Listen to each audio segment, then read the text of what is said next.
Good morning. Vimala. Good morning. Ravi. Class start பண்ணல ஒரே அழுகையா. Good morning. Sindil. Okay. So good morning all. எப்படி இருக்கீங்க? Preparation எப்படி போயிட்டு இருக்கு? நாளைக்கு எக்ஸாமா? எப்படி போயிட்டு இருக்கு? எப்படி படிச்சிட்டு இருக்கீங்க? Good morning Ravi. Okay. So நமக்கு இன்னைக்கு என்ன பண்ண போறோம்னா good morning Anish. Good morning. இன்னைக்கோட மெயின் அப்ஜெக்டிவ் பாத்தீங்கன்னா क्वेश्चन पेपर डिस्कशन. ஸோ இன்னைக்கு நீங்கள் மார்னிங் அண்ட் ஈவினிங் வந்து உங்களுக்கு ரெண்டு கிளாஸ் இருக்கும். ஹோல் டே பேக்டாக தான் இருக்க போகிறேன் இன்னைக்கு. மார்னிங் பார்த்தீங்கன்னா உங்களுக்கு வந்து கொஸ்டின் பேப்பர் டிஸ்கஷன். ஸோ அதில் இருக்கக்கூடிய பேலன்ஸ் போர்ஷன் எல்லாமே நமக்கு ஈவினிங் இருக்கக்கூடிய மேரத்தான் செஷனோட நம்ம கவர் பண்ண போகிறோம். ஓகேவா? ஸோ இந்த மேரத்தான் செஷனில் உங்களுக்கு என்னென்ன கிடைக்கும் பார்த்தீங்கன்னா உங்களுக்கு வந்து இம்பார்ட்டண்டான டாபிக்ஸ், ஃபார்முலாஸு, கான்செப்ட்ஸு, கிராஃப்ஸு, டெரிவேஷன்ஸு இது எல்லாமே உங்களுக்கு மேரத்தான் செஷனில் கவர் பண்ண போகிறோம். இன்னைக்கு ஈவினிங் நடக்க போகுது. இன்னைக்கு ஈவினிங் மட்டும் இல்லை, நாளைக்குமே மேரத்தான் செஷன் இருக்க போகுது. வணக்கம் சார், வாங்க ஸ்ரீ. வணக்கம். Conversion of galvanometer to ammeter வோல்ட்மீட்டர்லாம் தான் சார் வீக்காக இருக்கேன். ஸோ ஓகே, அதை நம்ம டிஸ்கஸ் பண்ணிடலாம். Okay, conversion of ammeter to voltmeter, conversion of galvanometer to ammeter and galvanometer to voltmeter, இதை வந்து இன்னைக்கு டிஸ்கஸ் பண்ணிடலாம் ரவி. சார் சாம்பிள் பேப்பர் ஃபுல்லாக சால்வ் பண்ணுங்க சார். ஓகே, ஸோ எல்லாமே எடுத்துகிட்டு வந்திருக்கோம். இன்றைக்கி நம்ம கொஸ்டின் பேப்பர் பார்க்க போகிறோம். 1 மார்க், 2 மார்க், 3 மார்க்ஸ். ஸோ உங்களுக்கு வந்து லாஸ்ட் இயர்ஸில் கேட்டிருக்க முக்கியமான கொஸ்டின்ஸை வந்து பிக் பண்ணி எடுத்துகிட்டு வந்துருக்கோம். இருக்கும், ஈஸியாக தான் இருக்கும். ஸோ ஆக்சுவலாக வந்து இந்த கொஸ்டின் வந்து ஆர்பிட்ரி தான், நமக்கு எப்படி தெரியும்? ஓகே, ஸோ ஜஸ்ட் நம்ம வந்து இந்த மாதிரி கொஸ்டின் கேட்டாலும் நம்ம ஹேண்டில் பண்ணுற அளவுக்கு நம்ம ப்ரிப்பரேஷன் எடுத்துகிட்டு போயிருந்துருக்கோம், அவ்வளோதான். ஓகேவா? ஸோ கிளாஸ் என்ன நான் வேஸ்ட் பண்ண வேண்டாம், டைம் வேஸ்ட் பண்ண வேண்டாம், கிளாஸை ஸ்டார்ட் பண்ணிடலாம். 1 மார்க். ஸோ 1 மார்க்கை பொறுத்தளவுக்கு ஃபர்ஸ்ட் கொஸ்டின் பாருங்க. ஸோ என்னன்னா நமக்கு பயமா இருக்கு, பயப்படாதீங்க. சரி, ஒன்றும் லிசன். இப்போ நம்ம ஃபர்ஸ்ட் ஆஃப் ஆல் வந்து ஒரு கொஸ்டினை டிஸ்பிளே பண்ணுறேன். ஜஸ்ட் நீங்கள் வந்து என் கூட சேர்ந்து நீங்களும் ஒரு கோட் பண்ணுங்க. ஸோ நானும் ஒரு கோட் பண்ணுறேன், நீங்களும் ஒரு கோட் பண்ணுங்க. இன்கேஸ் உங்களுக்கு டவுட் இருந்தால் மட்டும் நீங்கள் வந்து வாய்ஸ் ரைஸ் பண்ணி நீங்கள் கேளுங்க, சரிங்களா? ஸோ இன்கேஸ் உங்களுக்கு ஏதாச்சும் டவுட் இருந்தாலுமே நீங்கள் கமெண்ட் செக்ஷனில் சொல்லலாம், நான் உங்களுக்கு ஆன்சர் பண்ணுறேன். ஃபர்ஸ்ட் கொஸ்டின் பாருங்க. A thin plastic rod is bent into circular rod of a radius r. It is uniformly charged with a charge density lambda. So the magnitude of the electric field at its center is. So இந்த question என்ன கேட்டிருக்காங்கன்னா, நம்மளோட ஒரு plastic rod இருக்கு. அந்த plastic rod, இந்த plastic rod எப்படி bend பண்ணியிருக்காங்கன்னா ஒரு சர்க்குலர் ஷேப்பாக அவங்க பெண்ட் பண்ணியிருக்காங்க, ஒரு ரிங் மாதிரி அவங்க வந்து பெண்ட் பண்ணிட்டாங்க. ஸோ இந்த ரிங்கோட ரேடியஸ் நமக்கு வந்து ஆர். ஓகே, சரி, okay. So it is uniformly charge with charge density lambda. So charge இதில் வந்து ஒரு ஆப்ஜெக்ட்டுக்கு நம்ம சார்ஜ் கொடுத்தோம்னா அந்த சார்ஜ் நமக்கு எங்கே நமக்கு அப்பியர் ஆகும்னு சொல்லியிருந்தோம்னா அதோட சர்ஃபேஸ் தான் நமக்கு அப்பியர் ஆகும்னு சொல்லியிருந்தோம். கரெக்டாக? அதோட சர்ஃபேஸ் தான் நமக்கு வந்து அப்பியர் ஆகும். ஸோ நம்ம கொடுக்கக்கூடிய சார்ஜ் எல்லாமே நமக்கு எங்கே அப்பியர் ஆக போகுதுன்னா அதோட சர்ஃபேஸில் நமக்கு வந்து அப்பியர் ஆகி இருக்கும். ஓகேவா? ஸோ சர்ஃபேஸில் நமக்கு வந்து அது பேஸ் ஆகி இருக்கும். சரி, ஓகே. இப்போ நெக்ஸ்ட் என்ன கேட்டிருக்காங்கன்னா the magnitude of conductor inside 0. Neshika, hi, good morning. The magnitude of a electric field at its center. So சென்டர்ல தான் சென்டர்ல நமக்கு வந்து மேக்னெட்டிக் ஃபீல்ட் எவ்வளவு இருக்குன்னு கேட்டிருக்காங்க. ஸோ ஆக்சுவலாக பார்த்தீங்கன்னா இந்த பாயிண்ட்ல ஒரு சார்ஜ்னாலையும் நமக்கு கிடைக்கக்கூடிய ஃபீல்டு நமக்கு எப்படி இருக்க போகுதுன்னா பயங்கரமா ஒரு வெக்டரை நம்ம ட்ரீட் பண்ணலாம். ஓகே, ஸோ ஒரு ஃபீல்டையுமே நமக்கு ஒரு ஃபீல்டு வெக்டருமே நமக்கு வெக்டரா ட்ரீட் பண்ணலாம். ஸோ எக்ஸாக்டா சென்டர்ல பார்த்தீங்கன்னா நமக்கு ஃபீல்டு என்ன செய்யும், எல்லா ஃபீல்டுமே நமக்கு வந்து சேம் ஈக்குவலா இருக்கும். ஸோ எல்லா வெக்டருமே நமக்கு என்ன செய்ய போகுது, கேன்சல் அவுட் ஈச் அதர் ஆக போகுது. So will be having answer B, சரிங்களா? Option B. இதெல்லாம் உலக சாதனை அப்படின்னு சொல்லிட்டு டக்குன்னு ஆன்சர் சொல்றீங்கன்னா ஓகே. ஸோ நெக்ஸ்ட் கொஸ்டின் பாருங்க. Two identical small conducting balls B1 and B2 are given -7 picofarad. So ஆக்சுவலாக இந்த பிசி அப்படின்னு கொடுத்துருந்தாங்கன்னா என்ன அர்த்தம்னா நமக்கு பிகோஃபாரட். இந்த பிகோஃபாரட் பிகோ கூலும். இந்த பிகோ அப்படின்ற வேல்யூக்கு மீனிங் பார்த்தீங்கன்னா 10 to the power of -12 coulomb, 10 to the power of -12 coulomb and plus 4 picocoulomb charge respectively. They are brought in contact with the third identical ball B3 and then separated. If the final charge on each ball is -2 picocoulomb, the initial charge of the actually இது பார்த்தீங்கன்னா ஒரு NEET previous question, இதே type question வந்து உங்களுக்கு வந்து நீட்ல repeat ஆயிருந்திருக்கும். So இந்த question என்னன்னு பார்த்தீங்கன்னா லிசன். இந்த கொஸ்டின்ல ஆக்சுவலா சினாரியோ எப்படி இருக்குன்னா நமக்கு 2 பால்ஸ் இருக்குங்க. இந்த 2 பால்ஸ் இருக்கு. இந்த 2 பால்ஸ்லயுமே நமக்கு வந்து ஒரு பர்டிகுலர் அமௌண்ட் ஆஃப் சார்ஜஸ் இருக்கு. லெட்ஸ் சே வந்து பால் ஏ, இது நமக்கு வந்து பால் இ. ஸோ வேறு சார்ஜஸ் இருக்குது, Q1 Q2 அப்படின்ற ஒரு 2 சார்ஜஸ் இருக்குது. இப்போ நமக்கு தேர்ட் ஒரு சார்ஜர் நம்ம ப்ளேஸ் பண்ண போகிறோம். தேர்டு C அப்படின்ற ஒரு பால் நம்ம யூஸ் பண்ண போகிறோம். ஸோ இந்த பாலை நம்ம என்ன செய்ய போகிறோம்னா இந்த 2 ஆப்ஜெக்ட்டுமே இதை வந்து பக்கத்தில் கொண்டு வர போகிறோம். அப்போ கான்டாக்ட் கொண்டு வரும்போது இந்த 3 பாலுமே எப்படி ஆக போகுது, 3 பால் அட்டாச் ஆகி கான்டாக்டில் இருக்க போகுது. எப்போ நமக்கு வந்து 2 ஸ்பேர்ஸ் வந்து நமக்கு கான்டாக்ட்ல இருந்துச்சோ அப்போ வந்து நமக்கு வந்து ரீடிஸ்ட்ரிபியூஷன் ஆஃப் சார்ஜஸ் வந்து நடக்கும். ஃபார் எக்ஸாம்பிள் இங்கே நமக்கு எவ்வளோ சார்ஜ் வேணா இருந்திருக்கலாம், இங்கே நமக்கு எவ்வளோ சார்ஜ் வேணா இருந்திருக்கலாம், இங்கே நமக்கு எவ்வளோ சார்ஜ் வேணா இருந்திருக்கலாம். ஒன்ஸ் இவங்க எல்லாருமே கான்டாக்டுக்கு வரும்போது எல்லா சார்ஜுமே நமக்கு ஈவனாக டிஸ்ட்ரிபியூட் ஆக ஆரம்பிக்கும். ஃபார் எக்ஸாம்பிள் இங்கே நமக்கு உதாரணத்துக்கு சொல்கிறேன், இங்கே நமக்கு வந்து மேபி இனிஷியல் டைமில் ஒரு Q1 Q2 10 20 இருக்கா. இப்போ ஆஃப்டர் இந்த இடத்துல கொண்டு வரும்போது ஒட்டுமொத்தமாக நமக்கு எத்தனை சார்ஜஸ் இருக்கு, 30 சார்ஜஸ் இருக்கு. ஸோ இந்த 30 சார்ஜஸ்மே நமக்கு வந்து ஈவனாக ஸ்ப்ரெட் ஆகி இருக்கும், ரீடிஸ்ட்ரிபியூட் இருக்கும். ஸோ ஆஃப்டர் ரீடிஸ்ட்ரிபியூட் கொஞ்ச நேரம் கழிச்சு நமக்கு வந்து இதை மறுபடியும் ரிமூவ் பண்ணணும்னு வச்சுக்கோங்களேன். இது எல்லாத்தையுமே நம்ம ரிமூவ் பண்ணிட்டோம்னா ஸோ ஒரு ஸ்பியர்லையுமே நமக்கு வந்து ஈவன் நம்பர் ஆஃப் சார்ஜஸ் நமக்கு வந்து இருக்க போகுது. ஓகே, ஸோ ஒரு ஸ்பியர்லையும் நமக்கு வந்து ஈவன் நம்பர் ஆஃப் சார்ஜஸ் நமக்கு இருக்க போகுது. ஸோ இதான் உங்களுக்கு ஸ்டோரி. இப்போ இதை வந்து இந்த கடையில் என்ன கேட்டாங்கன்னா 2 ஸ்பேருக்கு இருக்கக்கூடிய சார்ஜஸ் அவங்க மென்ஷன் பண்ணியிருக்காங்க. இப்போ நான் 2 பால் எடுத்துக்கலாம். இந்த 2 பாலோட சார்ஜ் நம்ம மென்ஷன் பண்ணோம்னா ஃபர்ஸ்ட் பாலோட சார்ஜ் பார்த்தீங்கன்னா எவ்வளவு, -7 picocoulomb, -7 picocoulomb. Okay, so -7 picocoulomb. So last picocoulomb add பண்ணிக்கலாம். அண்ட் செகண்ட்ஸ் பொறுத்தவரைக்கும் நமக்கு வந்து 4 பிகோகூலும். தேர்ட் இதில் நமக்கு என்ன சார்ஜ்னு தெரியாது. ஓகே, ஸோ தேர்ட்ல நமக்கு வந்து எவ்வளோ சார்ஜ்னு தெரியாது. And they are brought in contact with the third identical ball B3 and then separated. So நமக்கு கான்டாக்டுக்கு கொண்டு வந்துட்டு ரெண்டுமே கான்டாக்ட் கொண்டு வந்துட்டு மறுபடியும் செப்பரேட் பண்ணியாச்சு. ரெண்டுமே கான்டாக்டுக்கு கொண்டு வந்துட்டாங்க. ஓகே, இது வந்து நமக்கு தேர்ட் பால். ஸோ நமக்கு வந்து ரெண்டுமே நமக்கு கான்டாக்ட் கொண்டு வந்துட்டு மறுபடியும் என்ன செஞ்சாச்சு, செப்பரேட் பண்ணிட்டாங்க. அப்போ நமக்கு 3 பால்ஸையும் இப்போ வந்து செப்பரேட் பண்ணியிருக்காங்க. Okay fine. செப்பரேட் பண்ணதுக்கு அப்புறமும் ஒரு பால்ஸ்லயும் நமக்கு வந்து -2 பிகோகூலும் இருக்கு. செப்பரேட் பண்ணதுக்கு அப்புறம் ஒரு பால்ஸ்லயுமே நமக்கு வந்து -2 பிகோகூலம்ஸ் இருக்கு. ஸோ இப்போ நமக்கு வந்து இனிஷியலா இந்த தேர்ட் பால்ஸ் நமக்கு என்ன பிகோகூலும், தேர்ட் பால் நமக்கு வந்து என்ன சார்ஜ் இருக்கு அப்படின்னு தான் கொஸ்டின். ஸோ ஜஸ்ட் நமக்கு தெரியாது இல்லையா, அதனால என்ன செஞ்சுக்கலாமா, இதை வந்து எக்ஸ் எடுத்துக்கோங்க. அப்போ ஜஸ்ட் நமக்கு ரீடிஸ்ட்ரிபியூஷன் ஆஃப் சார்ஜஸ் நடக்கும் அப்படின்னு சொல்லியிருந்தேன். அப்போ -7 + 4 + x is divided by 3. அப்போ நமக்கு எத்தனை சார்ஜஸ் இருந்துச்சோ இப்போ நமக்கு இது எல்லாமே கான்டாக்ட் வரும்போது இங்கே நமக்கு வந்து -7 சார்ஜஸ் இருக்கு, இங்கே நமக்கு வந்து 4 சார்ஜஸ் இருக்கு, இங்கே நமக்கு x சார்ஜஸ் இருக்கு. இது எல்லாத்தையுமே நம்ம ஆட் பண்ணி 3 டிவைட் பண்ணோம்னா ஈவனாக நமக்கு சார்ஜ் வந்து நமக்கு ரீடிஸ்ட்ரிபியூட் ஆயிடும். அப்போ நமக்கு ஈவன் ரீடிஸ்ட்ரிபியூட் ஆனதுக்கு அப்புறம் ஒரு ஸ்பேர் நமக்கு எவ்வளோ சார்ஜ் கிடைக்கும்னு சொல்லியிருக்காங்க, -2 கிடைச்சிருக்குன்னு சொல்லியிருக்காங்க. ஸோ ஆஃப்டர் தட் இப்போ இதோட வேல்யூ என்னன்னு பார்த்தீங்கன்னா ஒரு ஸ்பேர்லையும் இருக்கக்கூடிய அந்த ஒரு ஸ்பேர்லையும் நமக்கு ரீடிஸ்ட்ரிபியூட் ஆன சார்ஜஸோட value and that should be equal to -2. Once இதை சால்வ் பண்ணும்போது -3 கிடைக்குமா, -3 + x divided by 3 is equal to -2. So -3 + x is equal to -6. So x is equal to -3 எழுதிக்கலாமா, x is equal to -3. அப்போ இந்த -3 அப்படின்றது என்ன மீனிங்னா இந்த இனிஷியலா இந்த ஸ்பேர்ல -3 பிகோகூலும் இருந்திருக்கு அப்படின்னு அர்த்தம். ஓகேவா, புரியுதுங்களா? So option sir through discussions can I score? I didn't even touch the PYQ questions before, but I am good at concept and derivations. Sir, this questions confirms us sir in 12th February exams. Okay, push on them. Right. So இதான் scenario. இப்போ பாருங்க, இப்போ answer என்னவா இருக்க போகுது, -3 பிகோகூலமாக இருக்க போகுது. ஓகேவா? ஸோ இந்த கொஸ்டின் பார்த்தீங்கன்னா நமக்கு சார்ஜ் ரீடிஸ்ட்ரிபியூஷன் பேஸ் பண்ணி இருக்கக்கூடிய கொஸ்டின்ஸ். ஸோ இது உங்களுக்கு வந்து புரியுதான்னு பாருங்க. தர்ஷன் ஓகே, ஸோ இது வரைக்கும் உங்களுக்கு ஓகே தானே?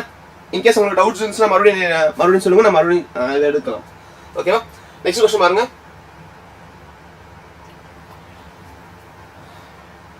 ஓகே, ஸோ நெக்ஸ்ட் கொஸ்டின் பார்க்கறதுக்கு முன்னாடி மறுபடியும் ஒரு சின்ன அட்வர்டைஸ்மெண்ட்.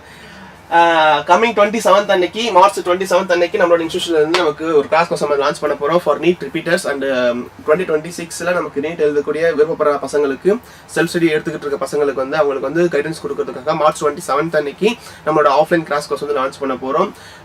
எங்கெங்கன்னு பார்த்தீங்கன்னா உங்களுக்கு திருச்சி, திருநெல்வேலி அண்ட் கோயம்புத்தூர் 3 இடத்துலையுமே நம்மளோட ஆஃப்லைன் கிளாஸ் கோர்ஸ் வந்து நம்ம லான்ச் பண்ண போறோம். ஸோ இதோட கோர்ஸ் பிரைஸ் பார்த்தீங்கன்னா உங்களுக்கு வந்து 10,000. இது கூட உங்களுக்கு வந்து ஜிஎஸ்டி ஆட் ஆகிரும். அண்ட் இந்த கோர்ஸ் நம்ம பர்ச்சேஸ் பண்ணும்போது நமக்கு என்ன அட்வான்டேஜ், என்ன பெனிஃபிட்ஸ்னு பார்த்தீங்கன்னா நம்மளோட ஆன்லைன் பேட்சஸ்மே நமக்கு ஃப்ரீயாகவே நமக்கு ஆக்சஸ் கிடைக்கும். இந்த ஆன்லைன் பேட்சில் வந்து எல்லா இதுக்கு முன்னாடி நடந்த செஷன்ஸ் எல்லாமே ரெக்கார்ட் செஷன்ஸ் நமக்கு இருக்கும். ஸோ அதுக்குண்டான ஆக்சஸுமே நமக்கு கிடைக்க போகுது. இன்கேஸ் உங்களுக்கு வந்து ஆஃப்லைனில் ஏதாச்சும் ஒரு 1-2 கிளாஸஸ் நீங்கள் மிஸ் பண்ணீங்கன்னா உங்களோட ஆன்லைன் கிளாஸ்ல இருந்து கூட நீங்கள் அதை கோப் பண்ண முடியும். இதை தாண்டி இன்னொரு விஷயம், இந்த ஸ்காலர்ஷிப்ஸ் எக்ஸாமை பற்றி நம்ம ரிப்பீட்டடாக இன்சிஸ்ட் பண்ணிகிட்டே இருக்கோம். வர சண்டேல நமக்கு ஆன்லைனில் நம்மளோட ஸ்காலர்ஷிப் எக்ஸாம் நமக்கு கண்டக்ட் பண்ண போகிறோம். ஸோ இந்த ஸ்காலர்ஷிப் எக்ஸாமோட மெயின் அப்ஜெக்டிவ் பார்த்தீங்கன்னா நமக்கு வந்து ஒரு ஸ்காலர்ஷிப் கொடுத்து பசங்களை மெரிட்டோரியஸ் ஸ்டூடெண்ட்ஸ் வந்து பிக் பண்ணி அவங்களுக்கு வந்து எஜுகேஷன் கொடுக்கறது தான் நம்மளோட மெயின் மோட்டிவ். ஸோ இதில் வந்து பார்த்தீங்கன்னா லாஸ்ட் வீக்ல நமக்கு ஆஃப்லைன்ல அந்த ஸ்காலர்ஷிப் எக்ஸாம் நடந்து முடிஞ்சிச்சு. So next week coming Sunday பார்த்தீங்கன்னா ஆன்லைனில் நமக்கு நடக்க போகுது. தயவு செஞ்சு இதெல்லாம் சேர்ந்து இந்த QR கோட் நீங்கள் ஸ்கேன் பண்ணி ரெஜிஸ்டர் பண்ணிட்டு இந்த எக்ஸாம்ஸ் வந்து நீங்கள் பார்ட்டிசிபேட் பண்ணுங்க. இன்கேஸ் நம்ம நல்ல ஸ்கோர் எடுத்துக்கிட்டோம்னா கிட்டத்தட்ட 100% வரைக்கும் நமக்கு ஃபீஸ் கன்செஷனோட நீட் ப்ரிப்பரேஷன் வந்து நம்மள ஸ்டார்ட் பண்ண முடியும். அண்ட் இது இல்லாமல் அவங்களோட சிப்லிங்ஸ் உங்களுக்கு தெரிஞ்சவங்க யாராச்சும் 10th 11th 12th இந்த ஸ்டாண்டர்டில் படிச்சுட்டு இருந்தாங்கன்னா ஸோ அவங்கள வந்து நீங்கள் தாராளமாக எவ்ரி சாட்டர்டேஸ் வந்து நம்மளோட இன்ஸ்டியூஷனில் வந்து இதே ஸ்காலர்ஷிப் எக்ஸாம் வந்து கண்டக்ட் பண்ண போகிறோம். ஸோ அதில் வந்து நீங்கள் வந்து பார்ட்டிசிபேட் பண்ணி நீங்கள் எழுதி பார்க்கலாம். இன்கேஸ் நம்ம நல்ல ஸ்கோர் இருந்துச்சுன்னா உங்களுக்கு வந்து கண்டிப்பாக ஒரு ஸ்காலர்ஷிப்ஸ் நமக்கு கிடைக்க போகுது. சரிங்களா? ஸோ இது ரெண்டுமே ஒரு சின்ன ஒரு நோட்டிஃபிகேஷன். அண்ட் இவங்க எல்லாருமே நம்மளோட இன்ஸ்டியூஷனில் படித்த லாஸ்ட் இயரில் நம்மளோட இன்ஸ்டியூஷனில் படித்த பசங்க. ஓகே, ஸோ கம்யூனிகேஷன் பர்பஸுக்காக நமக்கு வந்து டிஸ்கிரிப்ஷன்லையும் நமக்கு வந்து இங்கேயும் நமக்கு போர்டில் நமக்கு வந்து வாட்ஸ்அப் நம்பர் இருக்குது 8129000700. ஸோ இந்த நம்பர் நீங்கள் யூஸ் பண்ணிக்கலாம். இல்லைன்னா நீங்கள் டிஸ்கிரிப்ஷன் செக் பண்ணி பார்த்தாலும் உங்களுக்கு வந்து கம்யூனிகேஷன் பர்பஸ்க்காக உங்களுக்கு டீட்டெயில்ஸ் இருக்கும். ஸோ அதை கூட நீங்கள் யூஸ் பண்ணிக்கலாம். உங்களுக்கு இதை தாண்டி நீட் எக்ஸாமில் பற்றி ஏதாச்சும் டவுட்ஸ் இருக்குது அப்படின்னாலுமே நீங்கள் தாராளமாக கேட்டு தெரிஞ்சுக்கலாம். ஸோ இதுக்கப்புறம் வந்து வளவலன்னு பேசாமல் கொஷனுக்குள்ளே போயிடலாம். 10 capacitors, each of capacitors 1 microcoulombs are connected in parallel to a source of 100 voltage. The total energy stored in a system is equal to. So இந்த क्वेश्चन பாத்தீங்கன்னா உங்களுக்கு வந்து 2024ல கேட்டிருக்காங்க. ஓகே, சோ நம்ம பார்த்தது எல்லாமே உங்களுக்கு ப்ரீவியஸ் क्वेश्चन தான். CBSE 11th and 12th channels Tamil இல்ல சார், செப்பரேட்டா சாம்பிள் क्वेश्चन பேப்பர் மட்டும் சால்வ் பண்ணுங்க. சோ ஆக்சுவலா சாம்பிள் क्वेश्चन பேப்பர் வந்து உங்களுக்கு மேரத்தானோட சேர்ந்து வரப்போகுது.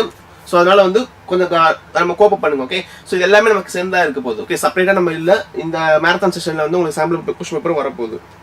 Sir, is this enough to cover concept to get 30 marks? Please answer me sir. I am scared in listen Roshan, ஆக்சுவலாக வந்து நீங்கள் எப்படி ப்ரிப்பேர் பண்ணியிருக்கீங்க, நீங்கள் என்னென்ன பண்ணி வச்சிருக்கீங்கன்னு எனக்கு எதுவுமே தெரியாது. ரொம்ப சிம்பிளாக வந்து இதை மட்டும் பார்த்தா போதுமா நான் பாஸ் ஆயிடுவேனா அப்படின்னு கேட்டால் வந்து இது யாராலையும் ஆன்சர் பண்ண முடியாது. இன்கேஸ் அவங்க ஆன்சர் பண்ணுறாங்கன்னா அவங்க வந்து உங்களுக்கு கோப்ப பண்ணுறாங்கன்னு அர்த்தம். ஓகேவா? So past is past. இது வரைக்கும் நீங்கள் எதுவுமே படிக்காமல் இருந்தாலும் பரவாயில்ல. இப்போ வந்து இந்த 3 days இந்த 2 days வந்து ஜெனியூனாக நீங்கள் யூஸ் பண்ணிக்கோங்க. படிச்சு வந்து ஃபர்ஸ்ட் ரிவைஸ் பண்ணுங்க. அதுக்கடுத்து நம்ம ப்ராப்ளம்ஸ் வந்து சால்வ் பண்ணிட்டு இந்த ப்ராப்ளம்ஸை ஒரு ரிவைஸ் பண்ணுங்க. ரொம்ப ஹேண்ட் பிக்டு டெரிவேஷன்ஸ் வந்து நீங்கள் ஒர்க் அவுட் பண்ணி பாருங்க. ஏன்னா மோஸ்ட் இம்பார்ட்டன்ட் டெரிவேஷன்ஸ் வந்து எப்படி கண்டிப்பாக நம்ம ரிப்பீட் ஆகும். அந்த டெரிவேஷன்ஸ் நீங்கள் டெரிவேஷன்ஸ் நீங்கள் ப்ராக்டிஸ் பண்ணி பாருங்க. ப்ரீவியஸ் இயர் क्वेश्चनல கேட்டிருக்க டெரிவேஷன்ஸை வந்து அதுவா பார்த்து போட்டு ட்ரை பண்ணி பாருங்க, ப்ராக்டிஸ் பண்ணி பாருங்க. ஓகேவா?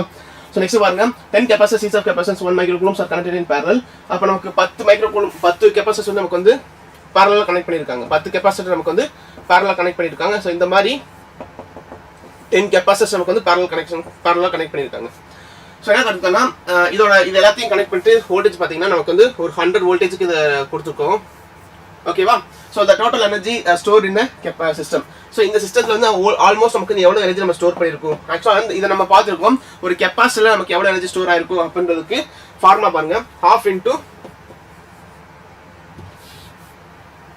half into CV square. கரெக்டாக? half into CV square. So இந்த பாயிண்ட்ல இன்ஸ்டெட் ஆஃப் C அப்படின்றது என்னன்னு பார்த்தீங்கன்னா உங்களுக்கு வந்து ஈக்குவலன்ட் கெப்பாசிட்டன்ஸ் வேல்யூ இன்க்ளூட் பண்ணணும். மற்றபடி எந்த ஒரு பிரச்சனையும் கிடையாது. Okay, so energy is equal to half into CV square. இப்போ இந்த பாயிண்ட்ல E is equal to 1/2 into C. C அப்படின்றது வந்து ஈக்குவலன்ட் கெப்பாசிட்டன்ஸ். ஸோ கெப்பாசிட்டன்ஸ் வந்து நமக்கு சீரிஸாக இருக்க பேரலாக இருக்கு. ஓகே, ஒன்ஸ் நமக்கு பேரல் கனெக்ஷன் இருக்கும்போது கெப்பாசிட்டன்ஸ் என்ன செஞ்சால் போதும், ஜஸ்ட் நம்ம வந்து ஆட் மட்டும் பண்ணால் மட்டும் போதும். சரிங்களா? ஸோ நமக்கு எத்தனை நம்பர் ஆஃப் கெப்பாசிட்டன்ஸ் இருக்கு? ஸோ C1 + C2 + C3 போடுறது பதிலாக just you have to put எத்தனை நம்பர் ஆஃப் கெப்பாசிட்டன்ஸ் இருக்கு அப்படின்னு தெரிஞ்சுக்கணும். ஸோ பேரல் காம்பினேஷன்ல எத்தனை நம்பர் ஆஃப் கெப்பாசிட்டன்ஸ் இருக்குன்னு தெரிஞ்சுக்கணும். அண்ட் எல்லாமே நமக்கு வந்து ஐடென்டிக்கல் கெப்பாசிட்டர்னால just put the value of each கெப்பாசிட்டரோட வேல்யூ. ஸோ ஒரு கெப்பாசிட்டர் வந்து 1 மைக்ரோ கூலம்ல மைக்ரோஃபாரட்ல இருக்கு. ஸோ ஸோ இதுல நமக்கு என்ன செஞ்சுக்கலாம்னா 10 set of capacitors are connected in parallel and 1 into 10 to the power of -6. கரெக்டா? ஸோ இதுல இருந்து என்ன செஞ்சுக்கலாம்னா 10 to the power of -5 எடுத்துக்கலாம். -5 கூலும் -5 மைக்ரோ கூலும். சரி -5 micro coulomb microfarad I'm sorry -5 microfarad. So இந்த 10 to the power of -5 உள்ள include பண்ண போறோம். 10 to the power of -5 into voltage. So voltage நமக்கு எவ்வளவு இருக்கு 500. Okay, so 100 into 100 into 100 10 to the power of 4. கரெக்டா?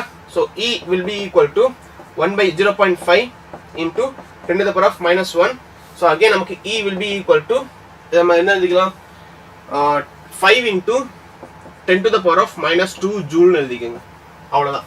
So this is the answer. This is nothing but option D will be the correct option. Option D தான் நம்ம correct option. சரிங்களா? So Ravi bro, then surely you will get above 60.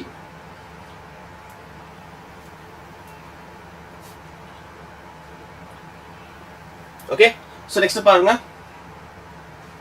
Okay, a proton is taken from a point P1 to P2, both located in an electric field. The potentials at point P1 and P2 are -5 voltage and +5 voltage respectively. Assuming that the kinetic energies of the proton at a point P1 and P2 are 0, the work done on the proton is. So actually நம்ம ஒரு formula பார்த்திருக்கோம். நம்ம பொட்டன்ஷியலுக்கும் potential எனர்ஜிக்கு நமக்கு relation இடையில இருக்கக்கூடிய relation நம்ம பார்த்திருக்கோம். So potential is equal to okay, so potential is equal to potential energy taken for per unit charge. Potential is equal to potential energy per unit charge. கரெக்ட்டுங்களா? So இந்த இடத்துல நம்ம என்ன டிஸ்கிரைப் பண்ணிருக்கோம்னா, சோ throughout the physics நம்ம இந்த potential energy நம்ம எதுக்கு ரிலேட் பண்ணிக்கலாம்னா, நமக்கு work done-க்கு நமக்கு ரிலேட் பண்ணிக்கலாம். அப்ப இதுல இருந்து என்ன செஞ்சுக்கலாம்னா, voltage potential is nothing but work done divided by q ன்னு எழுதிக்கோங்க. இதுல இருந்து ஃபர்தரா work done is equal to qv ன்னு எழுதிக்கோங்க. once நமக்கு இந்த ஃபார்முலா நமக்கு அச்சீவ் பண்ணியாச்சுனா, இதுக்கு அப்புறம் இந்த क्वेश्चन நம்ம சால்வ் பண்ணலாம். சோ क्वेश्चन என்ன கேட்டிருக்காங்கன்னு பாருங்க. நமக்கு இந்த பேசிக் ஃபார்முலா தெரியும். Proton is taken from point P1 to P2. Both are located in electric field lines. Okay, so நமக்கு P1 point ல இருந்து P2 point க்கு இது நமக்கு P1 point, இது நமக்கு வந்து P2 point. P1 to P2. Okay, so இது வந்து ஒரு electric field lines இருக்கக்கூடிய zone. And the potentials at a point P1 and P2 are -5 and +5. -5 and +5. So இந்த point நமக்கு வந்து -5 voltage இருக்கு. இங்க நமக்கு வந்து +5 voltage இருக்கு. Fine. So respectively, assuming that the kinetic energy of a proton at a point P1 and or P2, so இந்த ரெண்டு பாயிண்ட்லயுமே நமக்கு வந்து kinetic energy நமக்கு 0 இருக்கு. இது என்ன மீனிங்னா, அந்த we are moving in the அது கான்ஸ்டன்டான வெலாசிட்டி நம்ம மூவ் பண்றோம்னு அர்த்தம். நம்ம கான்ஸ்டன்டான வெலாசிட்டி மூவ் பண்றோம்னு அர்த்தம். So இந்த பாயிண்ட்ல நமக்கு work done நமக்கு இருக்குமானா, கண்டிப்பா நமக்கு work done இருக்கும். So work done will be equal to change in potential into charge. இத நமக்கு क्वेश्चन பார்த்திருக்கோம். இப்போ இந்த பாயிண்ட்ல change in potential என்னவா இருக்க போகுது? So first of all இந்த பாயிண்ட்ல நமக்கு எவ்வளவு பொட்டன்ஷியல் இருக்கு? -5 இருக்கு. இந்த பாயிண்ட்ல நமக்கு வந்து +5 இருக்கு. So லெட்டர் இந்த இடத்துல நமக்கு 0 பொட்டன்ஷியல் இருக்குமா? இந்த இடத்துல நமக்கு 0 பொட்டன்ஷியல் இருக்கும். So ஓவராலா பாத்தீங்கன்னா நமக்கு வந்து the potential difference will be equal to 10. கரெக்ட்டா? அப்படி இல்லாட்டினா நீங்க என்ன செஞ்சுக்கீங்க? final potential minus initial potential போட்டா கூட பரவாயில்லை, ஒண்ணும் பிரச்சனை கிடையாது. So final potential minus initial potential is equal to final potential minus initial potential into charge. Okay, so 10 into charge பொறுத்த அளவுக்கு நமக்கு it's a proton இல்லையா? It's a proton. So proton ஓட charge நமக்கு பாத்தீங்கன்னா 1.6 into 10 to the power of -90 coulomb. Okay, so once நமக்கு இத பண்ணதுக்கு அப்புறம் reduce பண்ணதுக்கு அப்புறம் work done will be equal to 1.6 into 10 to the power of -19ங்களா 18 போட்டுக்கலாம். Okay, so this is the answer, joule. 1.6 into 10 to the power -18 joule. Option B will be the correct option. So இதுல ஏதாவது doubt இருக்குங்களா உங்களுக்கு? Sir, why yesterday is no class? So yesterday வந்து எதுக்கு no class, ஏன் இது class வைக்கல அப்படின்னா வைக்கல. சில reasons. Okay guys, I want to go by reaptex gonna start. Okay Naveen, hi sir. Danya, hi sir. 5 mark எப்போ ஸ்டார்ட் பண்ணுவீங்க? ஸோ நமக்கு வந்து மேரத்தான் செஷன் பார்க்கும்போது உங்களுக்கு 5 marks எல்லாமே நமக்கு கவர் பண்ண போறோம். ஓகே, ஸோ இப்போ நம்ம வந்து 1 மார்க் 2 மார்க் 3 மார்க் மட்டும் பார்க்க போறோம். நெக்ஸ்ட் பாருங்க, நெக்ஸ்ட் क्वेश्चन பாருங்க. இந்த क्वेश्चन ஓகே நினைக்கிறேன். நெக்ஸ்ட் क्वेश्चन பாருங்க. Okay, so consider the circuit shown in the figure. The potential difference between the point A and B are. So usually இங்க பாருங்க, இது கரண்ட் எலக்ட்ரிசிட்டில இருந்து இருக்கக்கூடிய ஒரு क्वेश्चंस. So இந்த क्वेश्चनல consider the circuit shown in the figures of the potential difference between the A and point. So A point க்கு B point க்கு இருக்கக்கூடிய potential difference கேட்டிருக்காங்க. கரெக்ட்டா? ஃபர்ஸ்ட் ஆஃப் ஆல் இந்த சர்க்யூட்ல வந்து என்ன கரண்ட் ஃப்ளோ ஆகிட்டு இருக்குன்னு பார்ப்போம். இந்த சர்க்யூட்ல வந்து எவ்வளவு கரண்ட் ஃப்ளோ ஆகிட்டு இருக்குன்னு பார்ப்போம். ஸோ யூஸ்வலாக இங்கே பாருங்க, நமக்கு வந்து 2 பொட்டன்ஷியல் இருக்கு. either நமக்கு ரேண்டமா ஏதாச்சும் ஒரு பாயிண்ட் எடுத்துக்கலாம். லெட்ஸ் சே வந்து x அப்படின்ற ஒரு பாயிண்ட் எடுத்துக்கலாம். இப்போ என்ன செய்வோம்னா, இங்க இருந்து நமக்கு கிராஜுவலா மூவ் பண்ணி வந்துட்டே இருக்க போறோம். ஸோ ஒரு பொட்டன்ஷியல் இந்த பேட்டரியிலுமே நமக்கு வந்து பொட்டன்ஷியல் வந்து இன்க்ரீஸ் ஆக போகுது, டிக்ரீஸ் ஆக போகுது. ஓகே, ஸோ நம்ம எந்த டெர்மினல் கிராஸ் பண்ணோம் அதுக்கு தகுந்த மாதிரி நமக்கு மாற போகுது. இப்போ ஃபர்ஸ்ட் ஆஃப் ஆல் நமக்கு கிர்ச்சாஃப்ஸ் வோல்டேஜ் நம்ம அப்ளை பண்ண போறோம். இந்த லூப்புக்கு நம்ம வந்து கிர்ச்சாஃப் வோல்டேஜ் நம்ம அப்ளை பண்ண போறோம். எதுக்கு? To find the current. இப்போ ஃபர்ஸ்ட் நமக்கு வந்து பொட்டன்ஷியல் பாயிண்ட் x இருக்குமா, பொட்டன்ஷியல் பாயிண்ட் x. அப்போ ஒன்ஸ் நமக்கு இந்த இடத்துல நம்ம வரும்போது we are going to cross a small terminal. அப்போ இந்த இடத்துல நமக்கு வந்து பொட்டன்ஷியல் நமக்கு டிராப் ஆகும்னா கண்டிப்பா நம்ம டிராப் ஆகும். ஏன்னா we are going to cross a small terminal. So இங்க இருந்து நமக்கு பொட்டன்ஷியல் வந்து டிராப் ஆகும். அதனால மைனஸ் சிம்பிள் போட்டுக்கிறேன். எவ்வளவு டிராப் ஆகும்னா நமக்கு 12 வோல்டேஜ் அளவுக்கு நமக்கு டிராப் ஆகும். ஸோ -12. அப்படியே இங்க வாங்க, இந்த இடத்துல வந்து கரண்ட் ஃப்ளோ இருக்குமா. ஸோ இந்த இடத்துல வந்து மறுபடியும் கரண்ட் நமக்கு ரெசிஸ்டன்ஸ் இருக்கு. இந்த ரெசிஸ்டன்ஸையும் வோல்டேஜ் வந்து அது டிராப் பண்ணும். கரெக்டா? வோல்டேஜ் வந்து டிராப் பண்ணும். ஸோ எவ்வளோ வோல்டேஜ் டிராப் ஆகும்னா, இன்கேஸ் நமக்கு வந்து I அப்படின்ற ஒரு கரண்ட் இதில் ஃப்ளோ ஆகிட்டு இருந்துச்சுன்னா V is equal to IR. அப்போ மைனஸ் I அப்படின்ற V 1 into I வருமா, 1 into 1 அப்படின்ற ஒரு வோல்டேஜ் அளவுக்கு இங்கே பொட்டன்ஷியல் வந்து டிராப் ஆகும். ஸோ அப்படியே வாங்க, அப்படியே வந்துட்டு இந்த இடத்துல வந்து மறுபடியும் இன்னொரு ரெசிஸ்டர் இருக்கு. இந்த ரெசிஸ்டர்லேயும் நமக்கு வந்து என்ன செய்யும், வோல்டேஜ் நமக்கு வந்து டிராப் ஆகும். எவ்வளோ வோல்டேஜ் டிராப் ஆகும்? V is equal to IR அப்படின்ற அளவுக்கு வோல்டேஜ் டிராப் ஆகும். So V is equal to I, current I flow ஆகிட்டு இருக்கு. 0.5 நமக்கு ரெசிஸ்டன்ஸ் இருக்கு. ஸோ நமக்கு வந்து I into 1/2 எழுதிக்கோங்க. 0.5 நம்ம 1/2 எழுதிக்கோங்க. ஸோ அப்படியே நமக்கு இங்கே அப்படியே கிராஜுவல் இங்கே வந்தோம்னா இந்த பாயிண்ட்ல we are going to cross the higher potential. அப்போ நம்மளோட வோல்டேஜ் நமக்கு என்ன செய்யும், இன்க்ரீஸ் ஆகும். ஸோ இங்கே நமக்கு ப்ளஸ் போட்டுக்கணும், +6. அப்போ அப்படியே வந்துட்டோம்னா இந்த இடத்துல எல்லாமே நமக்கு என்ன பொட்டன்ஷியல் இருக்கு, the potential of x. So here the potential will be Vx. So இந்த பாயிண்ட்ல we are going to cancel Vx. So இந்த ரெண்டுமே நமக்கு கேன்சல் பண்ணிடலாம். ஸோ பேலன்ஸ் இருக்கக்கூடிய டேர்ம்ஸ் நமக்கு ஆர்கனைஸ் பண்ணி எழுதுறோம்னா, so -12, so -I -half into I. Okay, so -half into 0.5 எழுதிடலாங்க. -0.5I +6 is equal to 0. கரெக்டுங்களா? ஸோ இப்போ இருந்து நம்ம என்ன செய்ய போகிறோம், இது அப்படியே -12 -6 +6. So -I -1.5I is equal to +6. கரெக்டுங்களா? ஸோ இப்போ இருந்து நம்ம என்ன செய்ய போகிறோம், அந்த சைடு நம்ம கொண்டு வந்துட்டோம்னா அகைன் நமக்கு I will be equal to 6 divided by 1.5 or else -60 divided by 50. So we will be getting -4 as an answer, -4 ampere. அப்போ இந்த சர்க்யூட் நமக்கு எவ்வளவு கரண்ட் ஃப்ளோ ஆகிட்டு இருக்க போகுதுன்னா நமக்கு -4 அப்படின்ற அளவுக்கு நமக்கு கரண்ட் ஃப்ளோ ஆகிட்டு இருக்கு. -4 தான் நமக்கு கரண்ட். ஸோ இந்த மைனஸ் சிம்பிள் எதாவது ரெப்ரசென்ட் பண்ணுதுன்னா இந்த current is going in anticlockwise டைரக்ஷன்ல இருக்குன்னு அர்த்தம். இந்த கரண்ட் நமக்கு வந்து ஆன்டி கிளாக் வைஸ் டைரக்ஷன்ல இருக்குன்னு அர்த்தம். ஸோ இதை வந்து நம்ம பார்க்கவே சொல்லியிருந்திருக்கலாம். எப்படின்னு பார்த்தீங்கன்னா, இது நமக்கு வந்து +12 வோல்டேஜ், இங்கே நமக்கு வந்து 6 வோல்டேஜ். இந்த 6 வோல்டேஜ் வந்து நமக்கு எந்த டைரக்ஷன் கரண்ட்டை செட் பண்ணோம்னா will be having clockwise direction current. Okay, ஏன்னா நமக்கு பாசிட்டிவ் டெர்மினல் இந்த சைடு இருக்கு.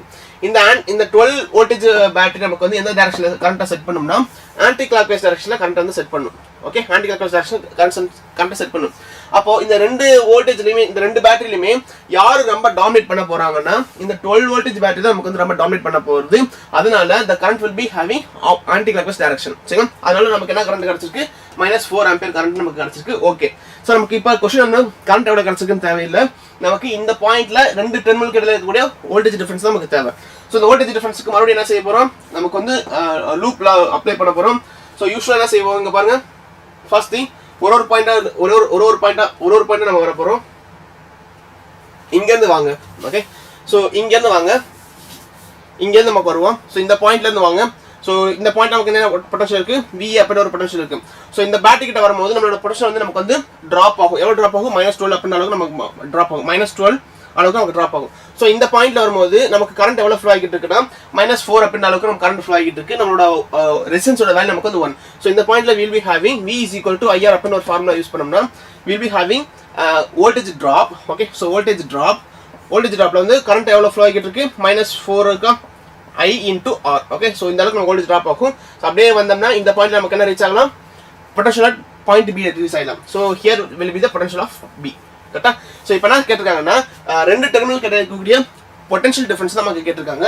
ஜஸ்ட் என்ன செஞ்சுக்கோங்க, இதை ரெண்டையும் நம்ம இந்த சைடு கொண்டு வந்துடலாம். So VA minus VB is equal to so 12 minus 4. So that is nothing but 8. Okay, 8 voltage.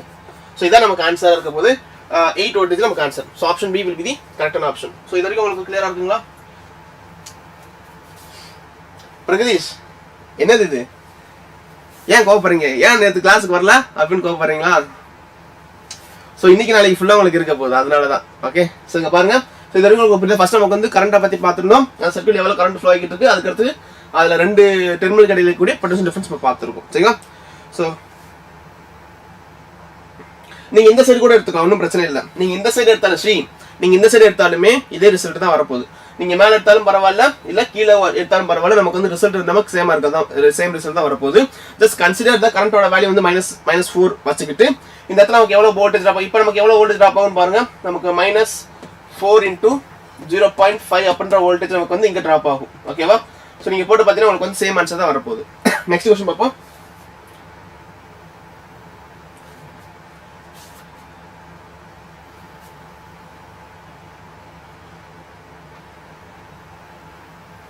Okay, so a battery supply 0.9 ampere current through 2 ohm resistance and 0.3 ampere current through 7 ohm resistors. So when connected one by one, the internal resistance of the battery.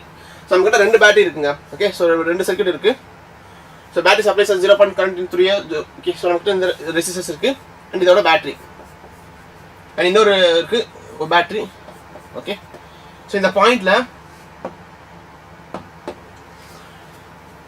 Current பார்த்தீங்கன்னா நமக்கு வந்து 0.9 ampere. இங்கே நமக்கு வந்து 2 ஓம் ரெசிஸ்டன்ஸ்ல நமக்கு 0.9 ampere. So இங்கே 3 current ampere, நமக்கு 0.3 current at 7 Om ampere, 7 ஓம். ஓகேவா? So when connected by one by one, so the internal resistance of the battery is, so இதில் ரெண்டு சைட்லையுமே நமக்கு வந்து சேம் இன்டர்னல் ரெசிஸ்டன்ஸ் தான் இருக்க போகுது. ஸோ அந்த இன்டர்னல் ரெசிஸ்டன்ஸ் நமக்கு கண்டுபிடிக்கணும். சரிங்களா? ஸோ அந்த இன்டர்னல் ரெசிஸ்டன்ஸ் மட்டும் கண்டுபிடிச்சிடலாம். ஸோ இந்த கொஸ்டின் வந்து ஜஸ்ட் ஒர்க் அவுட் பண்ணுங்க.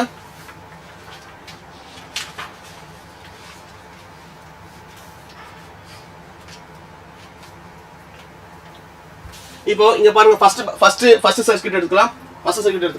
இந்த ஃபர்ஸ்ட் சர்க்யூட் பார்க்கும்போது V is equal to IR அப்படின்னு எடுத்துக்கலாமா? V is equal to IR, which means EMF will be equal to, sorry, I is equal to V by R. இதுல நமக்கு எவ்வளவு current flow ஆக போகுதுன்னா, ஃபர்ஸ்ட் சர்க்யூட்ல நமக்கு எவ்வளவு கரண்ட் ஃப்ளோ ஆகுதுன்னு பாருங்க. So I1 is equal to E divided by R. So R இங்க பார்க்கும்போது ஆக்சுவலா இங்க ஒரு ரெசிஸ்டன்ஸ் இருக்கு, இங்க நமக்கு ஒரு இன்டர்னல் ரெசிஸ்டன்ஸ் இருக்கு. ஓகே, ஸோ இங்கேயுமே நமக்கு ஒரு இன்டர்னல் ரெசிஸ்டன்ஸ் இருக்கு. அந்த இன்டர்னல் ரெசிஸ்டன்ஸோட வேல்யூ தான் நம்ம தெரிஞ்சுக்க போறோம். So I is equal to V by R. I is equal to V by R. So R பார்க்கும்போது நமக்கு வந்து ரெண்டு ரெசிஸ்டன்ஸ் சீரிஸ் கனெக்ஷன் இருக்கு இல்லையா, அதனால வந்து R plus R போட போறோம். அப்போ EMF ஆக்சுவலா நமக்கு EMF எவ்வளவு இருக்கு, EMF நமக்கு இல்ல. ஓகே, ஸோ இங்க நமக்கு இதுல இருந்து என்ன செஞ்சுக்கலாம்னா EMF will be equal to I1 current நமக்கு வந்து 0.9. So 0.9 into R plus R. Okay, இது வந்து ஃபர்ஸ்ட் ஈக்குவேஷன் எடுத்துக்கலாம். இது ஃபர்ஸ்ட் ஈக்குவேஷன் எடுத்துக்கலாம். செகண்ட் ஈக்குவேஷன் பாருங்க, இந்த சர்க்யூட்ல இருந்து நமக்கு கரண்ட் எவ்வளவு ஃப்ளோ ஆகிட்டு இருக்குன்னு பார்த்தோம்னா, ஃப்ரம் ஹியர் அதையும் நமக்கு வந்து I2 is equal to EMF divided by R plus R. So இங்க நமக்கு I2 கரண்ட் நமக்கு எவ்வளவு இருக்கு, 0.3 ஆம்பியர் இருக்கு. இங்க நமக்கு 0.3 is equal to EMF divided by, so R plus R இங்க நமக்கு வந்து ரெசிஸ்டன்ஸ் பொறுத்தளவுக்கு நமக்கு வந்து 7. So 7 plus small r. கரெக்டா?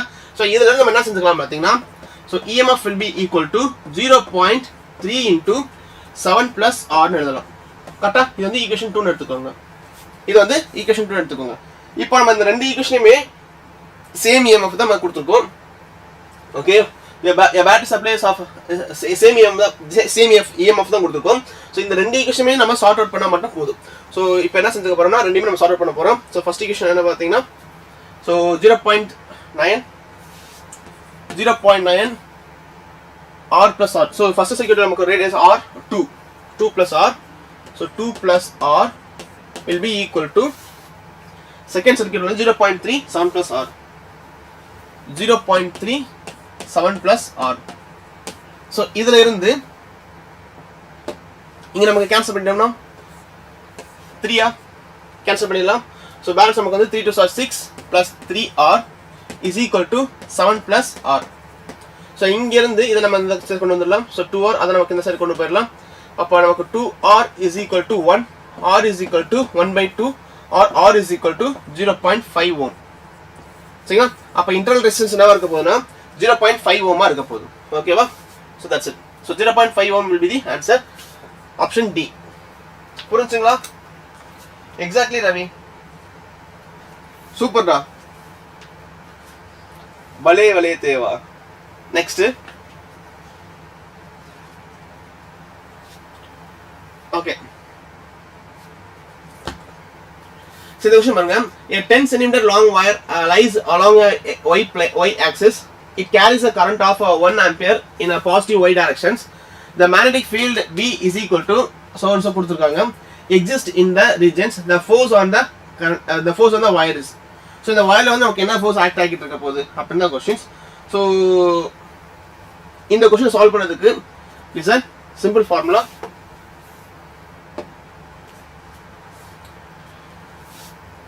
length கொடுத்திருக்காங்க, magnetic field இருக்கு and நம்ம force கண்டுபிடிக்கணும். So force ஓட ஜெனரலான ஃபார்முலா என்னன்னு பாத்தீங்கன்னா force ஓட ஜெனரலான formula force is equal to I dl vector cross b. Okay, so df vector cross b. So இத நமக்கு வந்து force குனான ஜெனரலான ஃபார்முலா. So இந்த ஃபார்முலா யூஸ் பண்ணி நம்ம சால்வ் பண்ண போறோம். So கரண்ட் எவ்வளவு ஃப்ளோ ஆகிட்டு இருக்க போகுது, நமக்கு 1 ஆம்பியர் கரண்ட் ஃப்ளோ ஆகிட்டு இருக்க போகுது. நமக்கு அந்த கரண்டோட வயரோட லென்த் நமக்கு தெரிஞ்சிச்சு, மேக்னெட்டிக் ஃபீல்டோட வேல்யூ நமக்கு தெரிஞ்சிச்சு. So just நமக்கு உள்ளக்க நமக்கு இன்க்ளூட் பண்ண மட்டுமே போதுமானதுதான். ஃபர்ஸ்ட் நமக்கு வந்து df force will be equal to current நமக்கு 1 ஆம்பியர் ஃப்ளோ ஆகிட்டு இருக்கு. So dl, so 10 cm. இந்த 10 cm வந்து 10 to the power of -2 மாத்திக்கலாம். அப்படி இல்ல இப்போ நமக்கு வந்து லெந்த் இருக்கு இல்லையா, இந்த லெந்தை நம்ம 10 cm இருக்கு. இந்த 10 cm நம்ம 10 into 10 to the power of -2 மாத்திக்கலாம். or else 10 to the power of 0.1 metre எழுதிக்கங்க. 0.1 மீட்டர் எழுதிக்கங்க. Okay okay. So 10 to the power -2 னா 1 2 0.1. அப்ப 0.1 into so magnetic field ஓட வேல்யூ பாத்தீங்கன்னா 5m. so இந்த m அப்படினா என்னது, மில்லி டெஸ்லா அப்படினு m. அப்ப 5 மில்லி டெஸ்லா இன் y axis. அப்ப 5 into 5 milli Tesla in y axis. okay, so minus into my axis 8 milli tesla in k axis, z axis. milli tesla in z axis. fine. so இங்க நமக்கு வந்து 0.1 into okay, so உள்ளக்க நம்ம multiply பண்ணும்போது ஆக்சுவலா நம்மளோட length of wire எந்த டைரக்ஷன்ல இருக்கு, நமக்கு வந்து y axis இருக்கு கரெக்ட்டா, இன்னும் y axis. so the wire எந்த டைரக்ஷன்ல இருக்குன்னு பாக்கும்போது நமக்கு y axis, so that நமக்கு என்ன செஞ்சிருக்கோம் j cap னு எழுதிக்கோங்க. ஓகே, நமக்கு மூணு ஆக்சிஸ் நமக்கு தெரிஞ்சிருக்கும். ஒன்னு வந்து x, இன்னொன்னு நமக்கு y, இன்னொன்னு வந்து z. அப்ப x இருக்கக்கூடிய டைரக்ஷன் நாம வந்து i cap னு எழுதுவோம், y டைரக்ஷன் நாம j cap னு எழுதுவோம், z டைரக்ஷன் வந்து k cap னு எழுத போறோம். so since நம்மளோட wire வந்து நமக்கு y axis இருக்கறனால நம்ம வயரோட லெந்த் நம்ம வந்து 0.1 மீட்டர் j cap அப்படினு எழுத போறோம். so அதுக்கு அடுத்து once இந்த j cap எழுதினதுக்கு அப்புறம் நமக்கு இத உள்ளக்க மல்டிப்ளை பண்ணிடலாமா. so உள்ளக்க மல்டிப்ளை பண்ணும்போது just பாருங்க 0.1 into 5 into 10 to the power of -3 into so இந்த i cap cross j cap cross j cap நமக்கு வரப்போம். ஏனா இதுவும் j cap, இது நமக்கு j cap. உள்ளக்க நம்ம மல்டிப்ளை பண்ணப் போறோம். அதே மாதிரி அந்த சைடு நமக்கு செகண்ட் டேர்ம் நம்ம மல்டிப்ளை பண்ணப் போறோம். செகண்ட் டேர்ம் மல்டிப்ளை பண்ணும்போது so 0.1 into 8 into 10 to the power of -3 into -3. okay, into so j cap cross k cap. ஓகேவா, சோ அவ்வளவுதான். சோ இதுல நம்ம ரொம்ப முக்கியமா கான்செப்ட் இருக்க வந்து நமக்கு வந்து அந்த டைரக்ஷன் தான் நமக்கு கான்செப்ட் இருக்க வேண்டியது.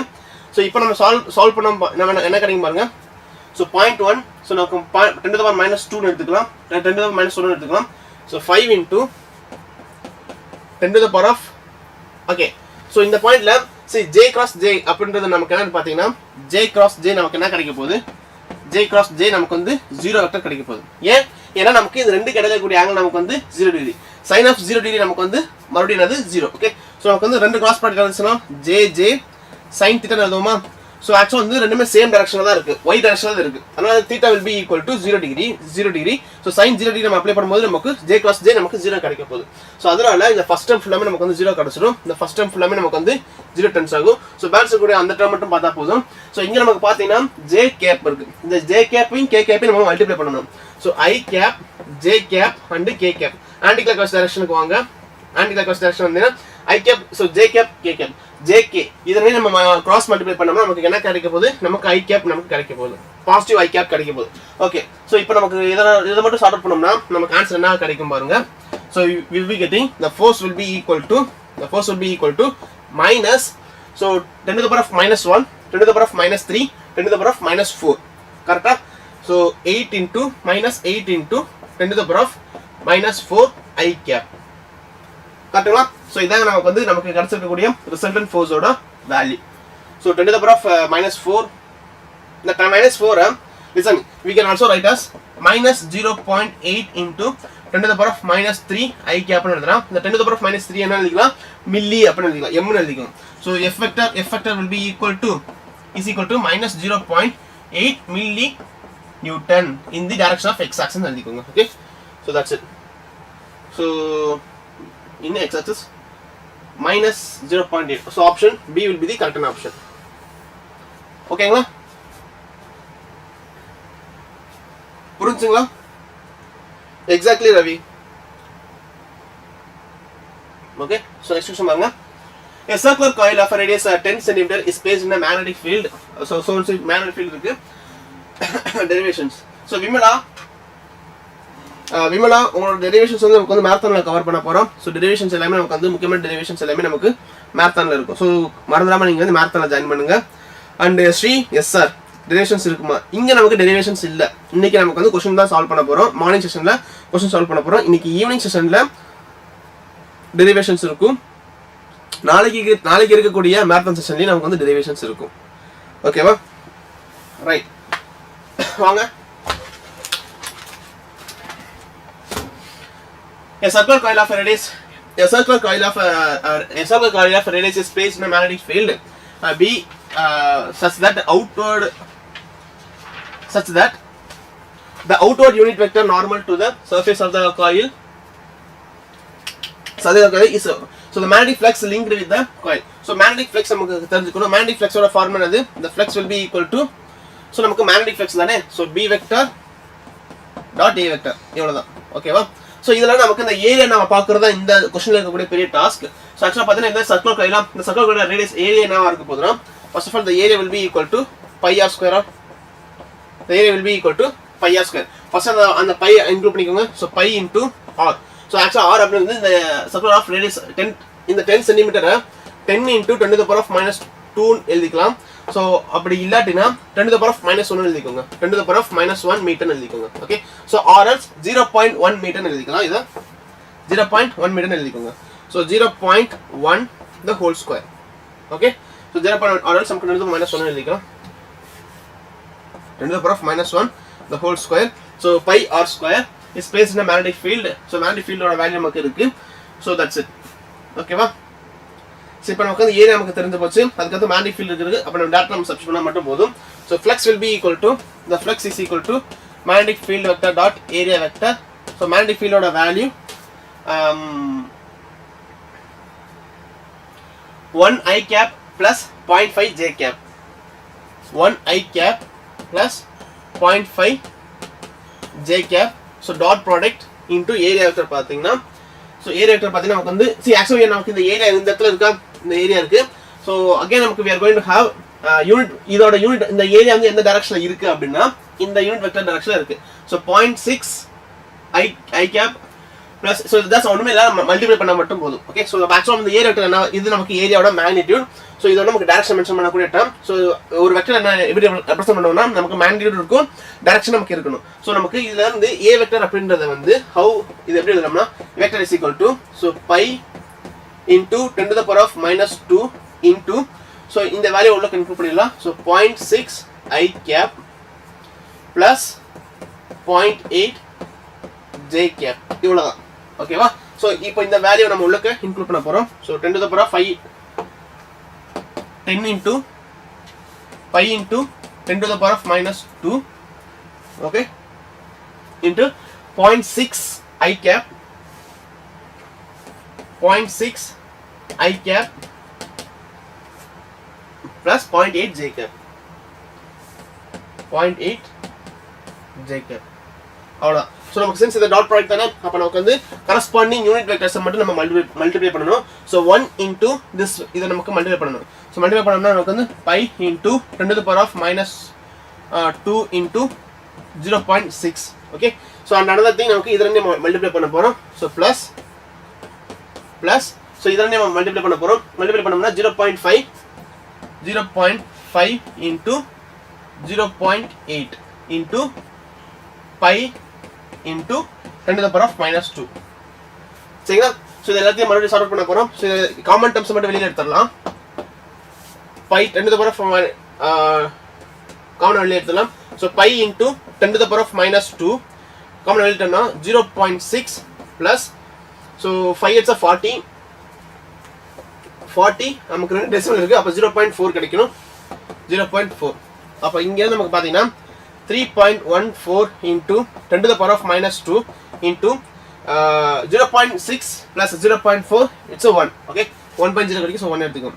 ஸோ ஓவராலாக பார்த்தீங்கன்னா வந்து 3.14 டெஸ்லா. கரெக்டா? So magnetic field tesla metre square. Okay, so tesla metre square. So that's it answer. So 3.14 into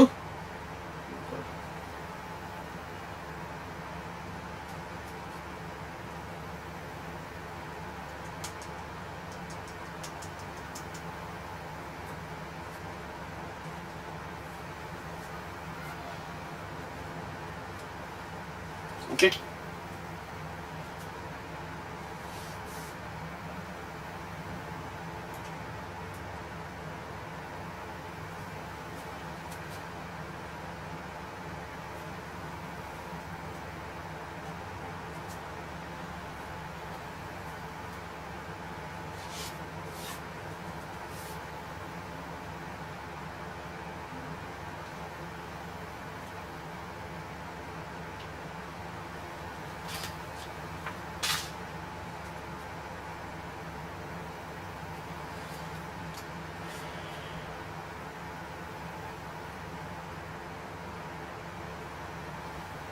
Sir, can you give information? So நாளைக்கு மார்னிங் ஃப்ரைடே டியூபர் நாளைக்கு மார்னிங் வந்து உங்களுக்கு ஃபார்மட் ஷீட் இருக்கும்.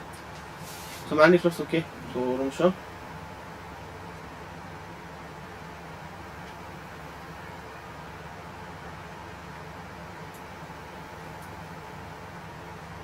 Okay, so இங்கே magnetic ஃபீல்டை பொறுத்தளவுக்கு இங்கே listen இங்கே எனக்கு மில்லி டெஸ்ட்லாம் இந்த மில்லி டெஸ்ட்லாம் நம்மளுக்கு இன்க்ளூட் வரல பண்ணலாம். Okay, so into 10 to the power of minus 3 போட்டுக்கணும்.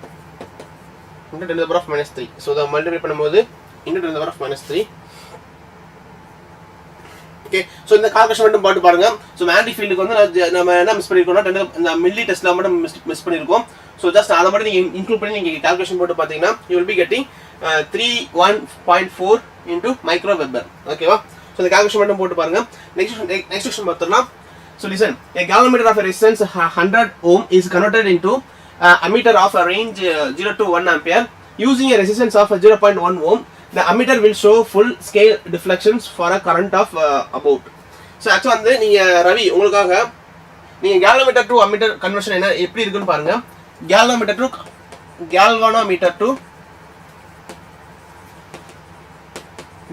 to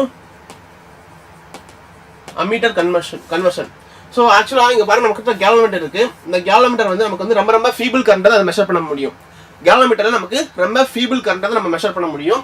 ஸோ ஃபீபிள் கரண்ட்னா லெட்ஸே நமக்கு வந்து சில மைக்ரோ ஆம்பியரை தான் மெஷர் பண்ண முடியும்.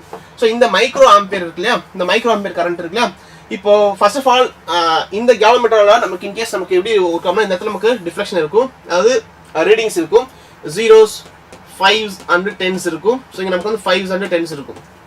சரிங்களா? இப்போ நமக்கு இந்த கேலோமீட்டர் கூட நமக்கு வந்து ஒரு ரீடிங் நமக்கு அட்டாச் ஆயிருக்கும். ஸோ எப்போ நமக்கு வந்து கரண்ட்டை பாஸ் பண்றோமோ அப்போ நமக்கு இந்த ரீடிங் நமக்கு காமிக்கும். ஆக்சுவலி இதில் என்ன ப்ராப்ளம்னா நமக்கு இங்கே மைக்ரோ ஆம்பியர் அளவுக்கு தான் நமக்கு இந்த கேலோமீட்டரால மெஷர் பண்ண முடியும். ரொம்ப ரொம்ப ஃபீபிள் கரண்ட் தான் மெஷர் பண்ண முடியும். ஆனா நமக்கு என்ன ஆசைனா இதை வந்து அம்மீட்டரா கன்வெர்ட் பண்ணணும் அப்படின்னா நமக்கு அதிகமான கரண்ட்டை இதை மெஷர் பண்ற மாதிரி நம்ம இதை செட் பண்ண போறோம். அப்போ இன்கேஸ் நமக்கு if you are giving ஒரு 10 ஆம்பியர் கொடுக்கணும்னு வச்சுக்கோங்களேன், 10 ஆம்பியர் அப்படின்றது நமக்கு ஆக்சுவலா much greater than that of 10 micro ampere. கரெக்டா?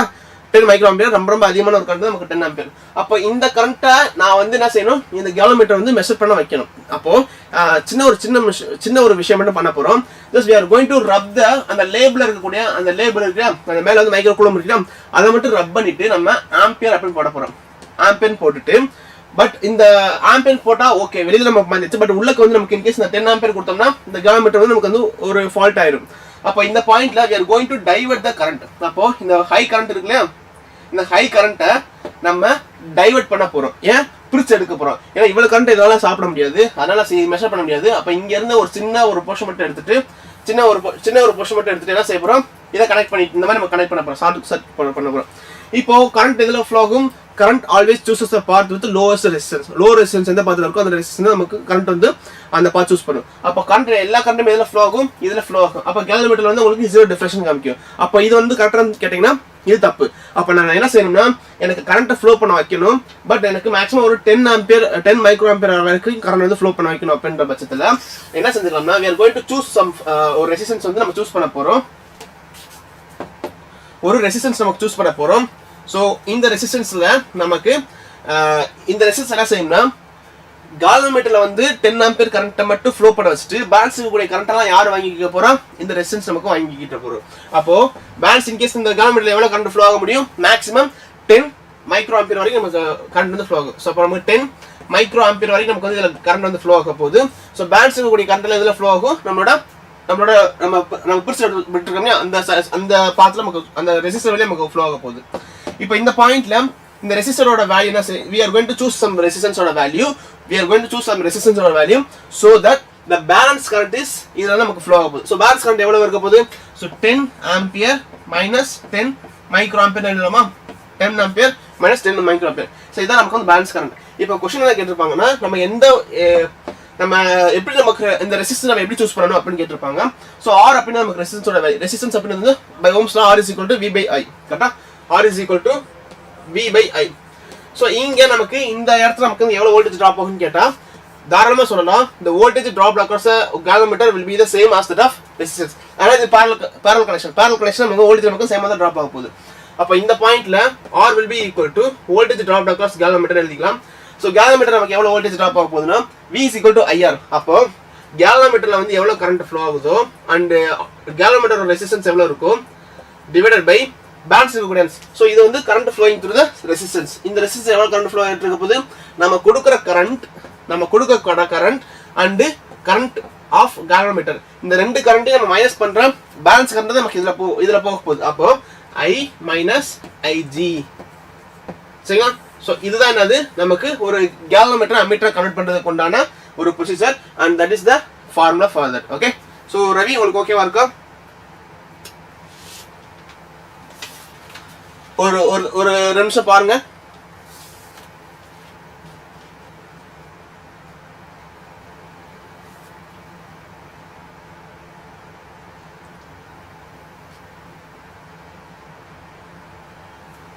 ஓகேவா ரவி, ஓகே தானே? ஓகே, ஸோ நெக்ஸ்ட் பாருங்க. இப்போ அந்த ஃபார்முலா டெரிவேட் பண்ணியாச்சு. இப்போ நமக்கு கேலோமீட்டர் ஃபார்முலா என்னது, so G is equal to galvanometer R is equal to galvanometer current into galvanometer resistance divided by given current minus galvanometer current. Okay, so இதான் நமக்கு வந்து ஃபார்முலா. கரெக்டா, ஸோ ஞாபகத்தில் வச்சுக்கலாம், ஈஸியாக நம்ம ஞாபகத்தில் வச்சுக்கலாம். இப்போ பாருங்க இந்த கேலோமீட்டர் ஆஃப் ரெசிஸ்டன்ஸ் 100 ஓம். ஸோ இது நமக்கு கேலோமீட்டர் ரெசிஸ்டன்ஸ் நமக்கு என்ன இருக்கு 100 ஓம். ஸோ இது நமக்கு galvanometer resistance. So galvanometer resistance நமக்கு வந்து இருக்கு 100 ohm is converted into ammeter of our range 1 ammeter. So நமக்கு அந்த அம்மீட்டர் நமக்கு எவ்வளோ கரண்ட் நம்ம கொடுக்குறோம், மேக்ஸிமம் எவ்வளோ current 1 ampere current using resistance of 0. So இது நம்மளோட ஆரோட வேல்யூ, இது நமக்கு வந்து R value. So the ammeter will show the full scale deflection for the current of value. So அந்த கரண்ட் வந்து நமக்கு எவ்வளோ வேலைக்கு இது நமக்கு வந்து ரேஞ்ச் ஸோ 1 ஆம்பியர். ஸோ இது நமக்கு வந்து அம்மீட்டர் ஃப்ளோ ஆகக்கூடிய கரண்ட் கரெக்டுங்களா. ஸோ அம்மீட்டர் ஃப்ளோ கேலோமீட்டர் நமக்கு ஃப்ளோ ஆகக்கூடிய கரண்ட் நம்ம வந்து கண்டுபிடிக்கணும். ஸோ இது நமக்கு வந்து கிவன் கரண்ட் ஐ ரைட்டா. ஸோ நமக்கு இந்த கேலோமீட்டர் கரண்ட் நம்ம கண்டுபிடிக்கணும். ஸோ கேலோமீட்டர் நமக்கு எவ்வளோ கரண்ட் ஃப்ளோ ஆகுதோ அந்த கரண்ட்டுக்கு தகுந்த மாதிரி தான் நமக்கு ரீடிங்ஸ் காமிக்க போகுது. ஜஸ்ட் என்ன செய்ய போகிறோம், இதை எல்லாத்தையும் ஆர்கனைஸ் பண்ணி எழுதலாம். ஸோ இதுல இருந்து ஆரோட வேல்யூ நமக்கு வந்து 100. So 100 is equal to IG. IG நமக்கு தெரியாது, ஸோ அதை அப்படியே எடுத்துக்கோங்க. So IG into galvanometer resistance. Galvanometer ரெசிஸ்டன்ஸோட வேல்யூ அதான் 100. ஓகே. ஸோ நமக்கு வந்து இந்த நம்ம சூஸ் பண்ணிக்கிற ரெசிஸ்டன்ஸ் வேல்யூ நமக்கு 0.1. So divided by I. So I அப்படி நமக்கு 1 ampere, maximum 0 to 1 ampere current வரைக்கும் ஃப்ளோ ஆக போகுது. So 1 into IG. ஐஜி நமக்கு வந்து கரண்ட் நமக்கு தெரியாது, ஸோ நமக்கு ஐஜி அப்படியே எடுத்து வச்சுக்கோங்க. ஃபைன். ஸோ இப்போ என்ன செய்ய போகிறோம், மறுபடியும் இதை வந்து நார்மலான ஒரு கால்குலேஷன் தான் பண்ண போகிறோம். ஸோ இதை அந்த சைடு கொண்டு வந்துட்டோம்னா 0.1 into IG is equal to 0.1 IG is equal to 100 into okay minus. Okay, so 0.1 minus Ig is equal to, so Ig into 100. Ig into 100. சரிங்களா. ஸோ இதை உள்ள மல்டிப்ளை பண்ணிடலாம். So 0.1 minus 0.1 Ig is equal to 100 Ig. கரெக்டுங்களா. So இப்போ என்ன செய்யணும்னா we can இதை அப்படியே நம்ம இந்த சைடு கொண்டு போயிடலாம். So 0.1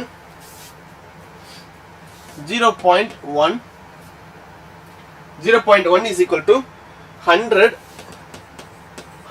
Ig plus 0.1 Ig.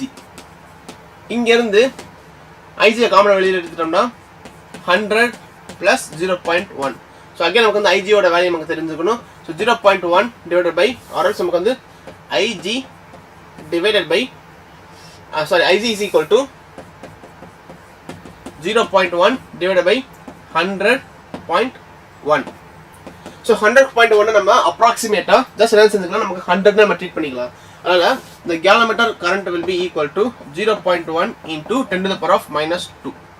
So ஆர்எல்ஸ் நமக்கு வந்து 10 to the power of -3 எழுதிக்கோங்க. ஸோ இன்னும் சிம்பிளஸ்ட் வேர்டில் எப்படி எழுதலாம்னா இந்த galvanometer current will be equal to 1 milli ampere எழுதலாமா, இவ்வளோதான். ஸோ நமக்கு எவ்வளோ ரீடிங்ஸ் காமிக்க போகுதுன்னா 1 மில்லி ஆம்பியர் தான் நமக்கு ஆன்சர் ஆக போகுது. So option B will be the கரெக்டான ஆப்ஷன். கரெக்டுங்களா, புரிஞ்சுங்களா? Any doubts?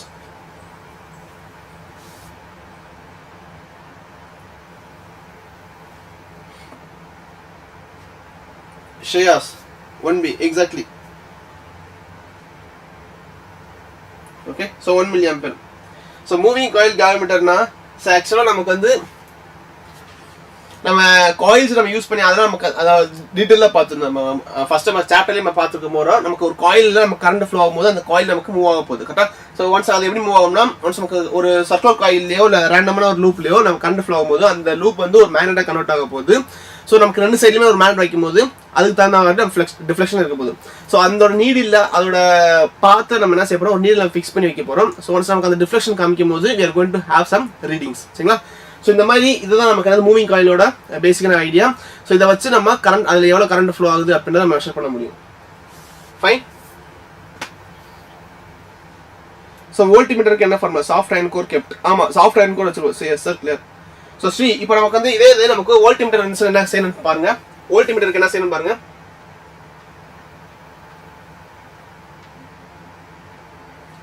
Voltmeter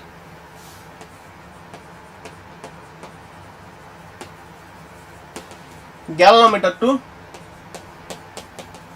voltmeter. Okay, இப்போ அதே மாதிரி நமக்கு அதே galvanometer, இந்த galvanometerல நமக்கு அதே galvanometer. ஸோ இந்த galvanometer வந்து மேபி லெட்ஸ் சே ஒரு 100 ஓம் இருக்கு. இந்த galvanometerக்கு வந்து ஒரு 100 ஓம் நமக்கு இன்பில்ட்டாவே நம்ம ரெசிஸ்டன்ஸ் இருக்குன்னு வச்சுக்கோங்களேன். இந்த கேலோமீட்டர் ரெசிஸ்டன்ஸ் நமக்கு வந்து கேலோமீட்டர் ஒரு ரெசிஸ்டன்ஸ் நமக்கு வந்து நமக்கு 100 ஓம். ஸோ யூஸ்வலாக நான் என்ன சொல்லியிருக்கேன், இந்த கேலோமீட்டரில் வந்து எவ்வளோ கரண்ட் மேக்ஸிமம் எவ்வளோ கரண்ட் ஃப்ளோ பண்ண முடியும், 10 மைக்ரோ ஆம்பியர் அளவுக்கு நமக்கு கரண்ட் வந்து ஃப்ளோ பண்ண முடியும். இந்த கேலோமீட்டரில் வந்து 10 மைக்ரோ ஆம்பியர் வரைக்கும் கரண்ட் நமக்கு ஃப்ளோ பண்ண வைக்க முடியும். கரெக்டாக ஒன்று. இன்னொரு விஷயம் வந்து இதை வந்து நமக்கு வந்து மெஷர் பண்ண வைக்க முடியும். மெஷர் பண்ண அதாவது வோல்ட்மீட்டர் அதை மெஷர் பண்ண வைக்கணும். ஸோ யூஸ்வலாக வந்து we are going to have some readings, zeros and some readings நமக்கு இருக்க போது. இந்த இடத்துல வந்து என்ன இருக்க போது, அம்மீட்டர் அப்படின்னா நம்ம லேபிளை மாற்றி பிளேஸ் பண்ணியிருப்போமா. ஸோ இப்போ என்ன செய்ய போகிறோம், மறுபடியும் என்ன செய்ய போகிறோம், லேபிள் வந்து இந்த சைடு மாற்றிட்டு we are going to place volt V அப்படி நம்ம பிளேஸ் பண்ண போகிறோம், வோல்ட்மீட்டர்னு சொல்ல போகிறோம். ஸோ வோல்ட்மீட்டர் இங்கே பிளேஸ் பண்ணியாச்சு. பட் இந்த இடத்துல நமக்கு வந்து எவ்வளோ வோல்டேஜ் நமக்கு ட்ராப் ஆகுது அப்படின்னு ஃபர்ஸ்ட் பார்க்கணும். நம்ம கேலோமீட்டர் நமக்கு எவ்வளோ வோல்டேஜ் நமக்கு ட்ராப் ஆகுதுன்னு பார்க்கணும். So voltage drop across voltmeter galvanometer will be equal to, so voltage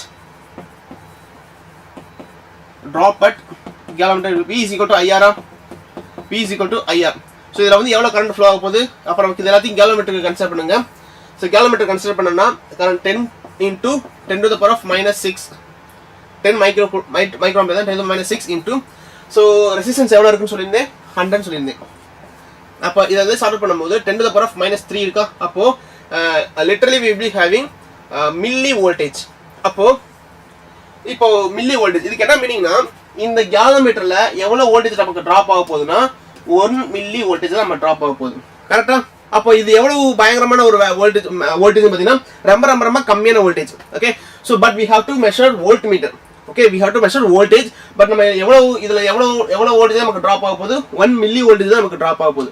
அப்போ பேலன்ஸ் இருக்கக்கூடிய வோல்டேஜ் நம்ம இன்னொரு இடத்துல வந்து நம்ம ட்ராப் பண்ண வைக்கணும். ஸோ அதனால we are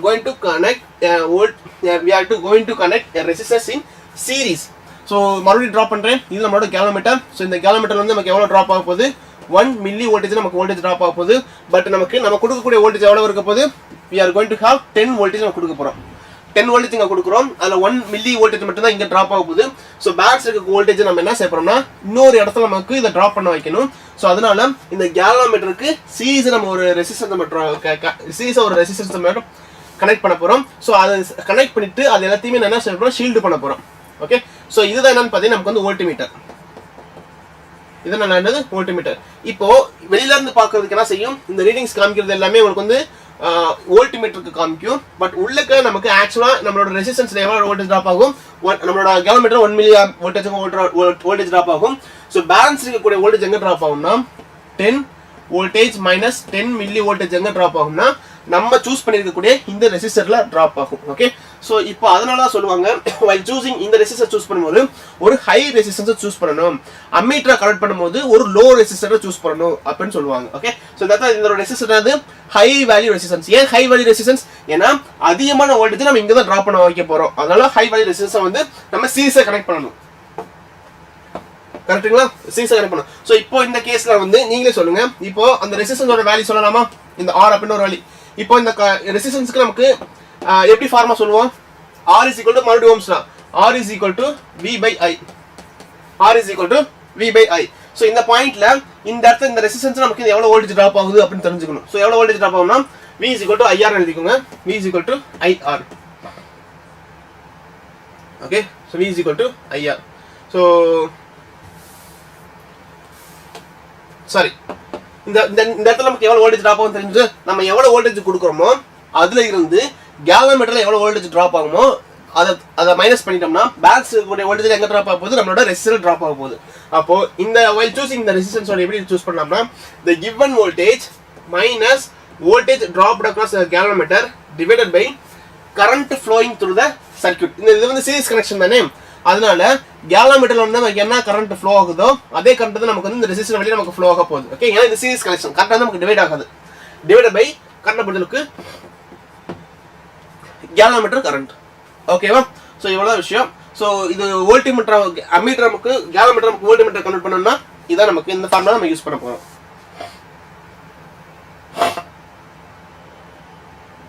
Sai, good afternoon. Okay, so next விஷயம் பார்த்துடலாம்.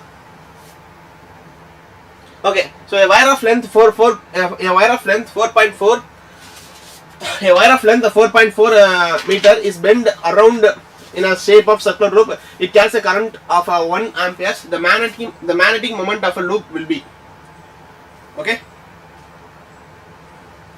லிசன், உங்களுக்கு வந்து ஒரு பாத் மட்டும் சொல்றேன். ஸோ கொஞ்சம் டக்குன்னு போய் பார்க்கலாம். ஸோ மேக்னெட்டிக் டைபோல் மொமெண்ட் கேட்டிருக்காங்க. மேக்னெட்டிக் மொமெண்டோட ஃபார்முலா என்னது? Magnetic moment is equal to I into E. So இங்க வந்து wire of length 4.4 metre. So நம்மளோட ஒயரோட லென்த் பார்த்தீங்கன்னா நமக்கு வந்து 4.4 இவ்வளோ மீட்டர் இருக்கு. Is bent around in shape of circular loop. இதை வந்து எப்படி கன்வெர்ட் பண்றாங்கன்னா ஒரு சர்க்குலர் ரூப்பா அவங்க கன்வெர்ட் பண்றாங்க. ஸோ சர்க்குலர் ரூப் அப்படின்னு சொல்லும்போது கண்டிப்பாக இந்த சர்க்குலர் ரூப்புக்கு என்ன இருக்கும்? ஒரு ரேடியஸ் இருக்கும். கரெக்டா? ஸோ இந்த இப்போ கன்வெர்ட் பண்ணியாச்சு. ஸோ அந்த current I is flowing through the conductor. The magnetic dipole moment is. இப்போ லிசன், இப்போ நமக்கு இந்த சர்க்கம்ஃபரன்ஸ் இருக்கா? இந்த சர்க்கம்ஃபரன்ஸ் வந்து எதுக்கு ஈக்குவலா இருக்கும்னா இதோட லென்த்துக்கு ஈக்குவல். இதை நமக்கு வளைச்சு நம்ம என்ன செய்யறோம்? சர்க்கிள் ரூப்பை நம்ம கன்சிடர் பண்றோம். அப்போ 2 pi r இந்த சர்க்கிள் ஷேப்போட perimeter should be equal to length of the conductor சொல்லலாமா? அப்போ 2 pi r is equal to L. கரெக்ட்டா? அப்படி எடுத்துக்கோங்க. இப்போ இதுல இருந்து இந்த L ஓட வேல்யூ நமக்கு தெரியுது. So 2 pi r is equal to 4.4. இதை இந்த 2 கேன்சல் பண்ணிடலாம். ஸோ 2.2 ஆர்எஸ் நமக்கு வந்து r will be equal to 2.2 divided by pi. கரெக்டா? அப்படி நோட் பண்ணி வச்சுக்கோங்க.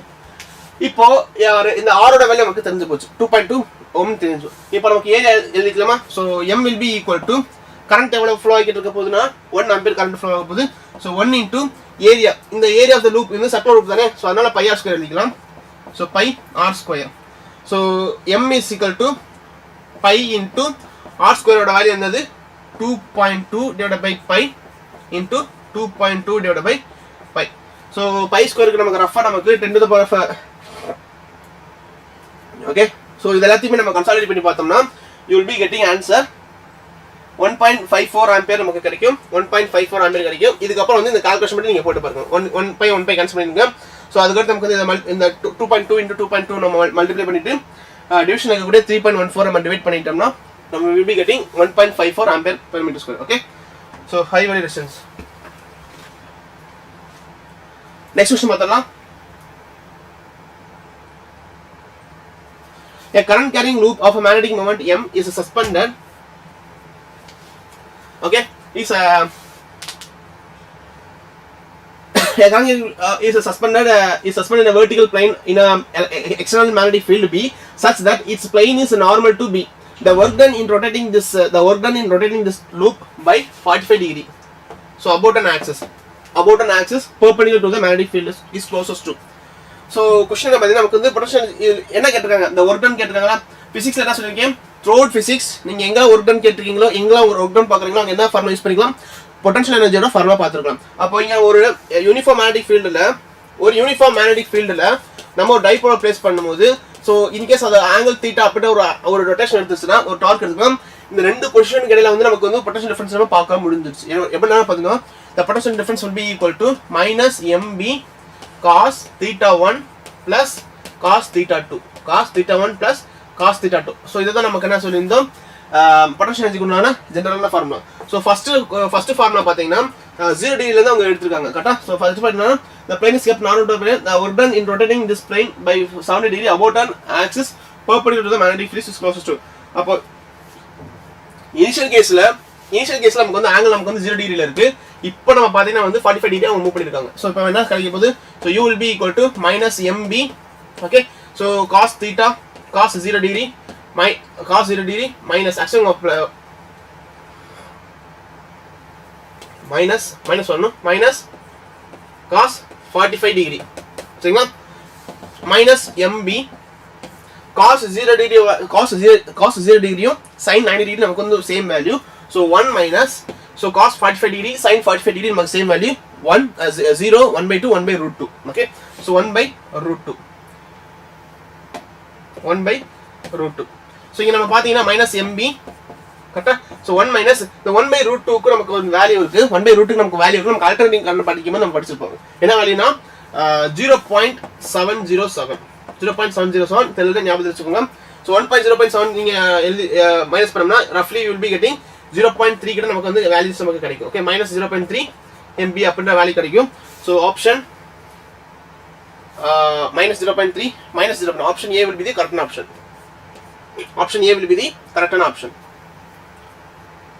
ஓகேவா? ஸோ ஒரே நிமிஷம். இந்த இடத்துல மைனஸ் இருக்குங்களா? So 1 minus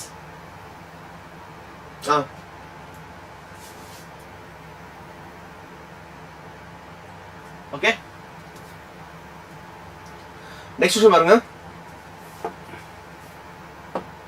Next question, a straight wire is kept horizontally along a east-west direction. So இந்த question உங்களுக்கு ஈஸியா இருக்கும். இந்த question உங்களுக்கு வந்து ஈஸியா இருக்கும். A straight wire is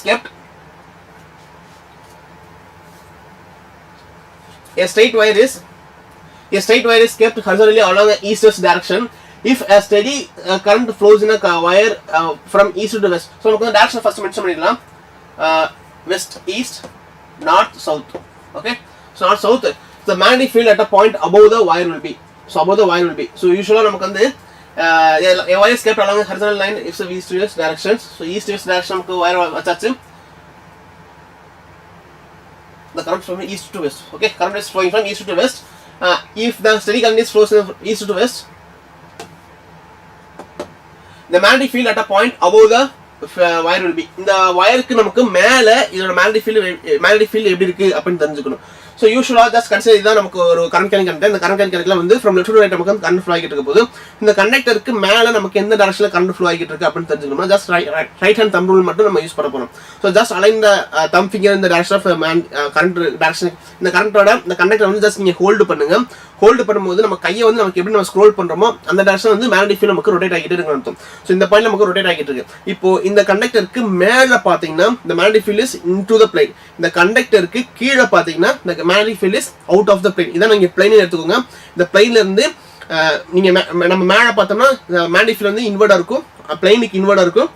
கீழ பாத்தீங்கன்னா பிளேனுக்கு அவுட்வர்டா இருக்கும். சரியா? சோ இப்போ நம்ம பாக்கும்போது just என்ன செஞ்சுக்கலாம், பிளேனுக்கு நமக்கு இன்வர்டா இருக்கும். அதனால வந்து இந்த ஃப்ளேம் வந்து கிராஸ் சிம்பல் போட்டுக்கலாம். இது வந்து நமக்கு கிராஸ் சிம்பல் போட்டுக்கலாம். இதுக்கு கீழ இருக்கிறது வந்து நமக்கு வந்து டாட் சிம்பல் போட்டுக்கலாம். கரெக்ட்டுங்களா? So the magnetic field at a point above the wire will be towards. So usually எனக்கு இதுல நீங்க உங்களுக்கு குழப்பமாகலாம், கண்டிப்பா குழப்பமாகலாம். நமக்கு டைரக்ஷன் மென்ஷன் பண்ணும்போது இந்த பாயிண்ட்ல வந்து ஒரு வேற டைரக்ஷன் நம்ம மென்ஷன் பண்ணுவோம். யூசுவலா வந்து நமக்கு மேல இருக்க வந்து நார்த் போல் அப்படின்னு சொல்லுவோம், நார்த் டைரக்ஷன் சவுத் டைரக்ஷன் சொல்லுவோம் இல்லையா. ஆனா இங்க இந்த விஷயத்துல இந்த சாப்டர் பொறுத்த அளவுக்கு டைரக்ஷன் மென்ஷன் பண்ணும்போது மட்டும் கொஞ்சம் கேர்ஃபுல்லா இருங்க. ஸோ நமக்கு யூஸ்வலாக வந்து நமக்கு வந்து இது வெஸ்ட் டைரக்ஷன், இது ஈஸ்ட் டைரக்ஷன், அண்ட் மேலே இருக்கிறது வந்து நமக்கு வந்து அப்வர்ட் டைரக்ஷன், கீழே இருக்கிறது நமக்கு வந்து டவுன்வர்ட் டைரக்ஷன். ஓகே, ஸோ அப்போ நான் நார்த் சவுத் அப்படின்றது என்னன்னு பார்த்தீங்கன்னா உங்களுக்கு முன்னாடி இருக்கக்கூடிய டைரக்ஷன் வந்து நார்த் டைரக்ஷன், உங்களுக்கு பின்னாடி இருக்கக்கூடிய டைரக்ஷன் வந்து சவுத் டைரக்ஷன். அப்போ இது இந்த டைரக்ஷன் நமக்கு வந்து நார்த் டைரக்ஷன், உங்களுக்கு டுவர்ட்ஸ் யூனா நமக்கு south direction. Okay, so away from யூனா நீங்க நார்த் டைரக்ஷன், டுவர்ட்ஸ் ஃப்ரம் யூனா சவுத் டைரக்ஷன். இப்போ பாருங்க உங்க முன்னாடி இந்த கண்டக்டர் இருக்கு, அந்த கண்டக்டர்ல இருந்து உங்களுக்கு மேக்னெட்டிக் ஃபீல்ட்ஸ் வந்து உங்களை விட்டு விலகி உங்களுக்கு முன்னாடி போகுமா இல்ல உங்களை நோக்கி வருமான்னு பாத்தீங்கன்னா நம்ம கேட்டிருக்காங்க, என்ன கேட்டிருக்காங்க, இந்த magnetic field lines at a point above the wires. இந்த வயருக்கு நமக்கு above தான் கேட்டிருக்காங்க. இந்த above வந்து நமக்கு வந்து magnetic field is into the plane, நம்ம விட்டு ஆப்போசிட் டைரக்ஷன் போகுது. அப்போ நமக்கு ஆப்போசிட் டைரக்ஷன் போறது என்ன மென்ஷன் பண்ணிருந்தோம், நார்த் போல் சொல்லியிருந்தோம். அப்போ answer will be north pole. ஓகேவா? நெக்ஸ்ட் क्वेश्चन பாருங்க. இந்த டைரக்ஷன் உங்களுக்கு எதுவும் குழப்பம் இருக்காதுல? இந்த டைரக்ஷன் எதுவும் குழப்பம் இல்லைல? இந்த டைரக்ஷன் உங்களுக்கு வந்து ஒரு குழப்பம் இருக்காதுன்னு நான் நினைக்கிறேன். ஓகே, சோ நெக்ஸ்ட் பாருங்க. North, exactly Ravi. The magnetic susceptibility for a diamagnetic materials. So இது வந்து உங்களுக்கு வந்து static portion. ஓகே, இது வந்து நமக்கு static portion theoretical content. The magnetic susceptibility for a diamagnetic materials is, so usually வந்து diamagnetic material வந்து நமக்கு first classification of material சொல்லிருந்தோம். அப்ப நமக்கு கொடுக்கக்கூடிய magnetic field க்கு வந்து அது magnetize ஆகும், ஆனா அது opposite direction magnetize ஆகும். அப்போ susceptibility பாக்கும்போது so susceptibility will be equal to height divided by I, அதாவது I divided by height. so இதுக்கு என்ன மீனிங்னா இது நமக்கு எவ்வளவு தூரம் மேக்னடைஸ் ஆயிருக்கு, நம்ம எவ்வளவு மேக்னெட்டிக் ஃபீல்ட் கொடுத்துருக்கோம், நம்ம எவ்வளவு மேக்னெட்டிக் ஃபீல்ட் கொடுத்துருக்கோம், அது எவ்வளவு தூரம் மேக்னடைஸ் ஆயிருக்கு. அப்போ ஒரு டயமேக்னெட்டிக் மெட்டீரியலை பொறுத்தளவுக்கு நம்ம கொடுக்கக்கூடிய மேக்னெட்டிக் ஃபீல்ட் வந்து நமக்கு வந்து ஹைட்ஸ் ரெப்ரசன்ட் பண்ணுவோம். ஸோ இதை சாப்பிட்டுட்டு அது வந்து மேக்னடைஸ் ஆகும் இல்லையா, அப்படி மேக்னடைஸ் ஆகிறதுக்கு உள்ளக்கு வந்து டைபோல்ஸ் கிரியேட் ஆயிருந்திருக்கும். ஸோ அப்படி கிரியேட் ஆச்சுன்னா நமக்கு அது அந்த மேக்னெட்டிக் ப்ராப்பர்ட்டி இருக்குன்னு அர்த்தம். இப்போ டயமண்டிக் மெட்டீரியல் வந்து நமக்கு என்ன நேச்சர்னா, சின்ஸ் அவங்களுக்கு நேச்சுரலாவே டயமண்டிக் மெட்டீரியல் நேச்சுரலாவே அன்பேர்ட் எலக்ட்ரான்ஸ் நமக்கு வந்து இருக்கவே இருக்காது, எல்லாமே நமக்கு பேர்ட் எலக்ட்ரான்ஸ் இருக்கும் டைபோல் டயமண்டிக் மெட்டீரியல் பொறுத்த இருக்கும். அப்போ ஒரு இங்க நமக்கு கிரியேட் ஆகக்கூடிய மேக்னெட்டிக் ஃபீல்ட் வந்து ஆப்போசிட் டைரக்ஷன் ஆஃப் அப்ளைட் ஃபீல்டா இருக்க போகுது. அப்போ நமக்கு எவ்வளவு ஃபீல்டு கொடுக்குறோமோ, இன் கேஸ் நமக்கு வந்து ஒரு 10 டெஸ்லா கொடுக்குறோம்னா, இங்க நமக்கு 10 டெஸ்லா கொடுக்குறோம்னா இது உள்ளக்கு நமக்கு எவ்வளவு இது மேக்னடைஸ் ஆகும்னா மேபி ஒரு 2 டெஸ்ட்ல நமக்கு மேக்னடைஸ் ஆகும். பட் ஆனா ஆப்போசிட் டைரக்ஷன் இது மேக்னடைஸ் ஆகும். அப்போ இத ரஃபா நம்ம சொல்லணும்னா நமக்கு கொடுத்திருக்க ஃபீல்டுக்கு ஆப்போசிட் டைரக்ஷன் அது மேக்னடைஸ் ஆயிருக்குன்னு சொல்லலாமா? நம்ம கொடுத்திருக்க ஃபீல்டுக்கு அது மேக்னடைஸ் ஆயிருக்கு, ஆனா ஆப்போசிட் டைரக்ஷன் மேக்னடைஸ் ஆயிருக்கு. அப்போ டினாமினேட்டர் பாத்தீங்கன்னா நமக்கு வந்து அதிகமான வேல்யூ கொடுக்குறோம். Okay, so big value. அப்போ நமக்கு வந்து ஃபார் எக்ஸாம்பிள் வந்து நமக்கு அதிகமான நமக்கு வேல்யூ யூசுவலா நமக்கு வந்து நிறைய மேக்னெட்டிக் ஃபீல்ட் கொடுத்தோம்னா அது கொஞ்சோண்டு மேக்னடைஸ் ஆகும். அப்போ எந்த மெட்டீரியல் வந்து உங்களுக்கு கம்மியான மேக்னெட்டிக் ஃபீல்ட் கொடுத்தா அதிகமா மேக்னடைஸ் ஆகும்னா நமக்கு ஃபெர்ரோ மேக்னெட்டிக் மெட்டீரியல் மட்டும் தான் நீங்க கம்மியான மேக்னெட்டிக் ஃபீல்ட் நீங்க 1 டெஸ்ட்ல கொடுத்தாலும் அது 1000 டெஸ்ட்ல அளவுக்கு அது மேக்னடைஸ் ஆகக்கூடிய டெண்டன்சி இருக்கு. ஆனா with respect to diamagnetic material இருந்தாலும் சரி பாராமேக்னெட்டிக் மெட்டீரியல் இருந்தாலும் சரி அது அந்த அளவுக்கு மேக்னடைஸ் ஆகாது. சோ இங்க பாத்தீங்கன்னா நம்ம கொடுக்குற ஒரு ஃபீல்டுக்கு அது மேக்னடைஸ் ஆகும், ஆனா ஆப்போசிட் டைரக்ஷன் மேக்னடைஸ் ஆகும். சோ சேவ் மைனஸ் போடுவோம்.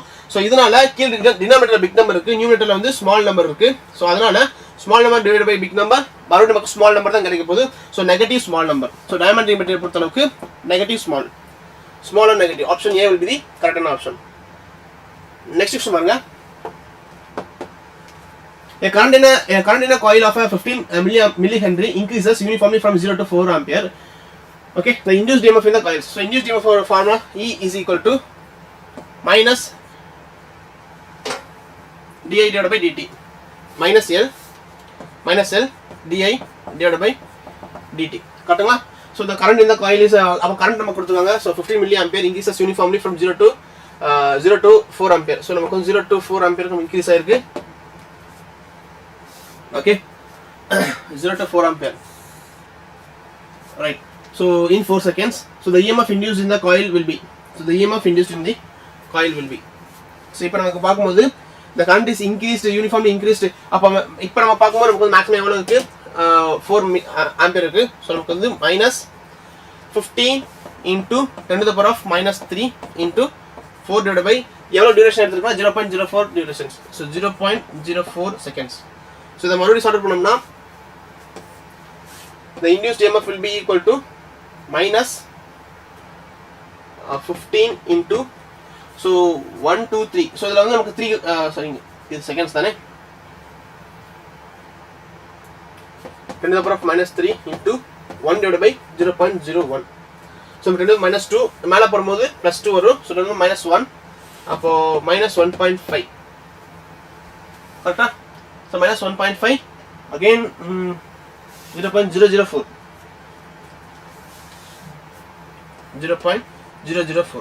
so இங்க 10 to the power minus 3 வரும் 0.001. so இத நீ கேன்சல் பண்ணிடலாம். so பேலன்ஸ் நமக்கு வந்து minus EMF will be equal to minus 15 volts நமக்கு கிடைக்க போகுது. so option C will be the correct option. okay, so next question பாருங்க. listen, இந்த question ஆன்சர் பண்ண ட்ரை பண்ணுங்க. Consider a solenoid of length L and area of a cross section A with a fixed number of turns. The self inductance of a solenoid will increase if the self inductance of the solenoid will increase. So listen, நமக்கு self inductance ஓட formula நம்ம drive பண்ணி பார்த்திருந்தோம். எப்படினா so self inductance will be equal to mu naught small n capital N A. okay, small n capital N A. so இதுல இருந்து நமக்கு வந்து ரெண்டு ஃபார்முலா நம்ம பார்த்திருந்தோம். இதுவே நம்ம ரெண்டு ஃபார்முலா பார்த்திருந்தோம். by using if n is equal to number of turns per total number of turns per unit length. correct? so n will be equal to number of turns. இப்போ ஒருவேளை இது இந்த ஃபார்முலா எழுதிக்கலாம், அப்படினா n is equal to capital N divided by L எழுதிக்கலாம். so இந்த ரெண்டு வச்சு நம்ம இந்த ஃபார்முலாவை ரீரைட் பண்ணோம்னா we can also rewrite as so self inductance will be equal to so mu naught n square L என்ன எழுதலாமா 1. அதே மாதிரி இந்த ஃபார்முலாஸ் நம்ம ரீரைட் பண்ணோம்னா so L will be equal to mu naught n square A divided by L. கரெக்ட்டுங்களா? இப்போ question என்ன கேட்டிருக்காங்க பாருங்க. the number of turns நமக்கு சேமா இருக்கு. number of turns நமக்கு வந்து சேமா இருக்கு. so இப்போ நமக்கு சேமா இருக்க டர்ம்ஸ் நமக்கு இந்த ஃபார்முலா எடுத்துக்கலாம். இந்த ஃபார்முலா எடுத்துட்டோம்னா L can be is directly proportional to இது நமக்கு வந்து கான்ஸ்டன்ட், இது நமக்கு கான்ஸ்டன்ட். சோ லிட்டரல் எழுதிக்கலாம் A divided by L எழுதிக்கலாமா? A divided by L எழுதிக்கலாம். so the self inductance is directly proportional to area and inversely proportional to length எழுதிக்கலாம். அப்போ it's நமக்கு if the self inductance of a solenoid will increase எப்போ நமக்கு increase ஆகும்னா so self inductance of a coil நமக்கு எப்போ நமக்கு increase ஆகும்னா ஏரியா நமக்கு இன்கிரீஸ் ஆகும்போது self inductance நமக்கு இன்கிரீஸ் ஆகும். length நமக்கு decrease ஆகும்போது self inductance நமக்கு வந்து increase ஆகும். Okay, so length decreases and area increases. So option B will be the correct option. Okay வா? So Ravi, exactly Ravi, அதான் Ravi.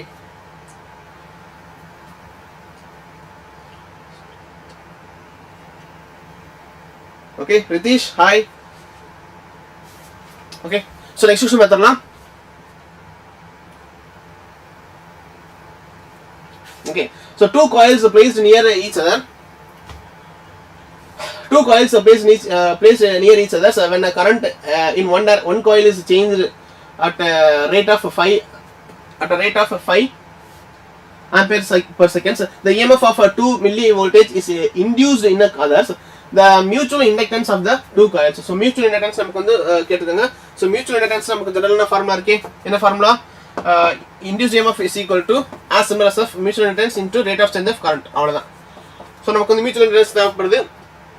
just எழுதிக்கலாம். So induced EMF ஓட the mutual inductance தேவை. EMF induced EMF ஓட value தெரியுது. So 2 into 10 to the power of -3 is equal to mutual inductance ஓட value நமக்கு அப்படியே எடுத்துக்கோங்க. So current change in current with respect to time. So when the current in one coil is changes with respect to 5 ampere per second. So இதான் வந்து d pi divided by di divided by dt. So நமக்கு அங்க நம்ம 5. Okay, so that's it. இப்போ நமக்கு அந்த same மறுபடியும் எழுதிக்கலாம். So m will be equal to 2 into 10 to the power of -3 divided by 5. Okay, so மறுபடியும் இத ரெண்டையும் ரெடியூஸ் பண்ணும்போது so 1 5 is 5, 0.0 போட்டோம்னா 4. Okay, so 4 into 10 to the power of -3, 0.4 into 10 to the power of -3. So option A will be the correct option. Correct?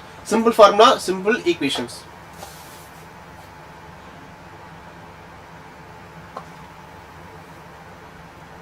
Next question பாருங்க.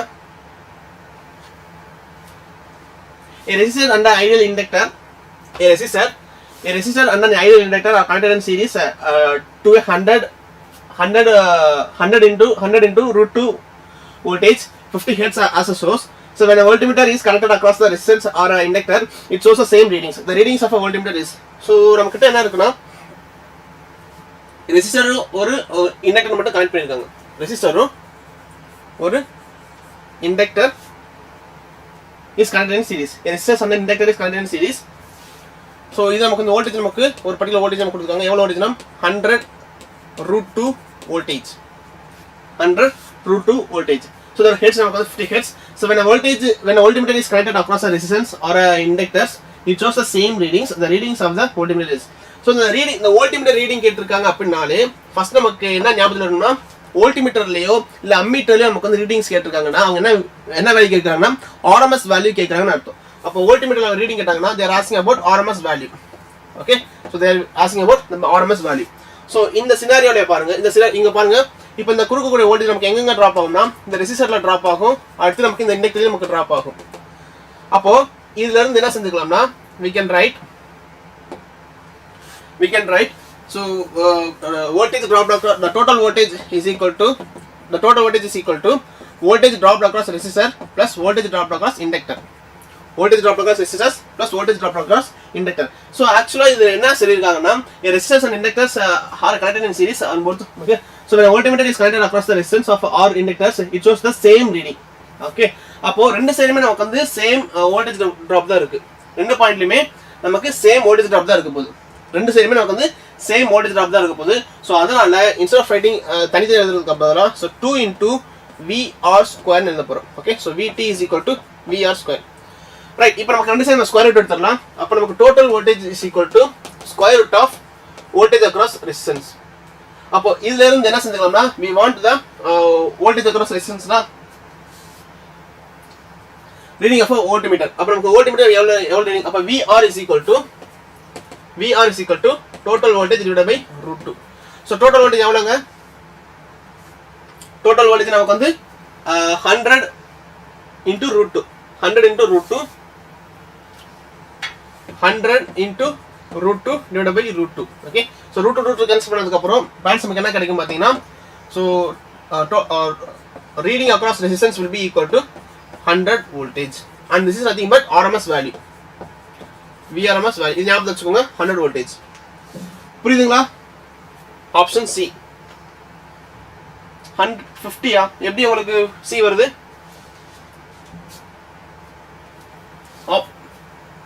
Option பிங்க Ravi 1.54.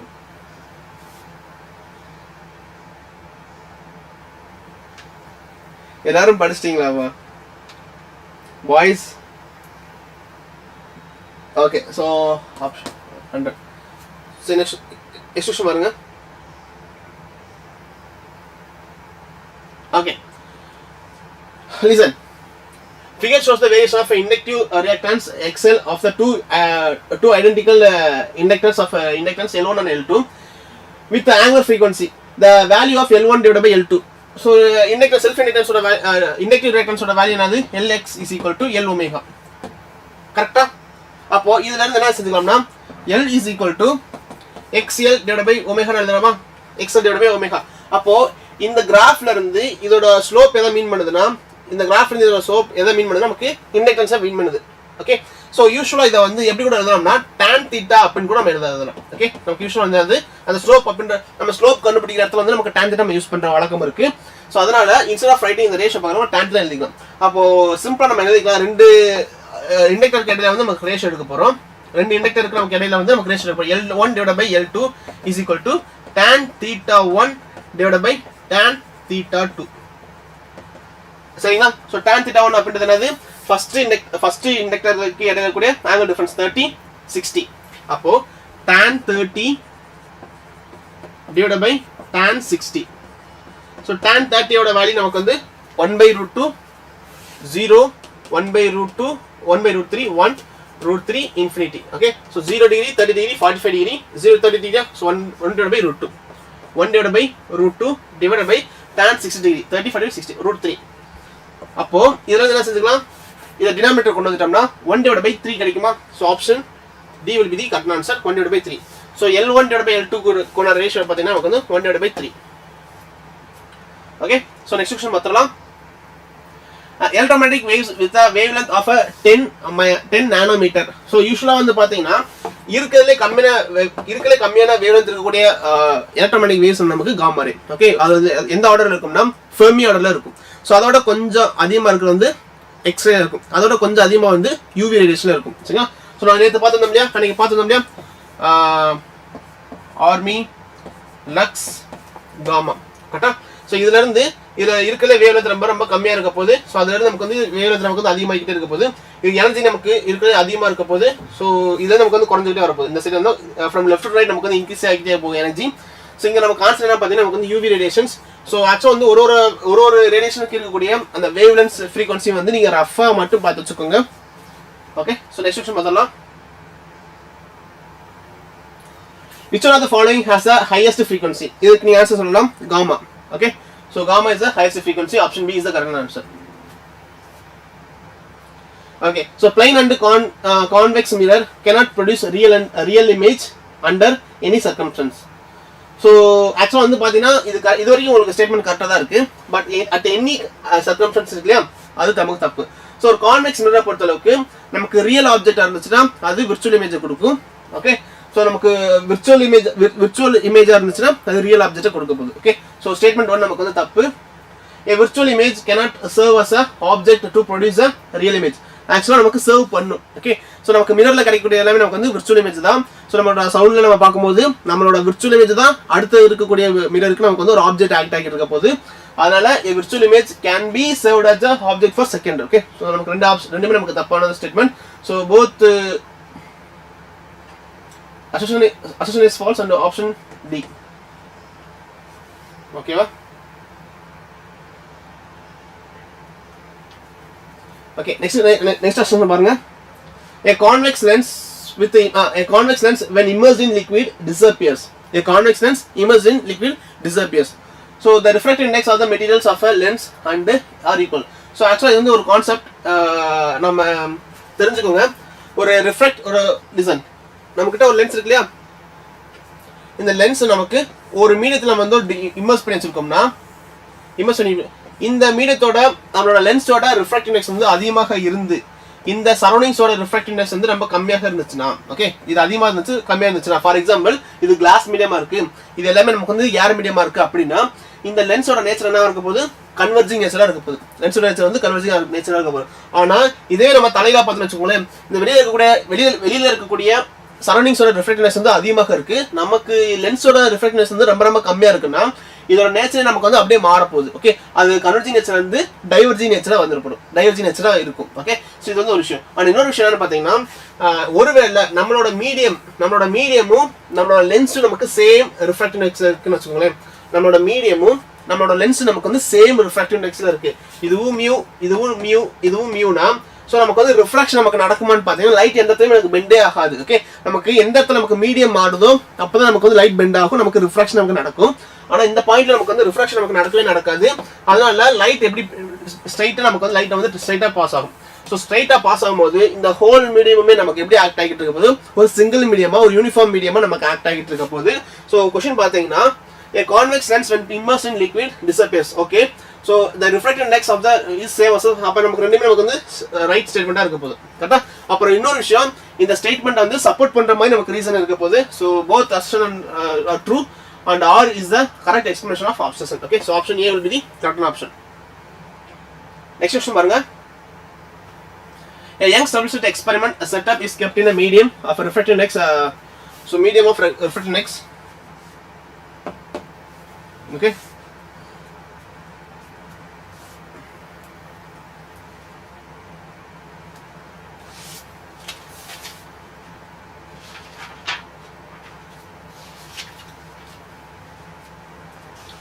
a Young's double-slit experiment are set up in a uniform refractive index 4/3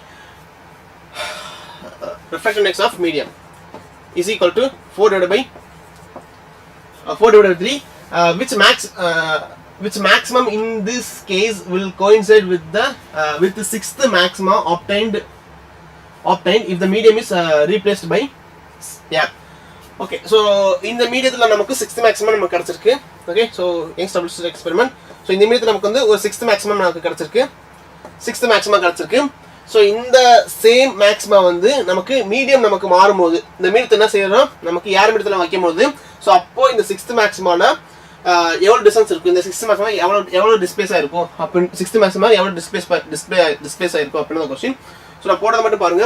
யூஸ்வலாக இந்த question நமக்கு தெரிஞ்சுக்க வேண்டியது என்னன்னு பார்த்தீங்கன்னா, நமக்கு ரெண்டு விஷயம், ஒன்று வந்து பாத் டிஃபரன்ஸ் அண்டு ஃப்ரிஞ்ச் வித்கோட ஃபார்முலா. ஸோ பாத் டிஃபரன்ஸை பொறுத்த அளவுக்கு, so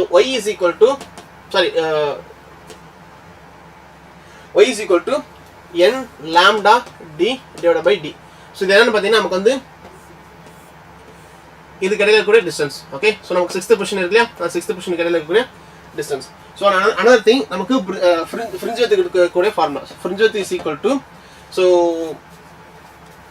lambda d divided by d, lambda d divided by d. So இந்த ரெண்டு ஃபார்முலா என்ன செய்ய போகிறோம், இது எப்படி எடுத்து வச்சுக்கிட்டு, ஸோ யூஸ்வலாக அந்த ரிஃப்ராக்ட் லாம்டா மீடியத்துக்கும் லாம்டா யாருக்கு இருக்கக்கூடிய ரிலேஷன் நம்ம பார்ப்போம். ஓகேவா, ஸோ என்னன்னு பார்த்தீங்கன்னா, so lambda in medium is equal to lambda in air divided by refractive index. So இந்த ஃபார்முலா யூஸ் பண்ணி just we are going to find the refractive index நமக்கு வேல்யூ நமக்கு தெரியும். ஸோ அதனால அந்த ரெண்டு மீடியத்தோட வேவ்லென்த் நம்ம பார்க்க போகிறோம். So lambda m divided by lambda air will be equal to refractive index is 4/3. So நமக்கு வந்து 3/4 கிடைக்க போகுது, 3/4. ஓகே, ஸோ இதை ஞாபகம் இதை எடுத்து வச்சுக்கோங்க.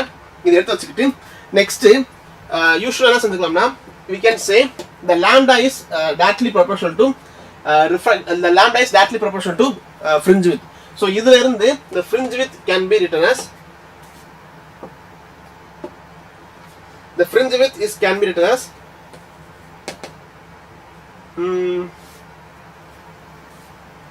இது இந்த சைடு கொண்டு வந்துட்டோம்னு வச்சுக்கோங்களேன், 3/4 into fringe width in air. கரெக்ட்டுங்களா? இப்போ இதுல இருந்து 4 into fringe width in medium is equal to 3 into fringe width in air. So இதுக்கப்புறம்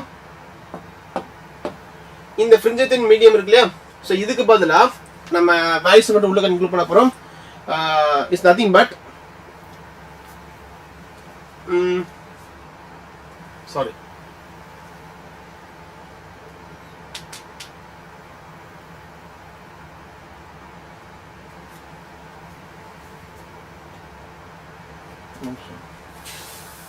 ஒன்ஸ் நமக்கு வந்து மீடியம் மாறினதுக்கு அப்புறம் இந்த fringe width நமக்கு என்னன்னு தெரியாது. So medium fringe width is equal to 6th fringe width in air. கரெக்டா? ஸோ இப்போ நமக்கு இந்த மீடியத்துக்கு பதிலாக நம்ம என்ன செய்ய போறோம், அந்த வேல்யூ நம்ம உள்ள இன்க்ளூட் பண்ண போறோம். இந்த மீடியத்துக்கு பதிலாக இந்த வேல்யூ நம்ம உள்ள இன்க்ளூட் பண்ண போறோம். So n into 3/4 air is equal to 6 into air. So ரெண்டையுமே நம்ம கேன்சல் பண்ணிடலாம்.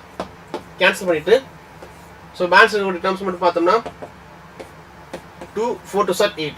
So n is equal to 4 8. Okay, so நமக்கு அந்த மீடியத்தில் நமக்கு 6th மேக்ஸிமம் கிடைச்சிருந்தா அதே இடத்துல வந்து நமக்கு வந்து 8th மேக்ஸிமம் நமக்கு கிடைச்சிருந்திருக்கும். ஓகே, ஸோ அதான் நமக்கு இந்த என்னோட value. So that's it. So n is equal to 8. Okay, so that's it. Next question பாருங்க. Youngsters 8th question. Okay, the interference and the diffractions of a light energies are reduces in one regions produces a dark fringes. It increases in another regions and produces bright fringes. Okay, so in interference the diffraction of a light energies reduces in one region produces அப்ப நமக்கு அந்த bright and dark fringes கிடைச்சிருக்கு இல்லையா, இந்த இடத்துல நமக்கு bright and dark fringes கிடைச்சிருக்கு. So இந்த இடத்துல நம்மளோட லைட் நமக்கு வந்து ஒரு இடத்துல நமக்கு எனர்ஜி கம்மியா இருக்கு, ஒரு இடத்துல நமக்கு எனர்ஜி நமக்கு அதிகமா இருக்கு. ஓகே, ஸோ இதுக்கான காரணம் என்னன்னு பார்த்தீங்கன்னா due to the conservation of energy தான். அண்ட் இங்கிலீஷ் அந்த region produces bright fringes. Reason என்ன பார்த்தீங்கன்னா it happens because energy is not conserve. Actually வந்து it's a conserve. Okay, so statement ஒன்று கரெக்ட், ஆனால் அது வந்து கரெக்டாக எக்ஸ்பிளைன் பண்ணல. ரீசன் நம்ம தப்பு. So assertion is true, reason is false. Okay, option C. Next question. A wave associated with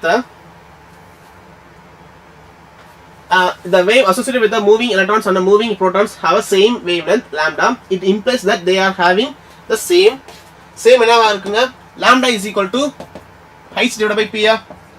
அப்போ ரெண்டுக்குமே நமக்கு சேம் wavelength இருக்கு அப்படின்னா ஸோ யூஸ்வலாக வந்து ஹைட்ஸ் நமக்கு கான்ஸ்டன்டா இருக்க போகுது. ஸோ நமக்கு என்ன சேமா இருந்திருக்கணும், வேற வழியே இல்லை. மொமெண்டம் வந்து சேமா இருந்தால் மட்டும் நமக்கு வந்து சேம் டி பிராக்ல வேவ்லென்த் கிடைச்சிருக்க முடியும். அப்போ ரெண்டு கேஸ்ல வந்து we are going to have same wavelength. அதனால என்ன மீனிங்னா ரெண்டு பார்ட்டிகளுக்கு we are having to have same momentum. So option A will be the correct option.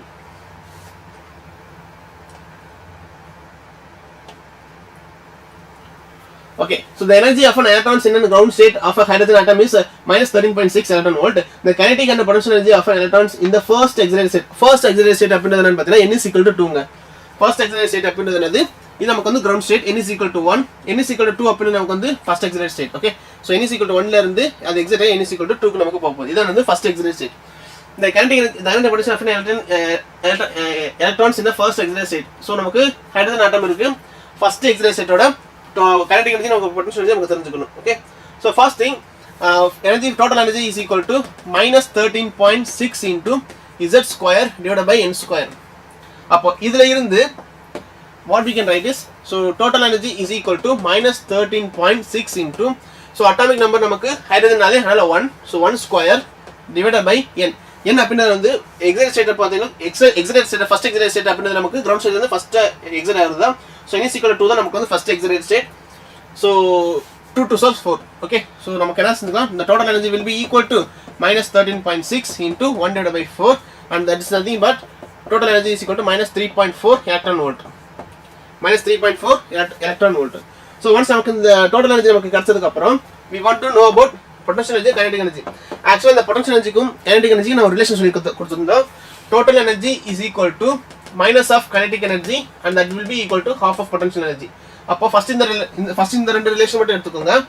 the total energy is equal to minus kinetic energy. okay, அப்போ kinetic energy will be equal to minus of total energy. இந்த இடத்துல இங்க minus மட்டும் போட்டுக்கோங்க. அதனால என்ன செஞ்சுக்கலாம், 3.4 electron volt. 3.4 electron volt. இதான் நமக்கு kinetic energy. ஓகேவா, அதுக்கு அடுத்து potential energy. so இத ரெண்டையும் just ரிலேட் பண்ணிக்கோங்க. இத ரெண்டையும் ரிலேட் பண்ணோம்னா total energy அப்ப potential energy is equal to 2 into total energy ன்னு சொல்லலாமா? Potential energy is equal to 2 into total energy சொல்லலாமா? அப்போ the potential energy will be equal to 2 into total energy ஓட ஃபார்முலா நமக்கு வந்து -3.4 அதனால -3.4 அப்போ total energy will be equal to 6.8 -6.8 electron volt. Okay, so அப்ப ஆப்ஷன் என்ன இருக்க போகுது 3.4 -6.8 3.4 -6.8 option C will be the correct option. ஓகேங்களா? Okay sir நேசிகா.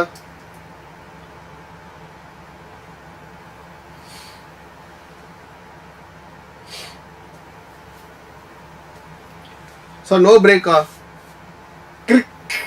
கிருத்திக் பிரேக் வேணுமா உங்களுக்கு? Hi sir. சங்கேஷ் ஹாய். கொஞ்சம் பார்த்துட்டு அதுக்கப்புறம் ஒரு 1 மார்க் முடிச்சதுக்கப்புறம் நான் பிரேக் விட்டுக்கலாம். ஓகே, ஸோ கொஞ்சம் மட்டும் பார்த்துடலாம்.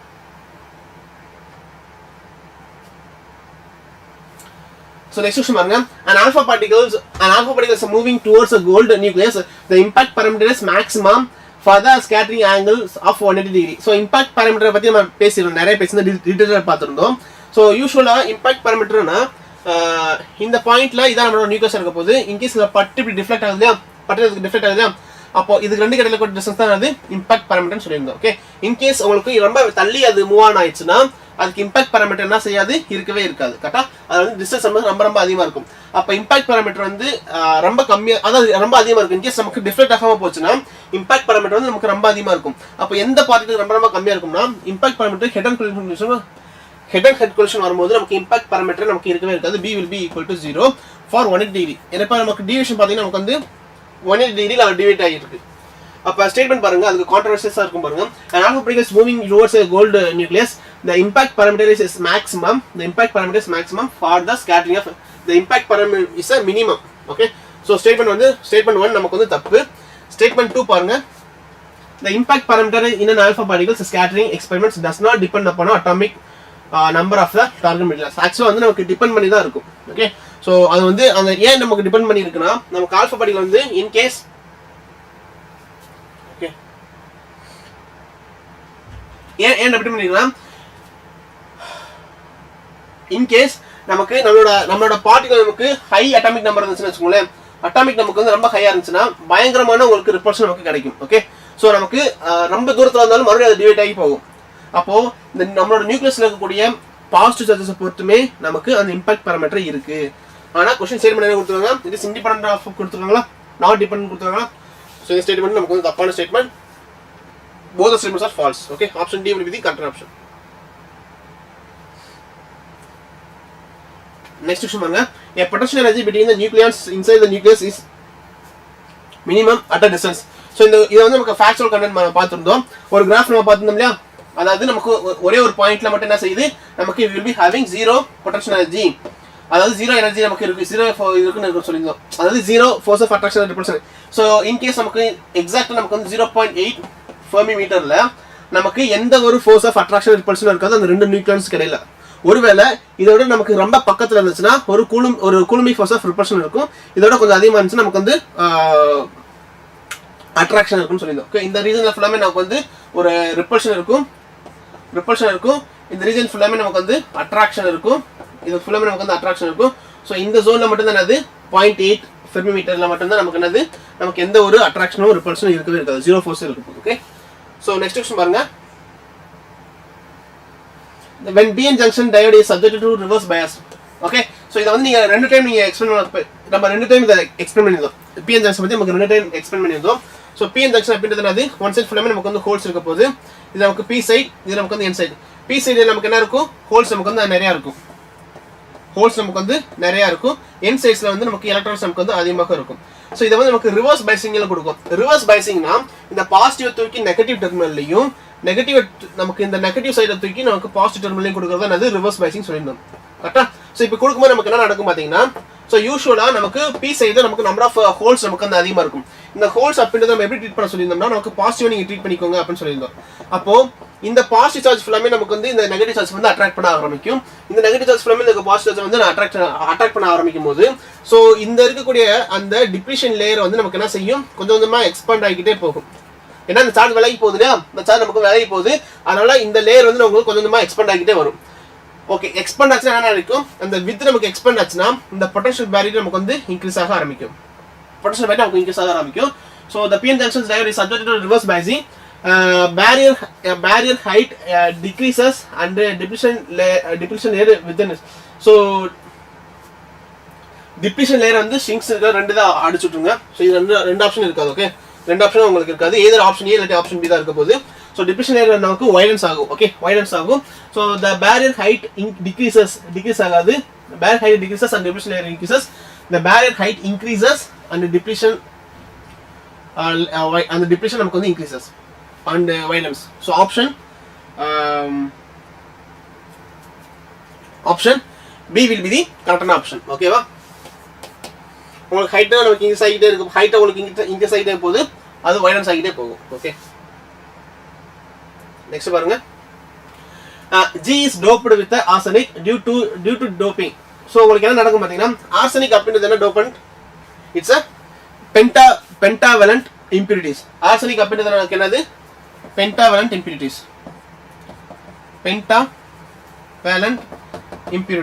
ஸோ pentavalent impurities அப்படின்றது என்னன்னா, நமக்கு 5 வேலன்ஸ்ல நமக்கு வந்து 5 எலக்ட்ரான்ஸ் இருக்கும். ஓகே, ஸோ 5 எலக்ட்ரான்ஸ் இருக்கும் போது ஸோ 4 எலக்ட்ரான்ஸ் நமக்கு பாண்ட் ஆகிரும். ஓகே, ஸோ நமக்கு ஆர்சனிக் எடுத்துக்கும் போது 4 எலக்ட்ரான்ஸ் நமக்கு வந்து பாண்ட் ஆகிரும். ஓகே, சிலிகான்ஸ் கூட நமக்கு வந்து 4 எலக்ட்ரான்ஸ் நமக்கு பாண்ட் ஆகிரும். சிலிகான் கூட நமக்கு வந்து 4 எலக்ட்ரான்ஸ் நமக்கு வந்து பாண்ட் ஆகிரும். ஆனா இது தாண்டி பேலன்ஸ் நமக்கு வந்து ஒரு எலக்ட்ரான்ஸ் வந்து சும்மா இருக்க போகுது. ஓகே, சோ இந்த ஒரு எலக்ட்ரான்ஸ் நமக்கு வந்து சும்மா இருக்க போகுது. இந்த எலக்ட்ரான்ஸ் தான் என்ன செய்யும், நமக்கு ஒன்ஸ் நமக்கு எலக்ட்ரிக் ஃபீல்ட் கொடுக்கும்போது இது வந்து கரண்ட்டை வந்து அதை கண்டக்ட் பண்ணும். அப்போ இது என்ன செய்யுது, இந்த மாதிரி இம்பியூரிட்டிஸ் நம்ம டோப் பண்ணும்போது நம்மளோட கிறிஸ்டல்ல கரண்ட் நமக்கு அதிகமா இருக்கும். ஸோ எலக்ட்ரானிக் கரண்ட் நமக்கு அதிகமா இருக்கும், ஹோல்ஸ் நமக்கு கரண்ட் வந்து இருக்கவே இருக்காது. Okay, the number of conduction electrons நமக்கு increases, the number of holes நமக்கு இங்க holes நமக்கு decrease, holes நமக்கு இருக்காது. The number of conduction electrons increases. This was option B. Okay, so the number of conduction electrons நமக்கு increases. ஏன்னா நமக்கு ஒரு எலக்ட்ரான்ஸ் நமக்கு அதிகமா நமக்கு கிரியேட் பண்றோம், அந்த கிறிஸ்டல் நமக்கு ஒரு அவைலபிலிட்டி ஆஃப் 50 எலக்ட்ரான்ஸ் வந்து கிரியேட் பண்றோம். ஓகேவா, சோ another thing, ரெண்டு கிறிஸ்டல்லையுமே both n டைப் இருந்தாலும் சரி p டைப் இருந்தாலும் சரி உங்களுக்கு வந்து they are electrically neutral. Atta அது n டைப் இருந்துச்சுன்னா வந்து உங்களுக்கு we are going to have availability of holes தான் அங்க அதிகமா இருக்க போகுது. availability of holes தான் அதிகமா இருக்க போகுது. n டைப்ல availability of electrons தான் அதிகமா இருக்க போகுது. that doesn't mean that உங்களுக்கு இந்த சைடு ஃபுல்லாமே உங்களுக்கு நெகட்டிவ் சார்ஜஸ், இந்த சைடு உங்களுக்கு இல்ல பாசிட்டிவ் சார்ஜும் இல்ல. ஓகே, ஆனா எப்ப இது இந்த சைடு உங்களுக்கு n டைப் வந்து உங்களுக்கு பாசிட்டிவ் சார்ஜ் இருக்கும்னா எப்பலாம் இந்த பொட்டன்ஷியல் பேரியர் உங்களுக்கு கிரியேட் ஆகுதோ அப்ப மட்டும் தான் என்ன செய்யுது, இந்த ரீஜன் வந்து உங்களுக்கு இப்போ பொட்டன்ஷியல் கிரியேட் ஆச்சு உங்களுக்கு என்ன கிடைக்கும், இந்த பாயிண்ட் ஃபுல்லாமே நமக்கு இங்க நமக்கு எலக்ட்ரான்ஸ் அக்குமுலேட் ஆகும், இந்த சைடு நமக்கு வந்து பாசிட்டிவ் அக்குமுலேட் ஆகும். சோ இப்போதான் பாத்தீங்கன்னா இந்த n type will be having positive charge, இந்த p type will be having negative charge. எப்போ இந்த பொட்டன்ஷியல் பேரியர் கிரியேட் ஆனதுக்கு அப்புறம், அப்போ பொட்டன்ஷியல் பேரியர் கிரியேட் ஆனதுக்கு முன்னாடி பாத்தீங்கன்னா the whole crystal is electrically neutral. ஆனா இந்த பொட்டன்ஷியல் பேரியர் கிரியேட் ஆனதுக்கு அப்புறம் இந்த n டைப் வந்து பாசிட்டிவா சார்ஜ் ஆயிருக்கும், இந்த p டைப் வந்து நெகட்டிவா சார்ஜ் ஆயிருக்கும். இத மட்டும் நோட் பண்ணி வெச்சுக்கோங்க. ஹாய் சார், வாங்க, வணக்கம். Okay, so that's it. Okay, so ஒரு 5 நிமிஷம் பிரேக் எடுத்துக்கோங்க. ஒரு 12 o'clock மறுபடியும் நம்ம மீட் பண்ணுவோம். ஹாய் சார், வணக்கம். Isaac, hi, good afternoon. So ஒரு 5 நிமிஷம் பிரேக் எடுத்துக்கோங்க. எக்ஸாக்ட் நமக்கு 12 o'clock மறுபடியும் மீட் பண்ணுவோம். ஓகே, ஸோ 12 o'clock மறுபடியும் மீட் பண்ணுவோம். ஓகே,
ஓகேங்க, ஸ்டார்ட் பண்ணிடலாம்.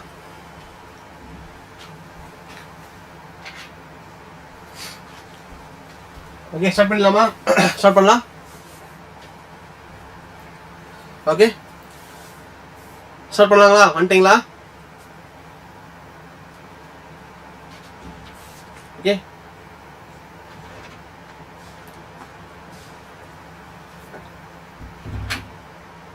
Hello sir, Moon hi. Okay, start பண்ணலாம். Game done. ஸோ நெக்ஸ்ட் நம்ம வந்து 2 மார்க்ஸ் பார்க்க போகிறோம். கொஞ்சம் ஸ்பீடப் பண்ணிடலாம். So 4 point charges, 4 point charges, so 1 microcoulomb, -2 microcoulomb, 1 microcoulomb and -2 coulombs are placed at the corners of A, B and C, A, B, C and D respectively of a square of a size 30 centimeters. Find the net force acting on the charge of 4 microcoulomb placed in the center of the square. So just நீங்க என்ன செய்யுங்க, டக்குன்னு பார்த்து நீங்களே போட்டுடலாம். ஒரு square இருக்கு, இங்க வந்து 1 microcoulomb, -2 microcoulomb, C நமக்கு வந்து -2 AB. ஸோ மறுபடியும் நீங்கள் C நமக்கு வந்து 1 microcoulomb, -2 microcoulomb. Okay, done, fine. So another thing, find the net force acting on a charge at 0.4. Okay, இதோட டைமில் ட்ரா பண்ணலாம். இந்த டைமில் நம்ம எக்ஸாக்டாக சென்டர் நம்ம ட்ரா பண்ணிடலாமா? இந்த சென்டரில் நமக்கு 4 microcoulomb இருக்கா? இந்த மைக்ரோகூலம்ல நமக்கு ஒட்டுமொத்தமாக எவ்வளோ ஃபோர்ஸ் ஆக்ட் ஆகிட்டு இருக்கு அப்படின்னு கொஸ்டின். ஸோ இங்கே நல்லா பார்த்தீங்கன்னா இந்த 2 ஃபோர்ஸுமே இங்கே நமக்கு இருக்குமா? நம்ம வச்சுக்கிறது வந்து ஒரு பாசிட்டிவ் சார்ஜ், நமக்கு இந்த டைமில் இருக்கிறது வந்து ஒரு நெகட்டிவ் சார்ஜ். அப்போ இந்த பாசிட்டிவ் சார்ஜ் இந்த நெகட்டிவ் சார்ஜ் நமக்கு வந்து ஒரு அட்ராக்ஷன் இருக்கும். கரெக்டாக ஒரு அட்ராக்ஷன் இருக்கும். அண்ட் இந்த 2 சார்ஜ் கடையில் வந்து ஒரு அட்ராக்ஷன் இருக்கும். எவ்வளோ அட்ராக்ஷன் இருக்கும்? சேம் ஃபோர்ஸ் ஆஃப் அட்ராக்ஷன் இருக்கும். சரிங்களா? ஸோ அதே மாதிரி இங்கே நம்ம பாருங்களேன், சேம் ஃபோர்ஸ் ஆஃப் அட்ராக்ஷன் இருக்கும். அப்போ இந்த ஃபோர்ஸும் இந்த ஃபோர்ஸும் உங்களுக்கு கேன்சல் ஈச் அதர், ரெண்டுமே கேன்சல் ஈச் அதர் ஆயிருமா? கேன்சல் ஈச் அதர் ஆயிரும். அதுக்கடுத்து இந்த 2 சார்ஜும் பாருங்க, இங்கே நமக்கு 1 microcoulomb, இங்கே நமக்கு 1 microcoulomb. So positive repulsion. So இது நமக்கு என்ன செய்யும்? மறுபடியும் ரிப்பல் பண்ணும். ஓகேவா? ஸோ ரிப்பல் பண்ணுச்சுன்னா இந்த 2 ஃபோர்ஸுமே நமக்கு வந்து சேம் ஃபோர்ஸ் ஆஃப் ரிப்பல்ஷன் இருக்கும். அப்போ இந்த 2 ஃபோர்ஸுமே நமக்கு என்ன செய்யும்? கேன்சல் ஈச் அதர் ஆயிரும். ஸோ ஒட்டுமொத்தமாக பார்த்தீங்கன்னா இந்த பாயிண்ட்ல நமக்கு 0 ஃபோர்ஸ் நமக்கு கிடைக்கும். 0 ஃபோர்ஸ் நமக்கு கிடைக்கும் எங்க? நம்மளோட சென்டர் பாயிண்ட்ல. சரிங்களா? நம்மளோட சென்டர்ல you will be having 0 force. So answer 0 sir. Each force cancel each other. Exactly correct. So answer is 0. ஆமா Moon and Ravi, very good. உங்க பேர் என்ன? Moon Cookie. உங்க பேர் என்ன? ஓகே, நெக்ஸ்ட் பாருங்க. 3 point charges of 1 picocoulomb each at kept at the vertices of a equilateral triangle of sides 10 centimeters. Okay, 10 centimeters. So find the net field at the centroid. So நம்மளோட இதுதான் நம்மளோட triangles, இது நமக்கு exact centers. So இந்த பாயிண்ட்ல listen, இது நமக்கு 1 picocoulomb, இது நமக்கு இன்னும் 1 picocoulomb. ஓகே, ஸோ ரஃப்பான ஒரு ஐடியா இருந்தாலே சொல்லலாம், ஐடியான்னு தான் சொல்லலாம். ஸோ எல்லாமே இங்கே பாருங்க, நமக்கு சேம் டிஸ்டன்ஸ் தான் இருக்க போகுது. ஓகே, சேம் டிஸ்டன்ஸ் தான் இருக்க போகுது. ஸோ எல்லாமே நமக்கு வந்து சேம் ஃபோர்ஸ் ஆஃப் ரிப்பல்ஷன் கொடுக்க போகுது. கரெக்டாக அட் பாயிண்ட் எல்லாமே நமக்கு சேம் ஃபோர்ஸ் இந்த பாயிண்ட் நமக்கு வந்து எக்ஸிபிட் பண்ண போகுது. அப்போ இந்த பாயிண்ட்ல net force will be equal to 0. Okay, so நம்ம இன்னும் கொஞ்சம் ப்ரிசைஸாக நம்ம சொல்லணும்னா we can consider ஒரு சார்ஜுமே நம்ம தனித்தே கன்சிடர் பண்ணலாம். இதை வந்து Q1, இது நமக்கு வந்து Q2, இது நமக்கு Q3 அப்படின்னு கன்சிடர் பண்ணலாம். ஸோ Q1 சார்ஜ் நமக்கு இந்த இடத்துல நமக்கு வந்து will be having some forces. So just நம்ம இந்த 2 ஃபோர்ஸை நம்ம ரிசால்வ் பண்ணும்போது இந்த 2 ஃபோர்ஸை மட்டும் ரிசால்வ் பண்ணுவோம். ஃபர்ஸ்ட் இந்த 2 ஃபோர்ஸை மட்டுமே நம்ம ரிசால்வ் பண்ணும்போது we will be getting forces on இந்த இடத்துல நமக்கு கிடைக்குமா? இப்போ 2 வெக்டர் இங்கே பாருங்க, 2 வெக்டர் நம்ம சால்வ் பண்ணும்போது ரிசல்ட் வெக்டர்னு சொல்லுவோமா? அதே மாதிரி இந்த 2 ஃபோர்ஸை நம்ம சால்வ் பண்ணும்போது you will be getting இதுதான் நமக்கு ரிசல்ட். ஸோ இது நம்ம பார்த்தீங்கன்னா for example force between Q2 and Q3, Q2க்கும் Q3க்கு இடையே இருக்கக்கூடிய ஃபோர்ஸ். ஸோ இந்த ஃபோர்ஸ் வந்து will be opposite to the direction of Q1. இந்த Q1 டைரக்ஷன்ல இருக்கக்கூடிய இந்த ஃபோர்ஸ் நமக்கு அந்த 2 ஃபோர்ஸுமே நமக்கு வந்து சேம் அண்ட் ஆப்போசிட் டைரக்ஷன்ல இருக்க போது. ஸோ நமக்கு வந்து கேன்சல் அவுட் ஈச் அதர் ஆகும்.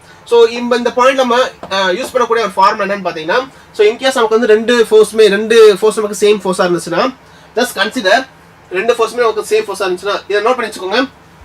இப்போ ஃபார் எக்ஸாம்பிள் இது நமக்கு வந்து ஃபோர்ஸ் 1, இது நமக்கு வந்து ஃபோர்ஸ் 2. ஸோ இதோட ரிசல்டன்ட் ஃபோர்ஸ் நமக்கு கண்டுபிடிக்கணும். அப்போ இந்த ரிசல்டன்ட் ஃபோர்ஸ் கண்டுபிடிக்கிறதுக்கு இன்கேஸ் இதோட ஆங்கிள் நமக்கு வந்து தீட்டான்னு தெரிஞ்சுன்னா the resultant force will be equal to, so 2 into either force, the resultant force will be equal to 2 into either force into cos of theta divided by 2. Okay, இந்த formula use பண்ணிக்கோங்க. In case உங்களுக்கு வந்து ரெண்டு ஃபோர்ஸும் உங்களுக்கு same ஃபோர்ஸா இருக்கும், அந்த ரெண்டு ஃபோர்ஸ்க்கு resultant value நம்ம கண்டுபிடிக்கணும்னா, அப்படி இல்ல எனக்கு ரெண்டு வேற வேற ஃபோர்ஸஸ் இருக்கு, எனக்கு வந்து ரெண்டு வேற வேற ஃபோர்ஸஸ் இருக்கு அப்படின்னா அந்த இடத்துல நீங்க யூஸ் பண்ணக்கூடிய ஃபார்முலா என்னன்னு பார்த்தீங்கன்னா, resultant force will be equal to square root of force 1 square plus force 2 square plus 2 into force 1 force 2 cos pi cos theta. சரிங்களா? ஜஸ்ட் நம்ம இந்த ரெண்டு வெக்டரை நம்ம ஆட் பண்ணும்போது ரிசல்ட் வெக்டர் கண்டுபிடிக்கிறதுக்கு இருக்கக்கூடிய ஒரு ஜெனரலான ஃபார்முலா. ஸோ அப்போ பார்த்தீங்கன்னா இந்த பாயிண்ட்ல you are going to have same distance. So இந்த டிஸ்டன்ஸ் என்னன்னு பார்த்தீங்கன்னா நமக்கு சேம் டிஸ்டன்ஸ் தான், ஆர் எனவே ஆர் தான் இருக்க போகுது. ஸோ இந்த force will be exactly will be equal to upward force, so that நமக்கு net force will be equal to 0. Okay, so next question பார்த்தலாம்.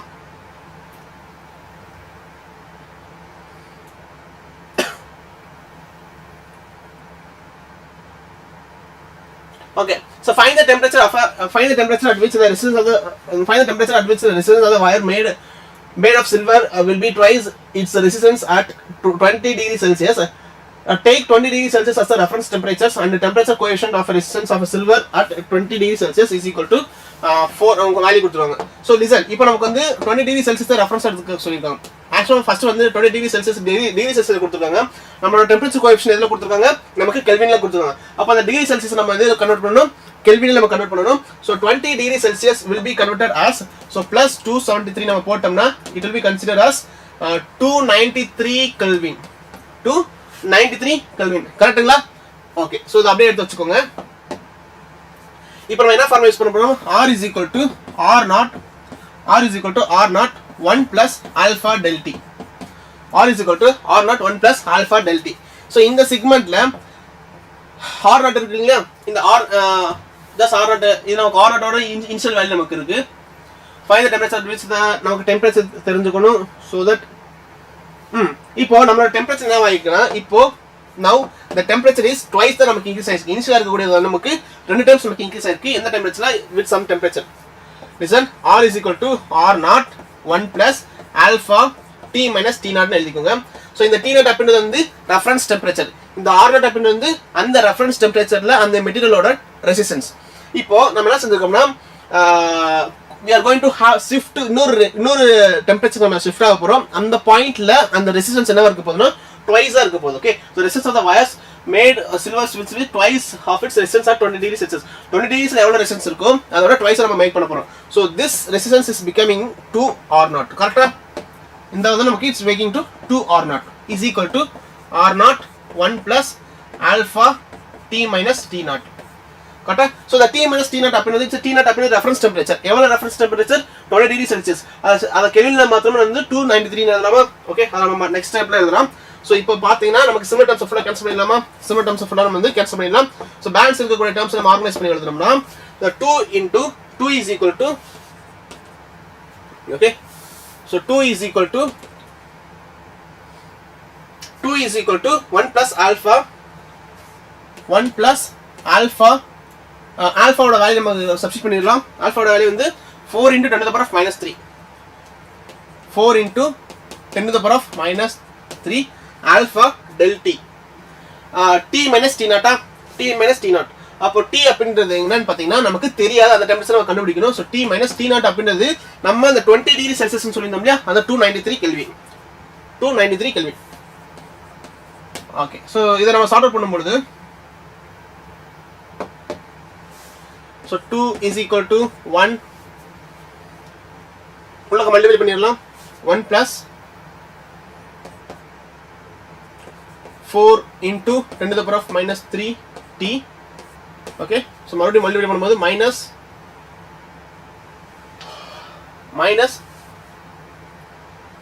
சால்ஸ் இப்படி எடுத்துக்கோங்க. இந்த ஒன்று கொண்டு இந்த ஒன்று இந்த சைடு கொண்டு வந்துடலாம். So 1 will be equal to 4 into 0.004. okay, 0.004 T minus, so 293 into 0.004. ஓகேவா? கரெக்ட்டுங்களா? ஸோ ஸோ இப்போ நம்ம என்ன செய்ய போகிறோம், இதை மறுபடியும் இந்த சைடு கொண்டு வந்துடலாம்.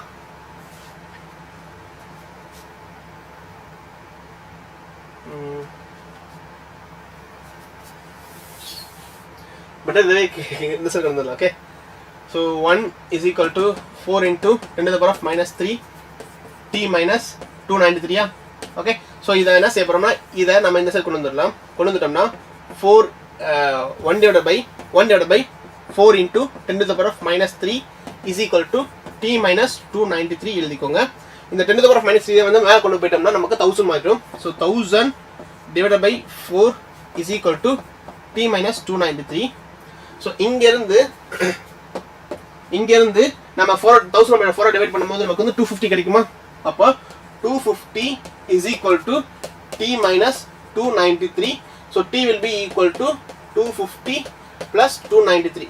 So 250 plus 293 நமக்கு என்ன கிடைக்கும்னா, ஸோ ஓவரால் நமக்கு வந்து 543. Okay, so 543. ஸோ இதுதான் நம்மளோட டெம்பரேச்சரோட வேல்யூ. ஸோ 543. ஸோ எந்த டெம்பரேச்சர் இஸ் ஈக்குவல் டு 543 இந்த கேள்வி. சரிங்களா? ஸோ இந்த டெம்பரேச்சரில் நமக்கு இந்த ரெசிஸ்டன்ஸோட வேல்யூ வந்து ட்வைஸாக நம்ம மாற்றிருக்கோம். கரெக்டுங்களா? ஸோ எவ்வளோதான் விஷயம். ஸோ ஒன்றுமே இல்லை, இந்த ஃபார்முலா மட்டும் நம்ம பார்த்துட்டு இந்த ஃபார்முலா பார்த்துருக்கு கொடுத்துருக்க கண்டிஷன் நம்ம உள்ள நம்ம இம்ப்ளை பண்ண போகிறோம். சரிங்களா? ஸோ அவ்வளோதான். Fast Shreyas 270 example questions. Exactly internal force நமக்கு கேன்சல் அவுட் ஆகாது. ஓகே, ஸோ நெக்ஸ்ட் கொஸ்டின் பாருங்க. Two electrical heaters have a power ratings of P1 and P2 at a voltage V. They are connected in series to a DC source of a voltage V. Find the power consumed by combinations. Will they consume the same power if connected in parallel across the same source? So இங்க நம்ம பாத்தீங்கன்னா நமக்கு ரெண்டு பல்புங்க. Okay, so ரெண்டு பல்புமே நமக்கு வந்து series connect பண்ணியிருக்கோம். அடுத்து நமக்கு வந்து பேரலில் கனெக்ட் பண்ண போகிறோம். ஸோ சீரிஸ் கனெக்ட் பண்ணும்போது பேரல் கனெக்ட் பண்ணும்போது நமக்கு வந்து சேமா நமக்கு பவர் கன்சம்ஷன் நடக்குமானா கண்டிப்பாக நடக்காது. ஏன் அப்படி பார்த்தீங்கன்னா, so usually we are going to have some formulas. Power is equal to V squared by R. இதான் நமக்கு வந்து பவர் கன்சம்ஷன் உண்டான ஒரு ஃபார்முலா. ஸோ இந்த சினாரி நம்ம என்ன செய்ய போறோம்னா, we can write R is equal to V squared divided by R. V squared divided by P. இந்த P அப்படின்றது பவர் கன்சம்ஷன், V அப்படின்றது நமக்கு வோல்டேஜ், அந்த பவர் ரேட்டிங், அந்த பல்புக்கு இருக்கக்கூடிய power rating, voltage rating. Voltage rating. சரி, இப்போ பார்த்தீங்கன்னா இந்த சீரிஸ் கனெக்ஷன்ல can we add the resistance. இந்த சீரிஸ் கனெக்ஷன்ல நம்ம என்ன செய்வோம், சீரிஸ் கனெக்ஷன்ல நம்ம என்ன செய்வோம், R will be equal, total resistance will be equal to R1 plus R2. R1 plus R2. So இங்க இருந்து நம்ம R1 எடுத்தோம்னா V square divided by P கிடைக்குமா? அப்போ the total resistance will be equal to V square will total power will be equal to V square divided by P1 plus V square divided by P2. Okay, ஏன்னா voltage rating நமக்கு இந்த பல்ப்ல நமக்கு சேமா தான் இருக்க போகுது. ஓகே, ஸோ அண்ட் தென் எல்லாத்தையும் cancel பண்ணிட்டோம்னா 1 divided by P is equal to 1 divided by P1 plus 1 divided by P2. Okay, so இதுதான் அது. ஒரு ரெண்டு பல்ப் வந்து நமக்கு சீரிஸா கனெக்ட் ஆச்சுன்னா அந்த ஆக்சுவலா அந்த பவர் டிஸ்ட்ரிபியூஷனுக்கு உண்டான ஃபார்முலாஸ் இதை மறுபடியும் நீங்க சால்வ் பண்ணிக்கலாம். So P1 plus P2 over இந்த பவர் ஈக்குவல் will be, இதுவே நம்ம எப்படி எழுதலாம் பாருங்க. The power, total power will be equal to P1 P2 divided by P1 plus P2 கூட எழுதிக்கோங்க. ஓகே, ஸோ நெக்ஸ்ட் வந்து நமக்கு parallel combinations. ஸோ இந்த parallel combinationல ஜஸ்ட் நமக்கு ரெசிஸ்டன்ஸ் என்ன செய்யும், நமக்கு டிவிஷன் பண்ணுவோமா. So 1 divided by R is equal to 1 divided by R1 plus 1 divided by R2. So இந்த சைடு நமக்கு வந்து R ரெசிப்ரோக்கல் இருக்கு. ஸோ ஆக்சுவலாக R is nothing but V square divided by P. அப்போ என்ன செய்வோம், அது அப்படியே reciprocal போக்குவோம். V square divided by P. So P divided by V square is equal to P1 divided by V square plus P2 divided by V square. So denominator form நமக்கு cancel பண்ணிடலாம். So balance நமக்கு என்ன கிடைக்கும், P will be is equal to P1 plus P2. அப்போ ஒரு parallel combination பொறுத்த அளவுக்கு நமக்கு பவர் டிஸ்ட்ரிபியூஷன் பார்க்கணும், ஓவரால் பவர் டிஸ்ட்ரிபியூஷன் பார்க்கும்போது நமக்கு ரெண்டு பவர் நம்ம ஆட் பண்ணணும். சீரிஸ் கனெக்ஷன் பொறுத்த அளவுக்கு ஜஸ்ட் நமக்கு இந்த மாதிரி we are going to have some fractions. அப்போ ரெண்டு கேசஸ்லயுமே நமக்கு வந்து சேம் பவர் டிஸ்ட்ரிபியூஷன் நடக்குமானா கண்டிப்பா நமக்கு சேமா நடக்காது அப்படின்னு சொல்லி நீங்க ஜஸ்டிஃபை பண்ணலாம் அந்த क्वेश्चन. சரிங்களா? So that's it. Okay, next question பார்த்தலாம். Okay, so derive the expression for the magnetic force F acting on a straight conductors of length L carrying a current I in an external magnetic field B. It is valid when a conductor is it valid when the conductor is in zigzag form. Okay, right, இங்க பாருங்க. First of all நமக்கு வந்து என்ன formula தெரிஞ்சுக்கணும்னா force ஒரு charge மேலே வந்து ஒரு சார்ஜ் மேலே நமக்கு எவ்வளோ ஃபோர்ஸ் ஆக்ட் ஆகிட்டு இருக்கு ஒரு மேக்னெட்டிக் ஃபீல்டில் ஒரு சார்ஜ் நம்ம த்ரோ பண்ணும்போது அந்த சார்ஜ் மேலே எவ்வளோ ஃபோர்ஸ் ஆக்ட் ஆகிருக்குன்னு தெரிஞ்சுக்கணும். So charge into velocity into B கரெக்டாக. ஸோ இதை வந்து எடுத்து வச்சுக்கோங்க. இப்போ நம்ம என்ன செய்ய போறோம்னா அதில் ஓவரால் நமக்கு எவ்வளோ சார்ஜ் இருக்குன்னு மட்டும் பார்க்க போகிறோம். அந்த ஓவரால் நமக்கு வந்து எவ்வளோ சார்ஜஸ் இருக்குன்னு பார்க்க போகிறோம். ஸோ யூஸ்வலாக இந்த கண்டக்டரில் நமக்கு வந்து ஒரு வால்யூமை கன்சிடர் பண்ணுவோம். ஒரு வால்யூம். ஸோ இந்த வால்யூம் வந்து இன்கேஸ் இந்த கண்டக்டரோட லென்த் நமக்கு வந்து எல், இதோட வால்யூம் நமக்கு ஏவா இருந்துச்சுன்னா volume will be equal to A into L. So யூஸ்வலாக நமக்கு என்ன பேஸ் பண்ணி ஒரு என்ன இருக்கு. ஸோ என் அப்படின்ற ஸ்மால் என் அப்படின்றது என்னன்னு பார்த்தீங்கன்னா number of electrons per unit volume. Okay, so இப்படி எழுதிக்கலாம். So total number of charges n will be equal to number of charge per unit volume. Okay va? So and again into L, n into AL. So the n அப்படின்றது என்னது number of charges per unit volume. இந்த n அப்படின்றது total number of charges. n அப்படின்றது number of charges per unit volume. So that இத வந்து multiply பண்ணும்போது நமக்கு அல்டிமேட்டா நமக்கு n ஓட வேல்யூ நமக்கு கிடைச்சிருக்கும். ஓகே, சோ இப்போ we are going to have these many charges. இவ்வளவு நமக்கு சார்ஜஸ் இருக்கு. இப்போ இந்த சார்ஜுமே இந்த எல்லா சார்ஜுமே நமக்கு வந்து கரண்ட்க்கு கான்ட்ரிபியூட் பண்ணுமானா கண்டிப்பா கரண்ட்க்கு கான்ட்ரிபியூட் பண்ணும். அப்போ instead of writing simply நமக்கு சார்ஜுக்கு மேல எழுதுறதுக்கு பதிலா here f vector will be equal to NAL Q V cross B. ஓகேவா? ஸோ ஆக்சுவலாக இங்கே இந்த இடத்துல கரண்ட்டுக்கு நமக்கு என்ன செய்வோம், ஒரு ஃபார்முலா படிச்சிருக்கோம். I is equal to A drift velocity base பண்ணி நம்ம வந்து ஒரு ஃபார்முலா படிச்சிருக்கோம். ஞாபகத்தில் இருக்குங்களா? அப்போ A இருக்கு, N இருக்கு, A இருக்கு, N இருக்கு, E இருக்கு, சார்ஜ் E, இது சார்ஜ் அப்படின்றது நமக்கு E எழுதிக்கலாமா? ஸோ E எழுதிக்கலாம். அண்ட் V இருக்கலாம். V அப்படின்னா நமக்கு velocity, drift velocity. Okay, drift velocity. So நமக்கு என்னென்ன இருக்குன்னு பாருங்க. நமக்கு A டேர்ம்ஸ் இருக்கு, A டேர்ம் இருக்கு, ட்ரிஃப்ட் வெலாசிட்டி இருக்கு, ஓகே, சார்ஜ் இருக்கு, and N number of turns நமக்கு இருக்கு. ஸோ நம்பர் ஆஃப் சார்ஜஸ் இருக்கு. ஸோ இன்ஸ்டெட் ஆஃப் ரைட்டிங் இந்த எல்லா டேர்ம்ஸுமே நம்ம ரீரைட் பண்ணி சிம்பிளா என்ன வச்சுக்கலாம், அந்த கரண்ட் மட்டும் எழுதிக்க போறோம். இந்த ஃபோர்ஸ் பதிலா செய்ய போறோம். இந்த ஃபோர்ஸை இதுவே நம்ம இந்த ஃபார்முலா ரீரைட் பண்ண போறோம். எப்படின்னு பாருங்க. the force will be equal to the net force will be equal to I இது எல்லாத்தையுமே நம்ம எடுத்துட்டு வெறுமனே I மட்டும் போட போறோம். just we are going to include the L vector. so L cross B vector எழுத போறோம். okay, that's it. so in case நமக்கு for small force for small length கண்டுபிடிக்க ஆசைப்பட்டோம்னா the small force experience will be equal to current into dl vector cross B vector. ஓகேவா? so இதான் நமக்கு derivations. so இது வந்து it's valid for it is valid when the conductor is in zigzag form னா கண்டிப்பா நமக்கு வந்து justify தான். அது நமக்கு zigzag form இருந்தாலுமே நமக்கு same force நம்ம experience பண்ண முடியும். okay, so that's it. so அந்த ஃபார்முலா இருக்கும்போது நமக்கு வந்து எஃபெக்டிவ் லென்த் மட்டும் பார்க்கணும். in case நம்மளோட கண்டக்டர் பாருங்க, நம்மளோட கண்டக்டர் பாத்தீங்கன்னா in case நமக்கு இந்த ஃபார்முலா இருந்து வெச்சுக்கோங்களேன். இப்போ இந்த லென்த் இருந்துச்சு நமக்கு எக்ஸாம்பிள் லென்த் சொல்லிடுவோம். இது நம்ம எல்லாமே மேக்னெட்டிக் ஃபீல்ட், இது நமக்கு இந்த லென்த் மட்டும் இருந்துச்சு நமக்கு எக்ஸாம்பிள் லென்த் சொல்லிடுவோம். ஆனா in case நம்மளோட கண்டக்டர் வந்து இந்த மாதிரி இருந்துச்சு வெச்சுக்கோங்களேன், ஒரு சர்க்குலர் ஷேப்லயோ இல்ல ஏதோ ஒரு ரேண்டம் ஷேப்லயோ இருந்துச்சு வெச்சுக்கோங்க. இப்போ இந்த பாயிண்ட்ல நம்மளோட இது எல்லாமே மேக்னெட்டிக் ஃபீல்ட்ல இருக்க போகுது. சோ இந்த பாயிண்ட்ல நம்மளோட கண்டக்டர்ல ஃபோர்ஸ் எக்ஸ்பீரியன்ஸ் பண்ணுமானா கண்டிப்பா ஃபோர்ஸ் எக்ஸ்பீரியன்ஸ் பண்ணும். ஆனா அந்த கேஸ்ல நம்ம எதை பார்க்கணும்னா எஃபெக்டிவ் லென்த் மட்டும் பார்க்கணும். அந்த கேஸ்ல நமக்கு லென்த் பார்க்கறோம் இல்லையா, இந்த பாயிண்ட் நமக்கு லென்த் பார்ப்போம் இல்லையா, லென்த் இருக்குலடா, இந்த லென்த்துக்கு பதிலா எஃபெக்டிவ் லென்த் மட்டும் போட்டா போதும். ஓகே, சோ எஃபெக்டிவ் லென்த் பார்த்தா போதும். So the same formula is valid for any shape of the material. okay, so serious ஒன்னும் ஒரி பண்ணிக்க வேண்டாம். உங்களுக்கு என்ன ஃபார்முலாஸ் உங்க மைண்ட்ல இருக்கோ, உங்களால எவ்வளவு புரிஞ்சுக்கீங்களோ அந்த டைப்ஸ் ஆஃப் क्वेश्चंस மட்டும் நீங்க சால்வ் பண்ணி பாருங்க. ஓகே, சோ அந்த டெரிவேஷன்ஸ் ஸ்ட்ராங் ஆயிக்கோங்க. தியரி வந்து இன்னொரு தடவை மறுபடியும் பிரஷ் பண்ணி நல்லா ஸ்ட்ராங் ஆயிக்கோங்க. ஓகே, சோ ஒன்னும் பிரச்சனை இல்ல, பேலன்ஸ் பண்ணிடலாம். क्वेश्चन பேப்பர் பேலன்ஸ் பண்ணிடலாம். இங்க பாருங்க, an object is placed 30 cm from a concave mirror. Okay, so concave mirror of a radius of curvature 40 centimeters. Find the position of the image formed and magnification of the image. So நம்மளோட concave mirror இருக்கா, இது நமக்கு வந்து concave mirror. இந்த concave mirrorல இருந்து நமக்கு 30 cm முன்னாடி இருக்கு நம்மளோட object. So 30 in front 30 cm இது முன்னாடி இருக்குங்களா, 30 cm இருக்கு. Okay fine. ஸோ இப்போ அந்த மிரரோட ரேடியஸ் ஆஃப் கர்வேச்சர் கொடுத்துருக்காங்க. எதுக்கு ரேடியஸ் ஆஃப் கர்வேச்சர் கொடுத்துருக்காங்கன்னா, ஏன்னா இந்த மிரரோட ஃபோக்கஸ் நமக்கு சொல்லல. ஸோ ஃபோக்கஸ் சொல்றதுக்கு பதிலாக நமக்கு மறைமுகமாக என்ன சொல்லியிருக்காங்க, ரேடியஸ் ஆஃப் கர்வேச்சர் கொடுத்துருக்காங்க. இந்த ரேடியஸ் ஆஃப் கர்வேச்சர் இருந்துச்சுன்னா நமக்கு ஃபோக்கஸ் கண்டுபிடிச்சிடலாம். எப்படி பாருங்க, so R is equal to F divided by 2. Okay, so நமக்கு ரேடியஸ் ஆஃப் கர்வேச்சர் கொடுத்துருக்காங்க 40 cm. So 40 cm is equal to F divided by 2 அப்படின்னா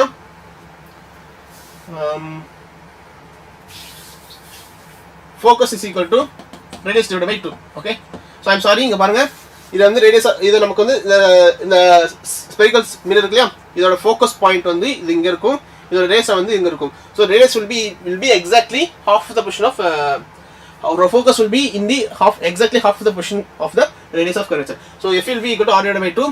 so focus நமக்கு தெரியணும்னா R நமக்கு வந்து 40 cm. so 40 divided by 2 போட்டோம்னா நமக்கு வந்து 20 cm கிடைக்க போகுது. ஓகே, சோ இப்போ நமக்கு என்ன கிடைச்சிருக்கு, ஃபோக்கஸ் நமக்கு கிடைச்சிருக்கு. ஃபோக்கஸ் என்னவா இருக்க போகுதுன்னா நமக்கு நெகட்டிவா இருக்கும். ஏன்னா இன்ஸ்டன்ட் லைட் வந்து நமக்கு from left to right வர போகுது, நமக்கு ஃபோக்கஸ் வந்து அதுக்கு ஆப்போசிட் டைரக்ஷனுக்கு இருக்க போகுது. சோ அதனால இந்த பாயிண்ட் என்ன செய்ய போறோம், இமேஜ் பொசிஷன் கண்டுபிடிக்கிறதுக்கு plus 1 divided by mirror formula use பண்ண போறோம். 1 divided by F is equal to 1 divided by U plus 1 divided by V.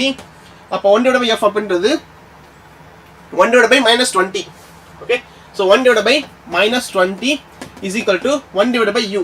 so U அப்படின்றது நமக்கு ஆப்ஜெக்ட் பொசிஷன். ஆப்ஜெக்ட் பொசிஷன் பாத்தீங்கன்னா சென்ட்ரல் பாயிண்ட் போல் பாயிண்ட்க்கு முன்னாடி இருக்கா, அதனால என்ன செய்யணும், நமக்கு மைனஸ் போடணும். Okay, so -30 plus 1 divided by V. So நமக்கு இந்த இடத்துல இந்த மறுபடியும் சால்வ் பண்ணலாம். 1 divided by V is equal to 1 divided by 30 minus 1 divided by 20. so 20 minus 30 divided by 30 into 20 and 1 divided by V is equal to, so 10 minus 10 divided by 30 into 20. okay, so 0 cancel பண்ணிடலாம். so 1 divided by V is equal to minus 1 divided by 16 எழுதிக்கலாமா. so overall பாத்தீங்கன்னா the image position will be equal to exactly minus 30 cm சொல்லலாமா. the image position is exactly minus 60 cm. okay, so இப்போ first question கொண்டானா answer நம்ம கண்டுபிடிச்சாச்சு. இந்த minus symbol எதை represent பண்ணுது, இந்த minus symbol எதை ரெப்ரசன்ட் பண்ணுது, the image வந்து நமக்கு வந்து முன்னாடியே இருக்கு. அதாவது இது கான்கேவ் மிரரா, இந்த கான்கேவ் முறையே இருக்கு, முன்னாடியே இருக்குன்னு அர்த்தம். அதாவது எந்த சைடு நமக்கு ஆப்ஜெக்ட் எந்த சைடு இருக்கும் அந்த சைடு நமக்கு வந்து இமேஜ் நமக்கு இருக்குன்னு அர்த்தம். ஓகே, சோ இந்த மாதிரி நமக்கு இருக்கு. Right, so what about magnification. இப்போ நமக்கு மேக்னிஃபிகேஷன் பத்தி பேசணும். சோ மேக்னிஃபிகேஷனோட ஜெனரலான ஃபார்முலா என்னன்னு பாத்தீங்கன்னா, magnification is equal to minus V divided by U. எங்க மிரருக்கு மேக்னிஃபிகேஷன் வரணும் minus V divided by U. Next question எடுங்க, magnification of the image. so magnification is equal to minus V divided by U. so minus V அப்படினு சொல்லும்போது image position அது minus of minus 60 divided by U. object position நமக்கு என்னவா இருக்கு 30 minus 30 divided by minus 30. so நமக்கு வந்து cancel பண்ணிட்டோம்னா magnification will be equal to minus 2. so இதான் நமக்கு வந்து magnification இருக்கக்கூடிய values. okay, that's it. Ravi ஆமண்டா சார், 11th படிச்சா JEE mains JEE advanced clear பண்ண முடியுமா சார்? எல்லாம் டிமோட்டிவேஷன் பண்றாங்க சார். 11th படிச்சா பண்ண முடியும். பட் நமக்கு எப்படி பார்த்தாலும் வெயிட்டேஜ் பாத்தீங்கன்னா உங்களுக்கு வந்து 11th and 12th பொறுத்த அளவுக்கு 12th தான் கொஞ்சம் அதிகமா இருக்கு. ஆனா 12th நம்ம ஈஸியா நம்ம புரிஞ்சுக்கணும்னா 11th கான்செப்ட் தெரிஞ்சா மட்டும் தான் 12th புரிஞ்சுக்க முடியும். ஸோ அதனால 11th நமக்கு கிட்டத்தட்ட மோர் தென் 40% ஸ்கோர்ஸ் எல்லாமே நமக்கு 11th ஸ்டாண்டர்ட்ல தான் இருக்கு. ஓகேவா? ஸோ அதனால பிரச்சனை கிடையாது. நீங்க 11th படிங்க, ஆனால் 12th படிக்காம போயிடாதீங்க. 12th செலக்டட் சாப்டர்ஸ் படிச்சுக்கோங்க. ஸோ நெக்ஸ்ட் கொஸ்டின் பாருங்க. நெக்ஸ்ட் இந்த கொஸ்டின் உங்களுக்கு புரிஞ்சுக்கணும்னு நினைக்கிறேன். நெக்ஸ்ட் கொஸ்டின் பாருங்க. A convex lens has a focal length of 15 centimeters or in here. What is find its focal length when it's immersed in liquid of refractive index 1.5. okay, so refractive index of liquid or refractive index வந்து 1.65. what will be the nature of the lens? so listen, இப்போ பாருங்க, நான் சொன்ன concept வந்து மறுபடியும் repeat ஆகுதா. a convex lens நமக்கு அந்த convex lens ஓட refractive index இருக்கு, has a focal length of 15 centimeters in here. find its focal length when it is immersed in liquid of. so நமக்கு யார் மீடியத்திலே liquid மீடியத்திலே நமக்கு மாறும்போது கண்டிப்பா இந்த லென்ஸோட அதிகமான ரிஃப்ராக்டிவ் இண்டெக்ஸ் இருக்கக்கூடிய சரௌண்டிங்ஸ்ல நம்ம இதை இமர்ஸ் பண்ண போறோம் கரெக்டா. ஸோ அப்போ வந்து இந்த ஆக்சுவலா இந்த லென்ஸ் நமக்கு என்ன ஆக்ட் ஆகிட்டு இருக்கும், கான்வெக்ஸ் லென்ஸ் என்ன ஆக்ட் ஆகிட்டு இருக்கும், ஒரு கன்வெர்ஜிங் லென்ஸ் ஆக்ட் ஆகிட்டு இருக்கும். சின்ஸ் அதோட சரௌண்டிங்ஸ் வந்து அதோட அதிகமான ஒரு ரிஃப்ராக்டிவ் இண்டெக்ஸ் இருக்கிறதுனால நமக்கு அது டைவர்ஜிங் லென்ஸா அதுக்கு மாற்ற போகுது. ஸோ நமக்கு ஃபர்ஸ்ட் பாயிண்ட் என்ன எழுதிக்கலாம்னா, இந்த ஸ்டேட்மெண்ட் ஃபர்ஸ்ட் நீங்க எழுதிக்க, நான் சொல்ல ஸ்டேட்மெண்ட் ஃபர்ஸ்ட் நீங்க எழுதிக்கோங்க. அண்ட் இதை வந்து நம்ம எப்படி ஜஸ்டிஃபை பண்ண போறோம்னு பாருங்க. So refraction formula by using refraction formula தான். ஸோ ரிஃப்ராக்ஷன் ஃபார்முலா என்னன்னா 1/f is equal to refractive index of lens divided by refractive index of surroundings minus 1 1 divided by r1 minus 1 divided by r2. இதே நமக்கு வந்து formula, இதே நமக்கு formula. So இப்போ இந்த 1/f இருக்குல்ல, இது ஃபர்ஸ்ட் கேஸ் எடுத்துக்கோங்க. இதை வந்து ஃபர்ஸ்ட் கேஸ் என்னது, யாரும் எழுதல. ஓகே, ஸோ யாரும் எழுத இந்த convex lens has a focal length of 15 centimetre இல்லையா. அப்போ 15 சென்டிமீட்டர் வந்து focal length in air. Find its focal length when it is immersed in liquid. Say okay. This is focal length in air. Okay. So air la the surroundings oda refractive index na irukapodhu namakku 1 ah irukapodhu. So just adu 1 divided by air is equal to refractive index of the lens minus 1 1 divided by, so actually பாத்தீங்கன்னா இங்க ரெண்டுமே நமக்கு same time தான். Okay, so நமக்கு வந்து it's a focal length, just consider இத வந்து நமக்கு சேம் எழுதிக்கலாம். 1 divided by r1 minus 1 divided by r2. Okay, so அப்படியே எழுதிக்கோங்க. சோ இதுக்கு அடுத்து நெக்ஸ்ட் ஸ்டெப் என்னன்னு பாருங்க. இதுக்கு நெக்ஸ்ட் ஸ்டெப் பாருங்க. நம்ம இத யார் மீடியத்துக்கு எழுதாச்சு. இப்போ என்ன மீடியத்துக்கு எழுதணும், நம்ம இதோட அதிகமான ஒரு ரிஃப்ராக்டிவ் இண்டெக்ஸ்ல அவங்க டிப் பண்ணி வைக்கறாங்க, வாட்டர் மீடியத்துல டிப் பண்ணி வைக்கறாங்களா, லிக்விட் மீடியத்துல. சோ அதுக்கு நமக்கு வந்து ரிஃப்ராக்ஷன் ஃபார்முலா எழுத போறோம். So 1 divided by focal length in the medium is equal to focal length in the medium. என்ன மீடியம், அது லிக்விட் மீடியம். சோ அந்த லிக்விட் மீடியத்துல அதோட ரிஃப்ராக்ஷன் ஃபார்முலா எழுத போறோம். 1 divided by f is equal to, so refractive index of L divided by, அதாவது அந்த lens, இது liquid இல்ல lens, refractive index of the surroundings minus 1 divided by r1. so அந்த ஃபார்முலால இருந்து இருக்கக்கூடிய ஃபார்முலா அப்படியே நம்ம எழுதிரலாம். so 1 refractive index of the lens divided by refractive index of the surroundings, என்னது immersed liquid of 1.65 1.65. so அந்த லென்ஸோட refractive index 1.52. அப்போ 1.52 1.65 minus 1. okay, so again the same time repeat ஆகும், r1 minus r2. கரெக்ட்டுங்களா. இப்போ நமக்கு அந்த மீடியத்துல நமக்கு இருக்கக்கூடிய ஃபோக்கஸ்க்கும் அந்த ஏர் மீடியத்துல இருக்கக்கூடிய ஃபோக்கஸ்க்கும் மீடியத்துல இருக்கக்கூடிய ஃபோக்கஸ்க்கும் நமக்கு ரெண்டு ஃபார்முலா நம்ம தனித்தனியா எழுதியாச்சு. தட்ஸ் சே ரெண்டுமே நம்ம டிவைட் பண்ண போறோம், அவ்வளவுதான். ஓகே, ரெண்டுமே நம்ம வந்து டிவைட் பண்ணி பார்க்கலாம், ரேஷியோ எடுத்து பார்க்கலாம். 1 divided by, okay, so 1 divided by focal length in air the whole divided by 1 divided by focal length in medium is equal to, so நமக்கு ரெண்டு டிவைட் பண்ணும்போது இந்த ரெண்டு டேர்ம் உங்களுக்கு கேன்சல் அவுட் ஆயிடுச்சு. இந்த ரெண்டுமே சேம் டேர்ம் தான், கேன்சல் அவுட் ஆயிரும். சோ இந்த டேர்ம் மட்டும் பாருங்க. இந்த refractive index of the lens நமக்கு பாத்தீங்க 1.52 minus 1 divided by, so அங்க நமக்கு மீடியம் பாத்தீங்கன்னா இத எப்படி இந்த சைடு கிராஸ் மல்டிப்ளை எழுதிக்கலாம். So 1.52 minus 1.65 the whole divided by 1.65. கரெக்ட்டுங்களா. சோ and again இதுல இருந்து என்ன செஞ்சுக்கலாம்னா we can write, okay, so இதுல இருந்து என்ன செஞ்சுக்கலாம்னா இது நமக்கு அப்படியே மேல கொண்டு வந்துடலாம், இது கீழ கொண்டு வந்துடலாம். so the focal length of the medium divided by focal length of the air is equal to, ஏன்னா denominator numerator கொண்டு போயிடலாம், is equal to, so 0.52 the whole divided by, so இத just நீங்க என்ன செஞ்சுக்கங்க மைனஸ் பண்ணீங்கன்னா உங்களுக்கு வந்து 1.65 1.52. okay, so 0.13, so 0.13 into 1.65. கரெக்ட்டுங்களா. சோ இத ரெண்டையும் கேன்சல் பண்ணிட்டீங்கன்னா 4 கிடைக்கும். சோ இத ரெண்டையும் மல்டிப்ளை பண்ணோம்னா நமக்கு என்ன கிடைக்கும், ரெண்டையும் மல்டிப்ளை பண்ணிடலாம்.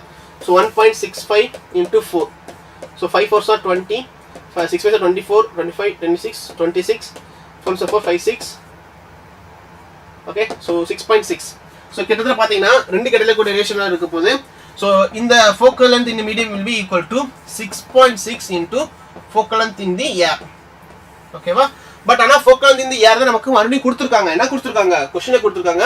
just நீங்க என்ன செய்யுங்க? அந்த focal length air வந்து நமக்கு 15 cm. அப்போ இங்க என்ன எழுதிக்கலாம்னா we can write is the focal length in the medium is equal to 6.6 into 115 into 10 to the power of minus 2. Okay, so that's it. So இதெல்ல நீங்க பாத்தீங்கன்னா நமக்கு கிட்டத்தட்ட will be getting some negative answers. Okay, so அதுல இருந்து என்ன தெரியுது? Last மட்டும் பாருங்க. so இந்த நெகட்டிவ் கிடைச்சிருக்கு. ரைட், இந்த இடத்துல நமக்கு நெகட்டிவ் கிடைக்கனால ஆன்சர் நமக்கு நெகட்டிவ் கிடைக்கும். ஸோ இப்போ இந்த பாயிண்ட்ல இருந்து நம்ம வேல்யூஸ் நம்ம சப்ஸ்டிட் பண்ணி பார்த்தோம்னா கிட்டத்தட்ட யூ வில் பி கெட்டிங் இந்த ஆன்சர் நமக்கு கிடைக்கும். ஓகேவா? So you will be getting கிட்டத்தட்ட -19 cm கிடைக்கும். ஸோ இந்த -19 cm இருந்து நமக்கு என்ன சொல்ல போறோம்னா இது வந்து ஒரு கன்வர்ஜிங் நேச்சர்ல இல்ல, இது வந்து ஒரு டைவர்ஜிங் நேச்சர்ல இருக்கு அப்படின்னு சொல்ல போறோம். ஏன்னா நமக்கு கிடைக்கக்கூடிய ஃபோக்கஸ் எதுல இருக்கு? நமக்கு நெகட்டிவ்ல கிடைச்சிருக்கு. ஓகேவா? ஸோ நான் மறுபடியும் ரிப்பீட் பண்றேன். இந்த क्वेश्चन வந்து உங்களுக்கு வந்து லாஸ்ட் நிறைய இதே क्वेश्चन வந்து நிறைய டைம்ஸ் ரிப்பீட் ஆயிருக்கு. இங்க பாருங்க, நம்மளோட லென்ஸ் இருக்கு. இந்த நம்மளோட லென்ஸை விட நம்மளோட லென்ஸோட ரிஃப்ராக்டிவ் இண்டெக்ஸ் வந்து சரௌண்டிங்ஸோட ரிஃப்ராக்டிவ் இண்டெக்ஸ் ரொம்ப கம்மியா இருந்துச்சுன்னா, ஓகே, இங்க வந்து சரௌண்டிங்ஸ் எடுத்துக்கோங்க, இது சரௌண்டிங்ஸ் எடுத்துக்கோங்க, இது refractive index of the lens. அப்போ refractive index of the lens is greater than that of refractive index of the surroundings. அப்படின்னா இப்போ இந்த லென்ஸ் என்ன செய்யும்? கான்வெக்ஸ் லென்ஸ் நமக்கு வந்து கன்வர்ஜிங் லென்ஸ் ஆக்ட் ஆகும். கரெக்ட்டா? சோ இப்போ இந்த லென்ஸ் என்ன செய்யும்? இந்த சைடு நமக்கு என்ன செய்யும்? இந்த கன்வர்ஜிங் லென்ஸ் ஆக்ட் ஆகும். ஒருவேளை இதே லென்ஸை வந்து இதோட ஒரு ரிஃப்ராக்டிவ் இண்டெக்ஸ் மட்டும் மாத்தி வச்சுக்கணும்னு வச்சுக்கோங்க. இதை நமக்கு வந்து மாத்தி வச்சிருக்க ரிஃப்ராக்டிவ் இண்டெக்ஸ். சோ இங்க இதோட மீடியம் பாத்தீங்கன்னா சரௌண்டிங்ஸோட மீடியம் வந்து இதை விட அதிகமாக இருக்கு. அப்போ ரிஃப்ராக்டிவ் இண்டெக்ஸ் இந்த லென்ஸ், இது refractive index of the surroundings. அப்போ இங்க இருந்து பாத்தீங்கன்னா the refractive index of the surroundings is greater than that of refractive index of the lens. அப்போ இந்த கேஸ்ல இந்த லென்ஸ் என்ன செய்யும்னா instead of acting as a converging lens it will be acting as a diverging lens. அப்போ இப்போ இந்த light என்ன செய்யும்? இது கன்வெர்ஜ் பண்ணி கொடுக்கும். ஓகே, சோ இதே லைட் வந்து will be diverge பண்ணி கொடுக்கும். சோ இதே மாதிரி தான் அது கான்கேவ் லென்ஸுக்குமே கான்கேவ் லென்ஸ் கேஸ் தான் ஒரு இதோட சரௌண்டிங்ஸோட ரிஃப்ராக்டிவ்னஸ் வந்து கம்மியா இருந்துச்சுன்னா கான்கேவ் லென்ஸ் வந்து டைவர்ஜிங் நேச்சர்ல இருக்கும். சரௌண்டிங்ஸோட ரிஃப்ராக்டிவ்னஸ் வந்து அதோட அதிகமாக இருந்துச்சுன்னா அந்த கான்கேவ் லென்ஸ் வந்து கான்வெக்ஸ் லென்ஸோட பிஹேவியரை அடாப்ட் பண்ணிக்கும். ஓகே, சோ இதை ஞாபகத்தில் வச்சுக்கோங்க. அதுக்கு இருக்கக்கூடிய பெஸ்ட் क्वेश्चन வந்து இதுதான். ஓகே, சோ நெக்ஸ்ட் क्वेश्चन பார்த்துடலாம்.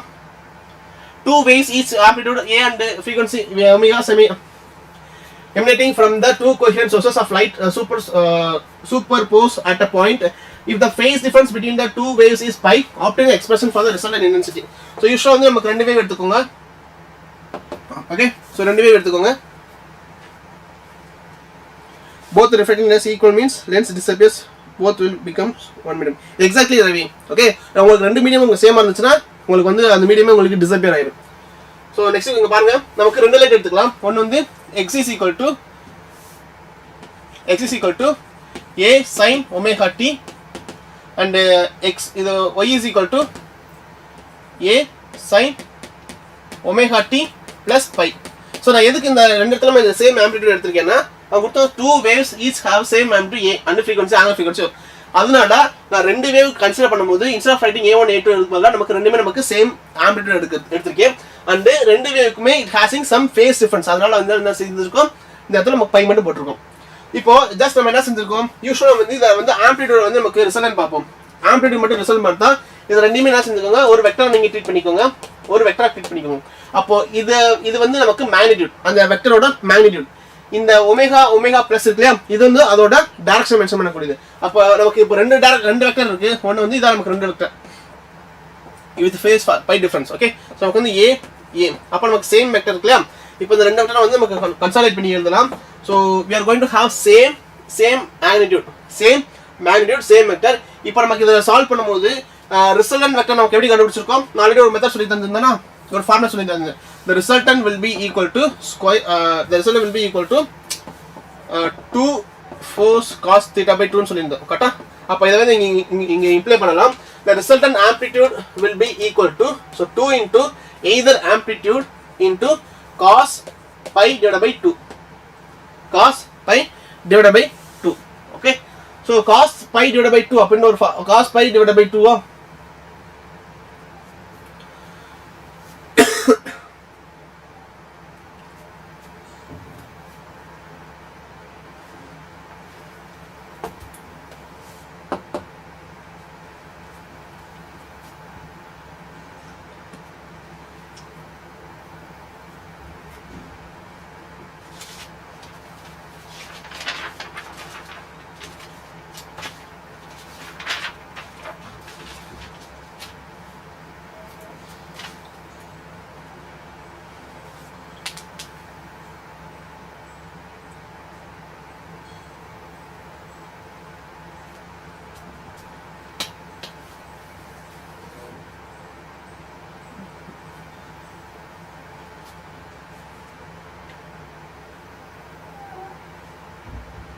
Okay, listen. இதுக்கு நமக்கு ஒரு ஐடென்டிட்டி நம்ம தேவைப்படுது. அந்த ஐடென்டிட்டி நமக்கு தெரியாதனால இத நார்மல் மெத்தட்ல நம்ம சால்வ் பண்ணிடலாம். So a result vector will be is equal to square root of a square plus a square plus 2a square cos pi. So மறுபடியும் a square எடுத்துங்க. So a square is equal to 2a square. So 2a square plus 2a square cos pi. So இதுல இருந்து இந்த 2a square நம்ம காமனா வெளிய எடுத்தோம்னா so 2a square 1 plus cos theta ன்னு எழுதிக்கோங்க. 1 plus cos theta ன்னு எழுதிக்கலாம். So again நம்ம என்ன செஞ்சுக்கலாம்னா a square will be equal to a square is equal to so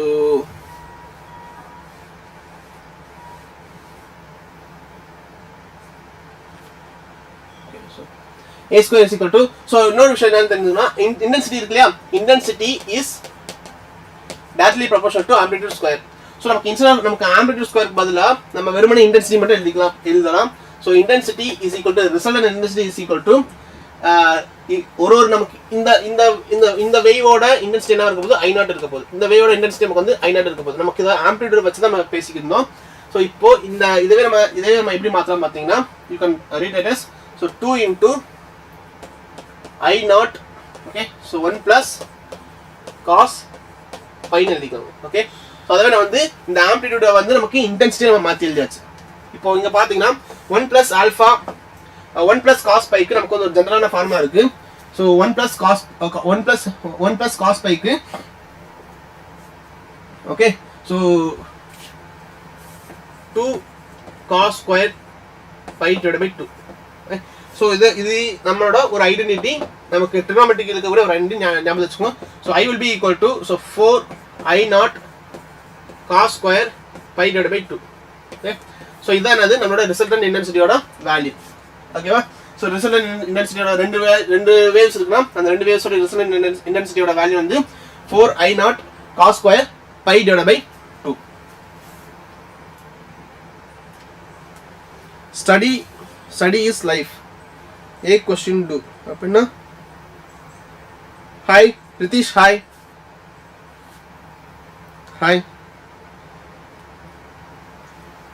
next what is the effect of interface pattern in a Young's double slit experiment when a source slit is moved closer to the plane and the slits. Okay so listen இப்போ என்ன நடக்கும் பாருங்க when the source slits is moves to closer to the plane of the slits.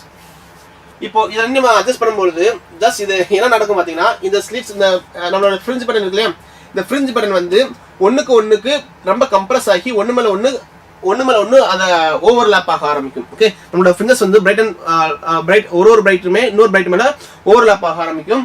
So ஒரு பாயிண்ட்க்கு மேல பாயிண்ட்னா இது எல்லாமே உங்களுக்கு வந்து ஒரு யூனிஃபார்மான லைட்டா நமக்கு ஸ்ப்ரெட் ஆயிருக்கும். the light will be spread uniformly.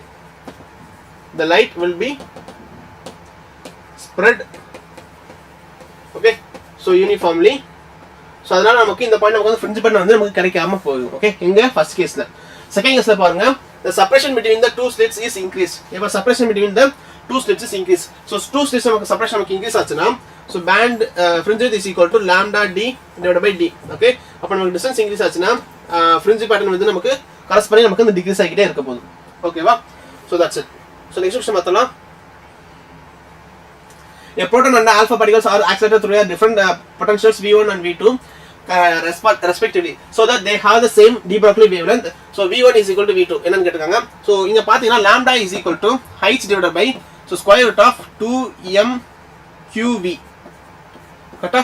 So இதுதான் நமக்கு 2mqv. ஸோ நமக்கு de Broglie wavelength இருக்கக்கூடிய ஒரு முக்கியமான ஃபார்முலா. de Broglie wavelength இருக்கக்கூடிய ஒரு முக்கியமான ஃபார்முலா. நமக்கு இதோட டெரிவேஷன்ஸ் இது எப்படி நம்ம பார்க்கணும் எல்லாத்தையும் நம்ம நேத்து day before yesterday நம்ம டீடைல் டிஸ்கஸ் பண்ணியாச்சு. The proton after accelerated through different potentials having so they having the same de Broglie wavelength. அப்ப நமக்கு ரெண்டுக்குமே நமக்கு வந்து சேம் de Broglie wavelength இருக்கு. சரிங்களா?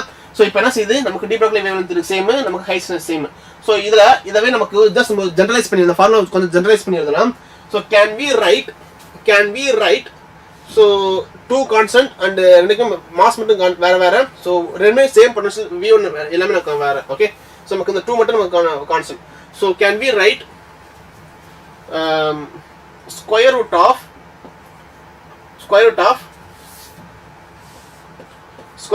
mqv is directly proportional to 1 எழுதலாமா? is directly proportional to some constant எழுதிக்கோங்க. ஓகே. சோ இது எல்லாத்தையும் ஏனா இது கான்ஸ்டன்ட். சோ இந்த சைடு நீங்க கொண்டு போனதுக்கு அப்புறம் இது எல்லாத்தையும் கொண்டு வந்ததுக்கு அப்புறம் we can make some constant. Okay. So இது அப்படியே நான் ப்ராப்பரா எழுதுறேன். fine. So is equal to h divided by lambda. h divided by lambda. So இந்த 2 இந்த heights எல்லாமே நமக்கு கான்ஸ்டன்ட் இருக்கனால square root of mqv is equal to is directly proportional to 1 எழுதிக்க போறேன். ஏதோ ஒரு கான்ஸ்டன்ட். சோ இப்போ ரெண்டு சேம் ஸ்கொயர் ரூட் எடுத்துட்டு mqv is directly proportional to some constant எழுத போறேன். ஓகே. ஏதோ ஒரு இத வந்து நம்ம வேல்யூ சப்ஸ்டிட்யூட் பண்ணா நமக்கு ஒரு கான்ஸ்டன்ட் வேல்யூ கிடைக்கும். and again இது வந்து நமக்கு என்ன தெரியுமா ரெண்டு பொட்டன்ஷியல் டிஃபரன்ஸ் நமக்கு தெரிஞ்சுக்கணும். சோ we are keeping இந்த v மட்டும் வச்சிட்டு so v is inversely proportional to mass into charge எழுதலாமா? v is inversely proportional to mass into charge எழுதலாம். சோ இப்போ நான் ரெண்டு கேஸ்க்குமே இந்த ஃபார்முலாவை நம்ம யூஸ் பண்ண போறோம். So v is inversely proportional to mass into charge. So first case பாருங்க. A proton and alpha particles are accelerated through different potentials. Proton and alpha particles. So proton and alpha particles மட்டும் நமக்கு அந்த distinction மட்டும் பாருங்களேன். So proton பொறுத்த அளவுக்கு நமக்கு இது வந்து alpha particle. proton பொறுத்த அளவுக்கு நமக்கு வந்து சார்ஜ் எவ்வளவு இருக்குன்னு பாத்தீங்கன்னா நமக்கு ஒரே ஒரு சார்ஜ் தான் q அப்படின்ற சார்ஜ் தான். ஓகே. சோ e இல்லனா ஒரே ஒரு proton மட்டும் தான் இருக்க போகுது. ஆனா alpha particleல நமக்கு வந்து ரெண்டு proton இருக்க போகுது. alpha particle அப்படின்றது helium nucleus. அந்த helium nucleus வந்து ரெண்டு நியூட்ரான்ஸ் இருக்கும், ரெண்டு protons இருக்கும். அப்போ ஓவராலா பாத்தீங்கன்னா alpha particleோட சார்ஜ் பாத்தீங்கன்னா நமக்கு 2q. Okay, so 2q. And another thing, proton oda mass pathina let's say நமக்கு m அப்படி fix பண்ணிட்டோம்னா alpha particle oda mass pathina alpha particle oda mass எவ்வளவு இருக்கு? so ரெண்டு proton இருக்கு, ரெண்டு நியூட்ரான் இருக்கும். ஓகே. சோ கிட்டத்தட்ட வந்து நமக்கு m plus m அப்ப எல்லாமே சேர்ந்து பார்த்தோம்னா நமக்கு 4m நமக்கு கிடைக்க போகுது. கரெக்ட்டா? சோ இப்போ நம்ம ரெண்டுமே இன்க்ளூட் பண்ணுவோம். சோ யூசுவலா என்ன செய்வோம்? v1 divided by v2 is equal to v1 அப்படினா நமக்கு proton oda potential. Okay, proton potential. So 1 divided by qm divided by and v2 அப்படினா வந்து alpha particle ஓட potential. அப்ப alpha particle ஓட potential வந்து நமக்கு சார்ஜ் வந்து 2q இருக்கு, மாஸ் வந்து நமக்கு 4m இருக்கு. அப்ப நமக்கு 1 divided by 2q into 4m. கரெக்ட்டுங்களா? சோ என்ன செஞ்சுக்கலாம்? இந்த denominator to denominator இருந்துச்சுனா நமக்கு அந்த numerator கொண்டு போயிரலாம். சோ அதனால v1 divided by v2 will be equal to so 8qm divided by qm. கரெக்ட்டா? சோ qm கேன்சல் பண்ணிட்டோம்னா v1 divided by v2 will be equal to 8. இவ்வளவுதாங்க. So இதான் நமக்கு ரேஷியோ, நமக்கு தேவையான ratio q1 divided by q2 is equal to 8. after சரிங்களா? So next question பாருங்க. இதுல இன்னும் ஒரு டவுட் இருக்கான்னு நினைக்கிறேன். 8 exactly Shreyas 4m 8 okay 8 divided by 1 ஆமா Shreyas. நெக்ஸ்ட் பாருங்க. Two energy levels of electrons in hydrogen atoms are separated by a 2.55 electron volt. Find the wavelength of a radiation emitted when the electrons makes a transition from higher energy state to lower energy state. So first என்னன்னா find the wavelength of the radiations emitted. So நமக்கு வந்து ஒரு high energy state ல இருந்து lower energy state க்கு வந்து electrons நமக்கு transition ஆகுது. Okay, so high energy state ல இருந்து lower energy state க்கு n1 எடுத்துக்கோங்க, இது n2 எடுத்துக்கோங்க. So two energy levels of an electrons in hydrogen atoms are separated by 2.55 electron volt. அப்போ என்ன மீனிங்னா இது ரெண்டு இடையில கூடிய எனர்ஜி டிஃபரன்ஸ் என்னவா இருக்க போகுது எனர்ஜி டிஃபரன்ஸ் இருக்கும் 2.55 எலக்ட்ரான் வோல்ட்டா இருக்க போகுது சரி okay find the wavelength of the radiation emitted when the electrons makes a transition from higher energy state level to lower energy state so இத நமக்கு higher energy state இந்த higher energy stateல இருந்து lower energy state வரும்போது நமக்கு எவ்வளவு transition நடந்திருக்கு அது அதோட வேவ் அந்த லைட்டோட நமக்கு வேவ் நம்ம தெரிஞ்சுக்கணும் okay okay so that's it so யூசுவலா செய்வோம்னா ஜெனரலான ஃபார்முலா தான் so E is equal to hf E is equal to c divided by lambda okay இப்போ நமக்கு இது நமக்கு எனர்ஜி இருக்கு நமக்கு எனர்ஜி இருக்கு நமக்கு அது வேவ் வந்து தெரிஞ்சுக்கணும் so lambda will be should be equal to height c divided by energy எழுதிக்கலாமா height c divided by energy எழுதிக்கலாம் so இப்போ நமக்கு எல்லா வேல்யூஸும் நம்ம உள்ளக்க இன்க்ளூட் பண்ண போறோம் okay so 6.6 into 10 to the power of minus 34 okay so into c வந்து 3 into 10 to the power of 8 divided by so actually நமக்கு இங்க என்ன எனர்ஜி இருக்குனா we are going to have energy in terms of electron volt okay so இது வந்து நமக்கு electron வோல்ட்ல இருக்கு ஆனா நமக்கு வேவ்லெந்த் நமக்கு கிடைக்கணும்னா நம்ம இந்த ஃபார்முலா நம்ம யூஸ் பண்ணனும்னா இந்த ஃபார்முலா யூஸ் பண்ணோம்னா நமக்கு என்ன வேவ்லெந்த் இருக்கு நமக்கு வேவ்லெந்த் வந்து in terms of நமக்கு மீட்டர்ல நமக்கு கிடைக்கும் அப்போ instead of writing நமக்கு எலக்ட்ரான் வோல்ட்க்கு பதிலா எதுல கன்வர்ட் ஆகணும் நமக்கு ஜூல்ஸ்ல கன்வர்ட் ஆகும் எப்படி கன்வர்ட் ஆகுது எப்படி கன்வர்ட் பண்றோம்னா so 1 electron volt is equal to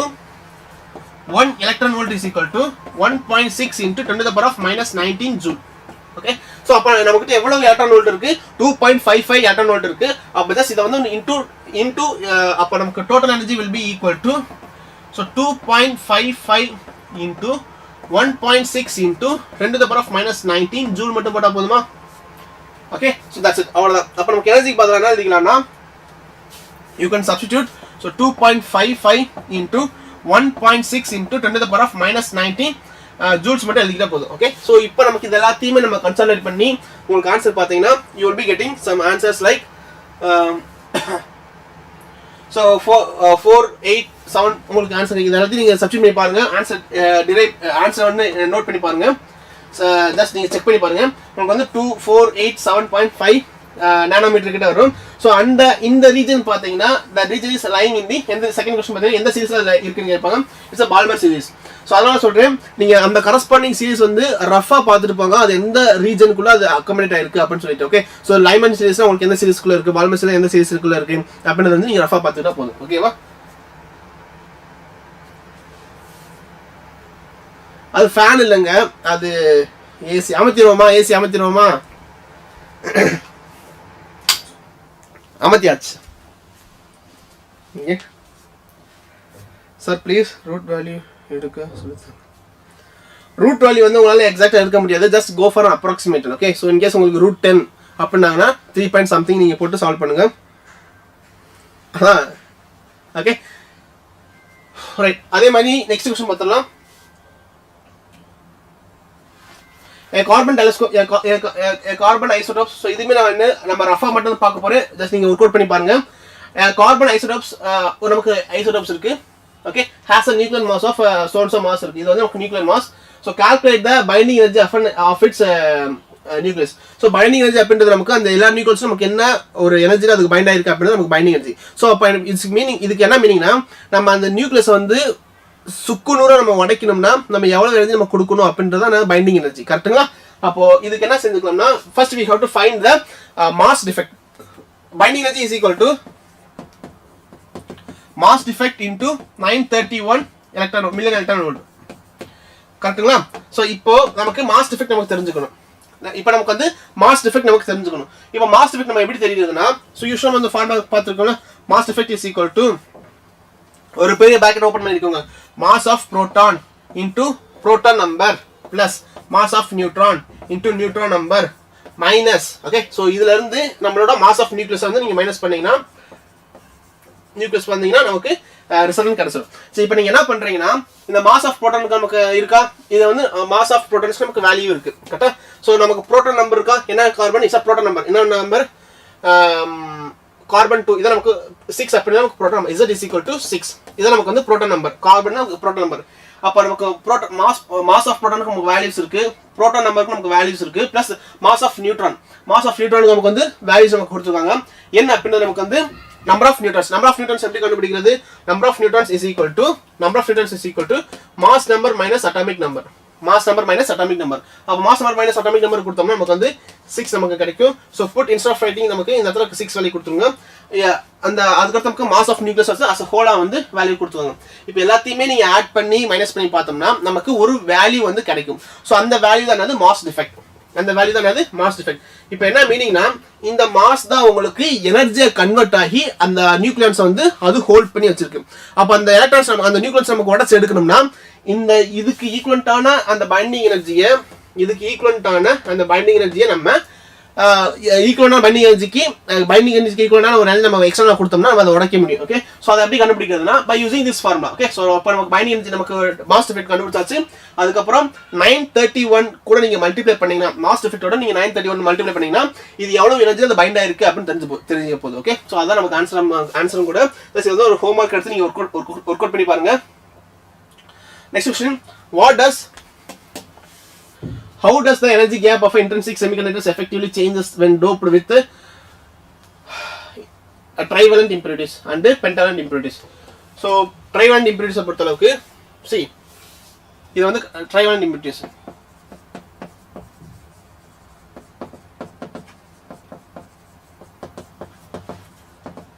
Trivalent impurities, so இது வந்து நமக்கு conduction band and இது நம்மளோட valence band. இது valence band, இது வந்து conduction band. So usually இந்த trivalent impurities வந்து you will having a long energy gap வந்து நமக்கு ரொம்ப லாங்கா இருக்கும். கரெக்ட்டுங்களா? ஸோ அதனால இந்த சினாரியோல வந்து for trivalent bond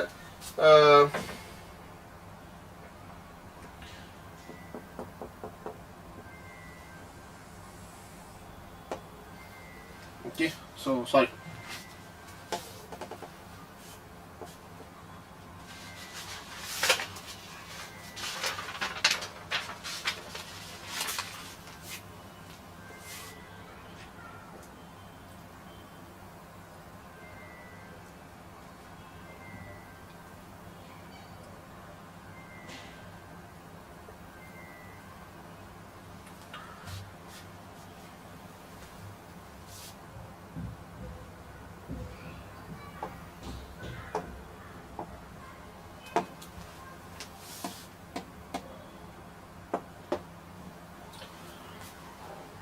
Okay, listen.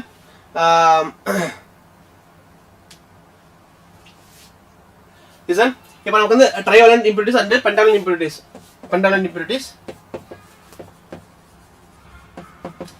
Pentavalent impurities. Once நமக்கு இந்த pentavalent impurities ஆட் பண்ணதுக்கு அப்புறம் நமக்கு conduction bandக்கு valence bandக்கு இடையில இருக்கக்கூடிய டோனர் லெவல் நம்ம எங்க இருக்க போகுதுன்னு பார்ப்போம். ஓகே, இது நமக்கு வந்து valence band, இது வந்து conduction band. இது வந்து conduction band, இது நமக்கு வந்து valence band. ஸோ ரெண்டு சினாரியோலயே நம்ம பென்டாவலண்ட் இம்பியூரிட்டிஸ் ஆட் பண்ணும்போது எலக்ட்ரான்ஸ் நமக்கு வந்து எக்ஸசிவா இருக்கும். பென்டாவலண்ட் இம்பியூரிட்டிஸ் ஆட் பண்ணும்போது எலக்ட்ரான்ஸ் நமக்கு வந்து எக்ஸசிவா இருக்கும். ஸோ அப்போ இந்த பாயிண்ட்ல நம்மளோட டோனர் லெவல் வந்து will be aligning near the conducting band, conduction band. இந்த நம்மளோட டோனர் பேண்ட் வந்து நமக்கு கண்டக்ஷன் பேண்டுக்கு இருக்கும். அதே மாதிரி இங்க ட்ரைவேண்டை பொறுத்த அளவுக்கு ஹோல்ஸ் நமக்கு நம்பர் ஆஃப் ஹோல்ஸ் நமக்கு வந்து அதிகமாக இருக்க போகுது. ஸோ த கண்டக்ஷன் பேண்ட் அந்த எனர்ஜி கேப் எப்படி ரொம்ப அதிகமாக இருக்கும். So the donor level will be near the valence band. So இங்கே நமக்கு அதிகமாக இருக்கும், ஸோ அங்கே நமக்கு வந்து கம்மியாக இருக்கும். ஸோ இதுதான் நமக்கு donor level. Okay, so that's it. So next question பாருங்க. ஓகே, ஸோ another thing நம்ம யூஸ்வலாக நம்ம சொல்லிகிட்டே இருக்கோம். எதுக்குன்னா நீங்கள் மறந்துடக்கூடாது அப்படின்றதுக்காக நம்மளோட இன்ஸ்டியூஷன்ல இருந்து எக்ஸ்பிஎல் கிளாஸ் கோர்ஸ் வந்து நம்ம லான்ச் பண்ண போறோம் March 27 அன்னைக்கு. யாருக்குன்னா 2026 நீட் எக்ஸாம் எழுதுறதுக்கு ப்ரிப்பேர் பண்ணிக்கிட்டு இருக்கக்கூடிய பசங்களுக்காக கம்மிங் March 27 அன்னைக்கு நமக்கு கிளாஸ் கோர்ஸ் வந்து லான்ச் பண்ண போறோம் வித் கோர்ஸ் பிரைஸ் ஆஃப் 10,000. இது கூட உங்களுக்கு ஜிஎஸ்டி ஆட் ஆயிரும். இந்த கோர்ஸோட உங்களுக்கு வந்து ஆன்லைன் கோர்ஸ் உங்களுக்கு ஃப்ரீயாவே கிடைக்க போகுது. திருச்சி, திருநெல்வேலி and கோயம்புத்தூர் இந்த 3 இடத்துலயுமே நம்மளோட ஆஃப்லைன் சென்டர்ஸ் இருக்கு. ஓகே, ஸோ நீங்க வந்து உங்களுக்கு எந்த சென்டர் பக்கமா இருக்கோ அந்த சென்டர்ஸ்ல வந்து நீங்க என்ன செஞ்சுக்கோங்க, உங்களோட அட்மிஷன் டீடைல்ஸ் வந்து கேட்டு தெரிஞ்சுக்கிட்டு உங்களோட அட்மிஷன் வந்து நீங்க என்ரோல் பண்ண ஸ்டார்ட் பண்ணிக்கோங்க.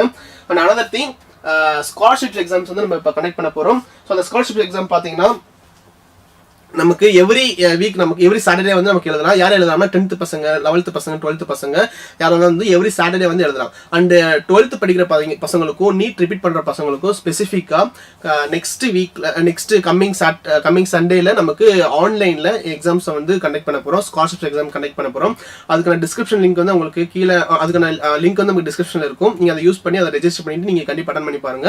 இந்த ஸ்காலர்ஷிப் எக்ஸாம்ல வந்து நம்ம நல்ல மார்க் ஸ்கோர் பண்ணிட்டோம்னா, மேக்ஸிமம் ஸ்கோர் பண்ணிட்டோம்னா கிட்டத்தட்ட 100% வரைக்குமே உங்களுக்கு வந்து வித் ஃபீஸ் கன்செஷனோட நமக்கு இந்த நீட் கோர்ஸ் வந்து நமக்கு கிடைக்க போகுது. ஸோ உங்களோட நீட் ஜர்னி வந்து நீங்க ஒரு மெரிட்டோரியஸ் ஸ்டூடெண்டா நீங்க ஸ்டார்ட் பண்ணிக்கோங்க. ஓகே. அண்ட் நம்மளோட சென்டர் ஆஃப்லைன் சென்டர்ஸ் பார்த்தீங்கன்னா திருச்சி, திருநெல்வேலி, கோயம்புத்தூர் நம்மளோட இருக்கு. உங்களுக்கு எந்த சென்டர் பக்கமா இருக்குமோ அந்த சென்டர்ல நீங்க உங்களோட அட்மிஷன் டீடைல்ஸ் வந்து கேட்டு தெரிஞ்சுட்டு என்ரோல் பண்ண ஸ்டார்ட் பண்ணிக்கோங்க. அண்ட் இது வந்து நமக்கு அக்கேஷனா இருக்கக்கூடிய எக்ஸாம்ஸ் தான். இது யூஸ்வலா ரெகுலரா வைக்க மாட்டாங்க. எப்பயாச்சும் அக்கேஷனாக தான் இந்த ஸ்காலர்ஷிப் எக்ஸாம் கண்டக்ட் பண்ணுவாங்க. ஸோ அதனால வந்து நீங்க உங்களோட ஃப்ரெண்ட்ஸ் அண்ட் ஃபேமிலி சர்க்கிள்ஸ்க்கு நீங்க தெரியப்படுத்திட்டு கண்டிப்பா நீங்க எழுதுங்க. கண்டிப்பா எழுதினாதே உங்களுக்கு வந்து ஒரு எக்ஸ்போஷர் கிடைக்கும். And that's it. Okay. So next பார்த்துடலாம். Next 3 mark. ஓகேவா?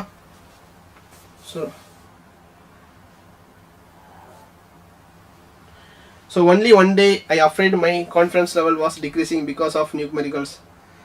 Sangara Revati Sangar. So Karthikeyan, are you sure? Okay, thanks. Concept நல்லா go through இருங்க. Okay, right. ரவி ஆன்சர் பண்ணிட்டாரு. ஓகே, நான் என்ன சொல்றதுக்கு சரி ஒரு 5 நிமிஷம் பிரேக் எடுத்துக்கோங்க. மணி வந்து 1 o'clock ஆயிடுச்சு. ஒரு 5 to 10 minutes நம்ம பிரேக் எடுத்துக்கலாம். ஓகே. ஆஃப்டர் 10 minutes நம்ம வந்து மறுபடியும் மீட் பண்ணுவோம். 3 மார்க்ஸ் வந்து கம்ப்ளீட் பண்ணிடலாம். ஓகே. ஸோ 1:10க்கு நம்ம மீட் பண்ணுவோம் இந்த கிளாஸ்.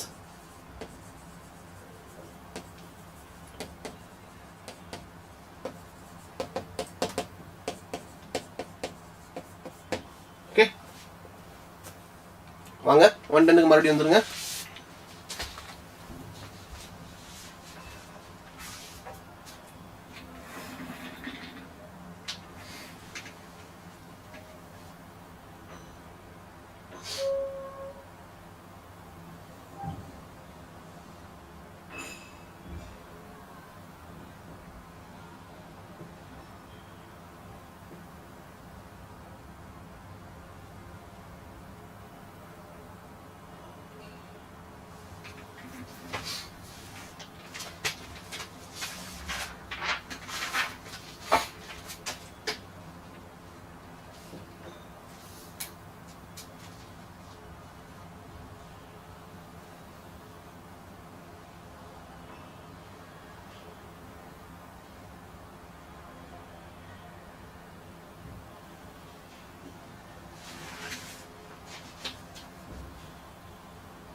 ராம்பாரதி, குட் ஆஃப்டர்நூன், எப்படி இருக்கீங்க?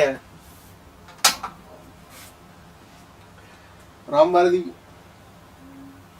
ஓகே கிளாஸ் ஸ்டார்ட் பண்ணிடலாம். வந்துட்டீங்களா? Almost completed. Ravi, okay so class start பண்ணிடலாம். இப்போ நம்ம 3 மார்க்ஸ்லாம் பார்க்க போகிறோம். இது வரைக்கும் நமக்கு 1 மார்க்ஸ் அண்ட் 2 மார்க்ஸ் பார்த்துருந்தோம். இப்போ நம்ம 3 மார்க் கொஸ்டின்ஸ் ஆஃப்லாம் பார்க்க போகிறோம். Okay, next. Okay fine. So doubts இருந்தால் மட்டும் ஸ்டார்ட் பண்ணுங்க. சரி ஃபர்ஸ்ட் வந்துட்டீங்களா நீங்கள்? ஸ்டார்ட் பண்ணலாமா? எஸ் எஸ் ஸ்டார்ட் பண்ணலாமா?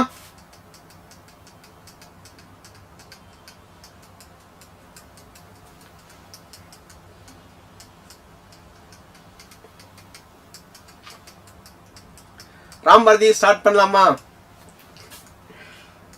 எஸ் ஸ்டார்ட் பண்ணலாம். ஓகே, ராம்பாரதி சொன்னா கரெக்ட் தான். நெக்ஸ்ட் என்ன பார்க்கணும்னா, the cube of side 0.1 meter is placed as shown in the figures in the region where electric field is so and so கொடுத்திருக்காங்க.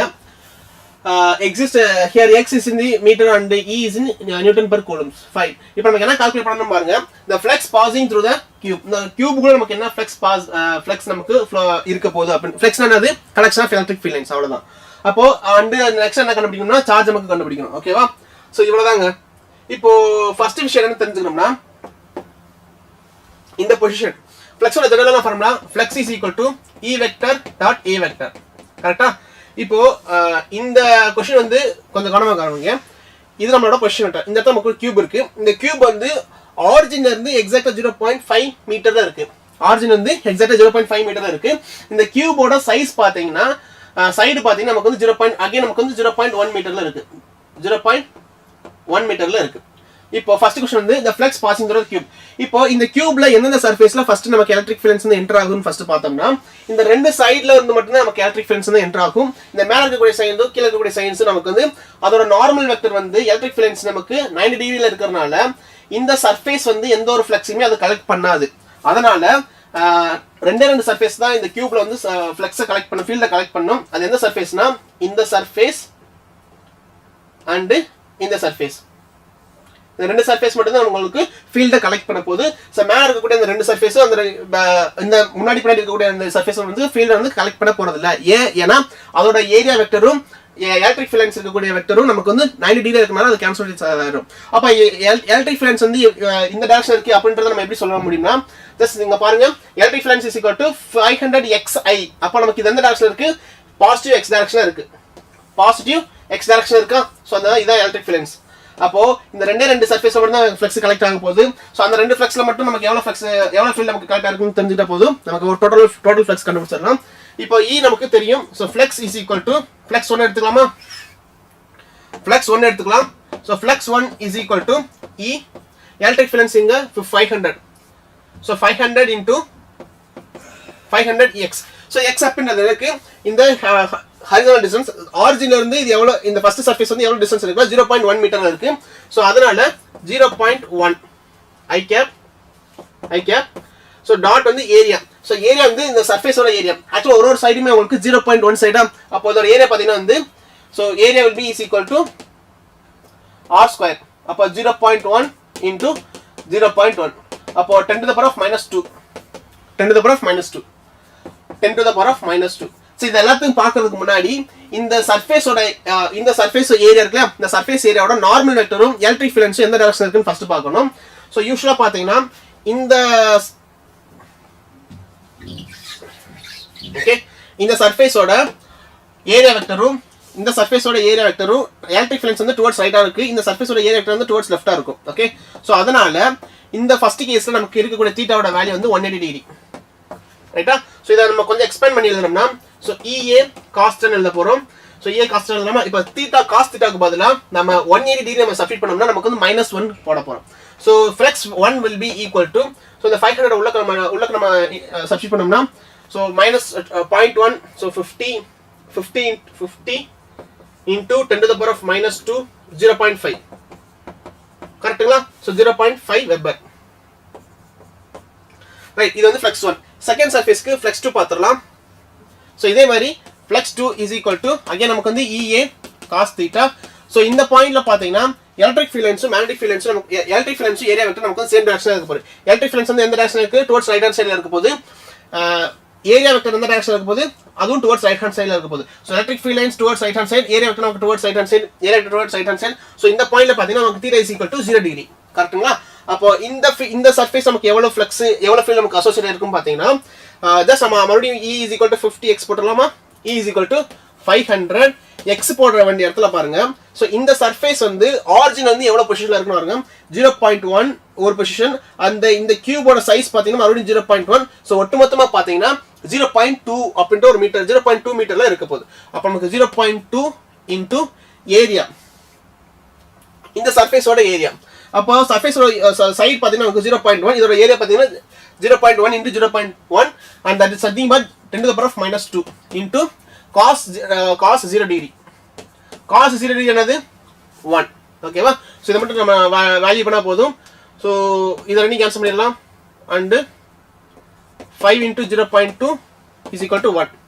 அப்ப நமக்கு total flux is equal to flux 1 plus flux 2. Flux 1 அப்படின்றது என்னது நமக்கு 0.5 minus 0.5. Okay so minus 0.5. ஏன்னா இங்கே cos 180 நமக்கு வந்து -1 கிடைக்கும். ஸோ -0.5. ஸோ -0.5 இங்கே நமக்கு 1. So -0.5 plus 1 is equal to 0.1. So நமக்கு டோட்டல் ஃப்ளக்ஸ் என்னவா இருக்க போகுது 0.5 வெபரா இருக்க போகுது. ஃபர்ஸ்ட் கொஸ்டினுக்கு உண்டான ஆன்சர். செகண்ட் கொஸ்டினுக்கு உண்டான ஆன்சர் என்ன பார்த்தீங்கன்னா நமக்கு டோட்டல் சார்ஜ் நமக்கு கண்டுபிடிக்கணும். அதாவது சார்ஜ் வித் இந்த கியூப். இப்போ இந்த கியூபுக்குள்ள நமக்கு எவ்வளவு சார்ஜ் இருக்கு அப்படின்னு கண்டுபிடிக்கிறதுக்காக காஸ் லா யூஸ் பண்ண போறோம். காஸ் லா அப்படின்றது என்ன சொல்லிருக்காங்க flux is equal to q divided by epsilon naught. கரெக்ட்டா? சோ இதுல இருந்து q is equal to flux into epsilon naught போட்டுக்கலாமா? flux நமக்கு என்ன கண்டுபிடிச்சிருக்கோம் அந்த ஓவரால் கியூப்ல நமக்கு எவ்வளவு flux அசோசியேட் இருக்குன்னா நமக்கு 0.5 தான் அசோசியேட் இருக்கு. அப்ப q is equal to 1 divided by 2 into so epsilon naught ஓட வேல்யூ வந்து உங்களுக்கு क्वेश्चन பேப்பர்ல கொடுத்திருப்பாங்க. அப்படி இல்லாட்டினா நீங்க ஞாபகம் வச்சுக்கோங்க 8.8 into 10 to the power of -12. இத கேன்சல் பண்ணும்போது so you will be getting q is equal to 4.4 into 10 to the power of -2 coulomb. சரிங்களா? so that's the answer. Doubt இருக்குங்களா? ஓகேவா?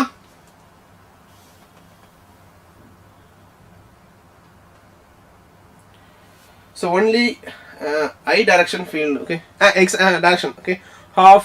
So all derivations in one video. So flux 1 negative. Exactly. First flux வந்து நமக்கு நெகட்டிவா இருக்க போகுது, second flux வந்து நமக்கு வந்து பாசிட்டிவா இருக்க போகுது. ஓகே ஷேயாஸ் இது வரைக்கும் உங்களுக்கு ஓகேவா இருக்குன்னு நினைக்கிறேன். நெக்ஸ்ட் பார்க்கலாமா? நெக்ஸ்ட் பார்த்தறலாம். நெக்ஸ்ட் பாருங்க. define current density. Define current density is a scalar or vector quantity. இது வந்து நம்ம கண்டென்ட் பாக்கும்போது டீடைலா பாத்துறோம். एक्चुअली இது வந்து ஸ்கேலரா வெக்டரான்னு சொல்லி பாத்துறோம். கண்டிப்பா நமக்கு வந்து கரண்ட் அப்படின்ற ஒரு குவாண்டிட்டி நமக்கு ஸ்கேலர் பட் கரண்ட் டென்சிட்டி அப்படின்றது நமக்கு வெக்டர் குவாண்டிட்டி. ஏன் அப்படின்னு பாத்தீங்கன்னா current density is nothing but I vector dot A vector. அப்போ இந்த A வெக்டருக்கு நார்மல் வெக்டர்ல கரண்ட் எவ்வளவு கரண்ட் ஃப்ளோ ஆகிட்டு இருக்க போது அதான் நமக்கு கரண்ட் டென்சிட்டி சொல்ல போறோம். அண்ட் இன்னொரு விஷயம் பாத்தீங்கன்னா கரண்ட் நம்ம எதுக்கு கரண்ட் அப்படின்றத நம்ம வெக்டர் நம்ம எதுக்கு ட்ரீட் பண்ண மாட்டோம்னா அது வந்து வெக்டர் லாவை அதை ஒபே பண்ணாது. தோ இட்ஸ் ஹஸ் மேக்னிட்யூட் இருக்கு, டைரக்ஷன் இருக்கு, எல்லாமே இருந்தாலுமே அதை வந்து வெக்டர் லாவை ஒபே பண்ணாதனால நம்ம வந்து அதை கரண்ட் வெக்டர் நம்ம ட்ரீட் பண்ண மாட்டோம். whereas current density is a vector quantity and electric field is E maintained in metallic conductors if n be the number of electrons per unit volumes in a conductors and tau is a relaxation time. Show that the current density. So current density நமக்கு தெரிஞ்சுக்கணும். இது நமக்கு current density. So இத வந்து நமக்கு prove பண்ணனும். இதுக்கு உண்டான டெரிவேஷன்ஸ் நம்ம பார்க்க போறோம். So நார்மலான டெரிவேஷன்ஸ் நம்ம ஆல்ரெடி பார்த்த டெரிவேஷன்ஸ் தான் அது. யூஸ் current density ஓட value J is equal to I divided by E. current density அப்படின்றது J is equal to I divided by E. So current density அப்படின்றதுக்கு current density-க்கு drift velocity பேஸ் பண்ணி நமக்கு ஒரு formula நம்ம எடுத்து டிரைவ் பண்ணிருந்தோம். என்னன்னு பண்ணா so I is equal to 1 எழுதிருந்தோம். So A drift velocity E என்ன எழுதிருந்தோம். So உள்ளக்க இன்க்ளூட் பண்ணிருங்க. So J is equal to A drift velocity E n divided by E. So A cancel பண்ணிடலாமா? A கேன்சல் பண்ணிடலாம். So balance வந்து drift velocity is equal to VD E ன்னு எழுதிக்கோங்க. Right. இது இப்படி இருக்கட்டும். இது இல்லாம நம்ம இன்னொரு பார்த்திருந்தோம். drift velocity ஓட ஜெனரலான ஃபார்முலா. எப்படி ஃபார்முலா பாத்தீங்கன்னா சோ யூசுவலா நமக்கு ஒரு கண்டக்டர் இருக்கு. இந்த கண்டக்டர்ல நமக்கு வந்து ஒரு எக்ஸ்டர்னல் எலக்ட்ரிக் ஃபீல்ட்ஸ் கொடுக்கும்போது இந்த எலக்ட்ரான்ஸ் நமக்கு வந்து இந்த இடத்துல நம்ம மைக்ரேட் ஆக ஆரம்பிக்க போகுது. அப்படி மைக்ரேட் ஆகும்போது அதாவது எவ்வளவு வெலாசிட்டி அது மூவ் ஆகும் அப்படின்றது நமக்கு drift velocity அப்படின்னு சொல்லியிருந்தோம். சோ யூசுவலா FA is equal to MN ன்ற ஃபார்முலா இருக்கும். சோ இந்த பாயிண்ட்ல இது எவ்வளவு ஃபோர்ஸ் எக்ஸ்பீரியன்ஸ் பண்ண போகுதுன்னா QE அப்படின அளவுக்கு ஃபோர்ஸ் எக்ஸ்பீரியன்ஸ் பண்ண போகுது. QE அப்படின அளவுக்கு ஃபோர்ஸ் எக்ஸ்பீரியன்ஸ். சோ ரெண்டுமே நம்ம கம்பேர் பண்ணி பார்க்கும்போது MA is equal to QE அப்படினு போட்டோம்னா சோ இதுல இருந்து நமக்கு A is equal to QE divided by m வரப்போகுது. சோ இந்த ஆக்சலரேஷன் அப்படின்றது is nothing but rate of change of velocity. அப்போ drift velocity divided by relaxation time is equal to QE divided by m ன்னு எழுதுவோம். So இதுல இருந்து drift velocity is equal to QE divided by m into relaxation time எழுதிக்கோங்க. அப்போ இந்த point என்ன செஞ்சுக்கலாம்னா நம்ம இங்க கொண்டு வந்துறலாம். இந்த ஃபார்முலாவை நீங்க கொண்டு வந்துறலாம். Instead of writing drift velocity we can write the current density is equal to QE divided by m into relaxation time into charge into number of charges per unit volume. ஓகேவா? So இதான் நமக்கு last term. So இதுல இருந்து just என்ன செய்ய போறோம் பாருங்க. Okay listen, இதை அப்படியே வச்சிருங்க, இது அப்படியே இருக்கட்டும். ஸோ இந்த ட்ரிஃப்ட் எலாஸ்டிக்கு இந்த ஃபார்முலா வந்து நமக்கு இங்கே அப்ளை பண்ணிடலாம். ஸோ இங்கே நம்ம பார்த்தோம்னா here I is equal to, so A drift elastic formula வந்து QE divided by M relaxation time into E into N. ஓகேங்களா? ஸோ இப்போ என்ன செஞ்சுக்கலாம், இந்த A இருக்குல்லையா, A அப்படின்றது நமக்கு ஏரியா, அதை வந்து கீழே இறக்கி விட்டுருங்க. So I divided by A is equal to QE divided by M into relaxation time into E into A. ஓகேவா? ஸோ இப்போ அந்த I divided by A அப்படின்றது எதை ரெசம்பிள் பண்ணுதுன்னா, I divided by A அப்படின்றது எதை ரெசம்பிள் பண்ணுதுன்னா நமக்கு கரண்ட் டென்சிட்டி அதை ரெசம்பிள் பண்ணுது. அப்போ கரண்ட் டென்சிட்டி அப்படின்றது I divided by A, J is equal to I divided by A, and that's nothing but QE divided by M, QE divided by M tau En, tau En. கரெக்ட்டுங்களா? So இதை என்ன செய்யுங்க, இது எல்லாத்தையுமே collect பண்ணிடுங்க. இது எல்லாத்தையுமே கலெக்ட் பண்ணிட்டு இதை மட்டும் வச்சு எழுதணும்னா, so current density is equal to Q tau En divided by M into E எழுதிக்கலாங்க. ஓகே, ஸோ இது எல்லாத்தையுமே என்ன ரிசல்ட் பண்ணா, இதுக்கு வந்து ஒரு ஃபார்முலா சொல்லி தரேன். கரண்ட் டென்சிட்டி அது கண்டக்டிவிட்டி. ஓகேவா? Conductivity alpha conductivity. ஸோ யூஸ்வலாக இந்த சப்ஸ்டியூஷன் வந்து நமக்கு கொஸ்டினே கொடுத்துருக்காங்க. So choose alpha is equal to NE square divide by M tau, NE square divide by M. So NE square divide by M. So NE square divide by M tau. So ஆக்சுவலாக இந்த இடத்துல charge இருக்கா, இந்த ரெண்டு சார்ஜுமே என்ன செய்யுது, same charge தான். ஸோ E ஸ்கொயர் எழுதிக்கோங்க. So E square tau N divide by M. Okay, so இதை வந்து கொஸ்டினை கொடுத்துருக்க ஃபார்முலாவை ரிசல்ட் பண்ணியாச்சு. அண்டு இதான் நமக்கு சிம்பிள் டெரிவேஷன்ஸ். ஸோ இதில் என்ன செஞ்சுக்கலாம்னா, current density is equal to sigma E அப்படின்னு எழுதிக்கோங்க. ஸோ நான் மறுபடியும் சொல்கிறேன், ஸ்டெப் பை ஸ்டெப்பாக நோட் பண்ணி வச்சுக்கோங்க. ஃபர்ஸ்ட் ஆஃப் ஆல் கரண்ட் டென்சிட்டியை பற்றி நமக்கு கரண்ட் டென்சிட்டியோட general formula I divide by A. So அதுலேருந்து I அப்படின்றதுனா it's nothing but current. Okay, so அந்த கரண்ட்டுக்கு உண்டான ஜெனரலான ஃபார்முலா நமக்கு தெரியும். ஸோ இது வந்து ட்ரிஃப்ட் எலாஸ்டிக்னு ஒரு டேர்ம் இருக்குது. அந்த drift elastic actually we are going to have some general formula. அந்த ஜெனரல் ஃபார்ம் எப்படி வந்துச்சு நம்ம எழுதியாச்சு. ஸோ இந்த ட்ரிஃப்ட் எலாஸ்டிக்கோட ஃபார்முலா உள்ள இன்க்ளூட் பண்ணுங்க, நமக்கு கரண்டோட வேல்யூ நமக்கு கிடைச்சிடும். ஸோ இப்போ இந்த கரண்டோட வேல்யூவை நம்ம இந்த உள்ள நமக்கு இந்த கரண்டோட வேல்யூல இருந்து ஜஸ்ட் நம்ம ரீஅரேஞ்ச் மட்டும் பண்ணா போதும், we are going to have current டென்சிட்டியோட ஃபார்முலா. ஸோ அதுல இருந்து நம்ம கொஸ்டினுக்கு தகுந்தாப்புல நம்ம குரூப் பண்ணோம்னா நமக்கு ரிசல்ட் கிடைக்க போகுது. வேற current density is nothing but conductivity times the electric field. ஓகேவா? And this is more over it's a vector quantity. Okay, so இந்த கொஸ்டின் வந்து டவுட் இருக்கான்னு நினைக்கிறேன். நெக்ஸ்ட் கொஸ்டின் பார்ப்போம்.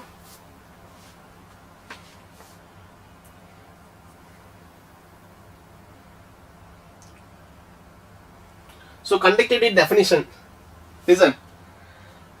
Okay, that's it.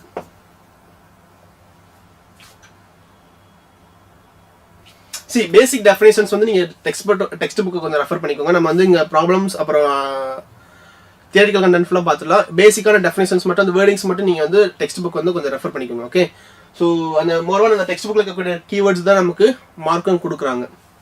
A proton with a kinetic energy moving horizontally from north to south. Okay, from north to south enters a uniform magnetic field. So north to south அப்படின்னு பார்க்கும்போது நமக்கு வந்து so நமக்கு முன்னாடி சைட்ல இருந்து நமக்கு நம்மளோட நோக்கி வருது. ஓகே, ஸோ நமக்கு என்ன செஞ்சுக்கலாம், டாட் சிம்பிள் நம்ம போட்டுக்கலாம். ஸோ இதை நம்மளோட ப்ரோட்டான்ஸோட direction. Okay, a proton with a kinetic energy moving in a horizontal with the north to south enters a uniform magnetic field of a 2 microcoulomb directed towards eastward direction. So V eastward, இத நமக்கு eastward direction. Okay, so இத நம்மளோட eastward direction. So calculate the speed of the protons. So listen, step by step பார்த்தறலாம். இங்க பாருங்க, first நான் கேட்கறேன் speed நம்ம பார்க்கணும். half into mv square is equal to kinetic energy. நம்ம பார்த்துக்கோமா, இந்த ஃபார்முலா நமக்கு தெரியும். ஸோ இந்த kinetic energyயோட வேல்யூ நமக்கு கொடுத்துருக்காங்க. என்ன கொடுத்துருக்காங்க? So 1.33 into 10 to the power of minus 14 joule. 1.33 into 10 to the power of minus 34 joule. So இதுல இருந்து நமக்கு என்ன தெரிஞ்சுக்கலாம்னா, நமக்கு அந்த புரோட்டானோட வெலாசிட்டி நமக்கு தெரியும். அந்த புரோட்டானோட மாஸ் நமக்கு தெரியுமா? டெஃபினட்டா தெரியும். 9.1 into 10 to the power of minus 31. Moreover இது வந்து உங்களுக்கு क्वेश्चन பேப்பர்ல இருக்கும், நீங்க ஞாபகத்துல வச்சுக்கணும். So v square is equal to 1.33 into 10 to the power of minus 34 divided by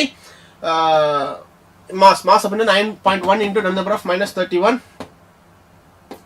kg into 2 போட்டுக்கோங்க. இந்த 2 நம்ம இந்த சைடு கொண்டு வந்துட்டோம்னா அந்த 2 கொண்டு வந்தோம்னா இந்த வேல்யூ கிடைக்கும். சோ இதுல இருந்து மறுபடியும் நம்ம ஸ்கொயர் ரூட் எடுத்தோம்னா v is equal to square root of 1.33 into 10 to the power of minus 34 into 2 divided by 9.1 into 10 to the power of minus 34. Okay, so எல்லாத்தையும் சால்வ் பண்ணி பாத்தீங்கன்னா you will be getting answer from like 4 into v is equal to 4 into 10 to the power of 6 meter per second கிடைக்கும். So first question கொண்டான answer வந்து 4 into 10 to the power of 6. Next question பாருங்க, the magnitude of the acceleration of the proton. The magnitude of the acceleration of the proton. So இந்த protonோட acceleration தெரிஞ்சுக்கணும். So தெரிஞ்சுக்கிறதுக்கு listen. இப்போ யூசுவலா எப்ப நமக்கு ஒரு சார்ஜோட டைரக்ஷனும் ஒரு மேக்னெட்டிக் ஃபீல்டோட டைரக்ஷனும் பெர்பெண்டிகுலரா இருக்கும். எப்போ ஒரு சார்ஜோட டைரக்ஷனும் மேக்னெட்டிக் ஃபீல்டோட டைரக்ஷனும் பெர்பெண்டிகுலரா இருக்கும், அப்போ அந்த சார்ஜ் வந்து ஒரு சர்க்குலர் மோஷன் அது எக்ஸ்பீரியன்ஸ் பண்ணும். ஞாபகம் வச்சுக்கோங்க, ஒரு சார்ஜ் ஒரு யூனிஃபார்ம் மேக்னெட்டிக் ஃபீல்டோட பெர்பெண்டிகுலர் டைரக்ஷன்ல அது இன்ஜெக்ட் ஆச்சுன்னா அது வந்து ஒரு சர்க்குலர் டைரக்ஷன் அது சர்க்குலர் மோஷன் அதை எக்ஸ்பீரியன்ஸ் பண்ணும். ஸோ இப்போ இந்த சார்ஜ் வந்து எந்த டைரக்ஷன் மூவ் ஆகிட்டு இந்த மாதிரி நமக்கு ஒரு சர்க்குலர் மோஷன்ல மூவ் ஆகிட்டு இருக்கும். ஒரு சர்க்குலர் மோஷன்ல அது மறுபடியும் கோ த்ரூ பண்ண போகுது, ஒரு ஃபோர்ஸ் வந்து கோ த்ரூ பண்ண போகுது. சோ எப்பலாம் நமக்கு ஒரு பார்ட்டில் வந்து சர்க்குலர் மோஷன்ல மூவ் ஆகிட்டு இருக்கு அப்படின்னா ஃபர்ஸ்ட் நம்ம மைண்டுக்கு வரது என்னது? Centripetal force. கரெக்ட்டுங்களா? அப்போ the net force is balanced by centripetal force. The net force is balanced by centripetal force. இதான் மெக்கானிக்ஸ்ல இருக்கக்கூடிய ஒரு கீ லைன். அப்போ இதுல என்னெல்லாம் ஃபோர்ஸ் ஆக்ட் ஆகிட்டு இருக்குன்னா நமக்கு அந்த சார்ஜுக்கும் மேக்னெட்டிக் ஃபீல்டுக்கும் ஒரு இடையில வந்து ஒரு ஃபோர்ஸ் ஆக்ட் ஆகிட்டு இருக்கு. அந்த ஃபோர்ஸ் எதை பேலன்ஸ் பண்ணுது? சென்ட்ரிபிடல் ஃபோர்ஸ் பேலன்ஸ் பண்ணுது. அப்போ centripetal force is nothing but mv square divided by r is equal to, so நான் அந்த சார்ஜுக்கும் ஒரு சார்ஜை நம்ம யூனிஃபார்ம் மேக்னெட்டிக் ஃபீல்ட் நம்ம த்ரோ பண்ணும்போது அந்த சார்ஜ் எவ்வளவு ஃபோர்ஸ் எக்ஸ்பீரியன்ஸ் பண்ணுன்னு சொல்லியிருந்தேன். QVB ன்னு எழுதுமா? QVB அப்ப அவ்வளவு சார்ஜ் அவ்வளவு ஃபோர்ஸ் அதை எக்ஸ்பீரியன்ஸ் பண்ணும். சோ இதுல இருந்து பாத்தீங்கன்னா இந்த v square divided by r இருக்குல்ல, அது என்னன்னு பாத்தீங்கன்னா it's acceleration. It's acceleration, centripetal acceleration. So question என்ன கேட்டிருக்காங்கன்னா அவங்க ஆக்ஸலரேஷன் தான் கேட்டிருக்காங்க. So instead of writing acceleration is equal to QVB divided by m ன்னு எழுதிக்கோங்க. இப்போ Q அப்படின்றது சார்ஜ் ஆஃப் புரோட்டான், V அப்படின்றது வெலாசிட்டி ஆஃப் புரோட்டான், B அப்படின்றது மேக்னெட்டிக் ஃபீல்ட், M அப்படின்றது மாஸ் ஆஃப் புரோட்டான். இப்போ எல்லா வேல்யூஸ் நமக்கு தெரியுமா? எல்லா வேல்யூஸ் நமக்கு தெரியும். So 1.6 into 10 to the power of minus 19 into velocity வந்து 4 into 10 to the power of 6 into magnetic field ஓட வேல்யூ கொடுத்திருக்காங்க 2 milli Tesla. So 2 into 10 to the power of minus 3 divided by m. Mass வந்து 9.1 into 10 to the power of minus 31. Okay, so that we consolidate பண்ணி பாத்தீங்கன்னா நமக்கு will be getting acceleration of 8 into 10 to the power of 8 into 10 to the power of 11 meter per second square. Okay, இது second subdivision குண்டான answer. இது first subdivision குண்டான answer. So next subdivision என்னன்னு கேட்டீங்கன்னா the radius of the path of the traced. So இந்த radius தெரிஞ்சுக்கணும்னா listen, we are going to have some general formula. நான் already சொன்ன மாதிரி எப்பலாம் ஒரு நீங்க சர்க்குலர் மோஷன் அப்படி படிக்கிறீங்கனாலும் கண்டிப்பா அதுல வந்து சென்ட்ரிபிடல் ஃபோர்ஸும் ஆக்ட் ஆகிட்டு இருக்கும். அப்போ the net force is balanced by centripetal force. The net force is equal to mv square divided by r. Okay, so அப்போ ஃபார் எக்ஸாம்பிள் இது வந்து நமக்கு ஒரு யூனிஃபார்ம் மேக்னெட்டிக் ஃபீல்ட். இந்த யூனிஃபார்ம் மேக்னெட்டிக் ஃபீல்ட்ல ஒரு சார்ஜ் நம்ம வந்து த்ரோ பண்றோம். யூனிஃபார்ம் மேக்னெட்டிக் ஃபீல்ட்ல நம்ம வந்து ஒரு சார்ஜ் த்ரோ பண்றோம்னா சோ இந்த சார்ஜ் வந்து நமக்கு ஒரு சர்க்குலர் மோஷன்ல டேக் ஓவர் பண்ணுது. சோ இந்த சர்க்குலர் மோஷனோட ரேடியஸ் தான் கேட்டிருக்காங்க. இந்த சர்க்குலர் மோஷனோட ரேடியஸ் நமக்கு கேட்டிருக்காங்க. So mv square divided by r is equal to qvb. சரிங்களா?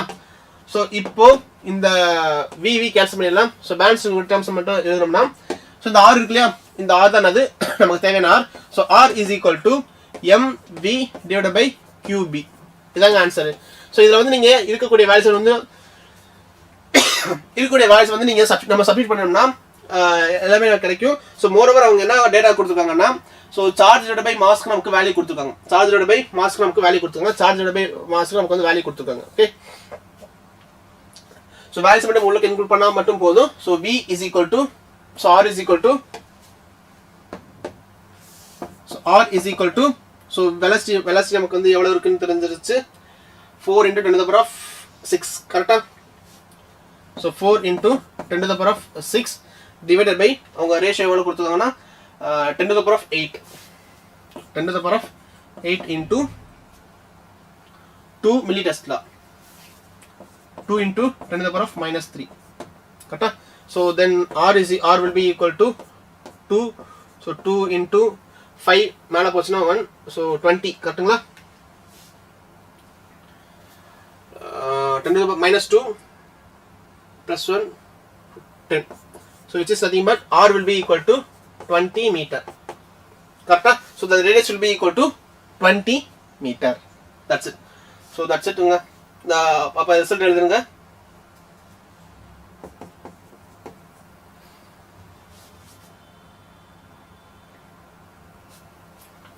ஓகேங்க, ரைட். ஸோ இதுவரைக்கும் உங்களுக்கு டவுட் இருக்கு? அடி நான் சாட் எல்லாம் பறக்க விட்டுக்கிட்டு இருக்கீங்க sir. Kinetic energy sir second 10 to the power 14 அந்த வேல்யூஸ் மட்டும் உள்ளே இன்க்ளூட் பண்ணிக்கோங்க.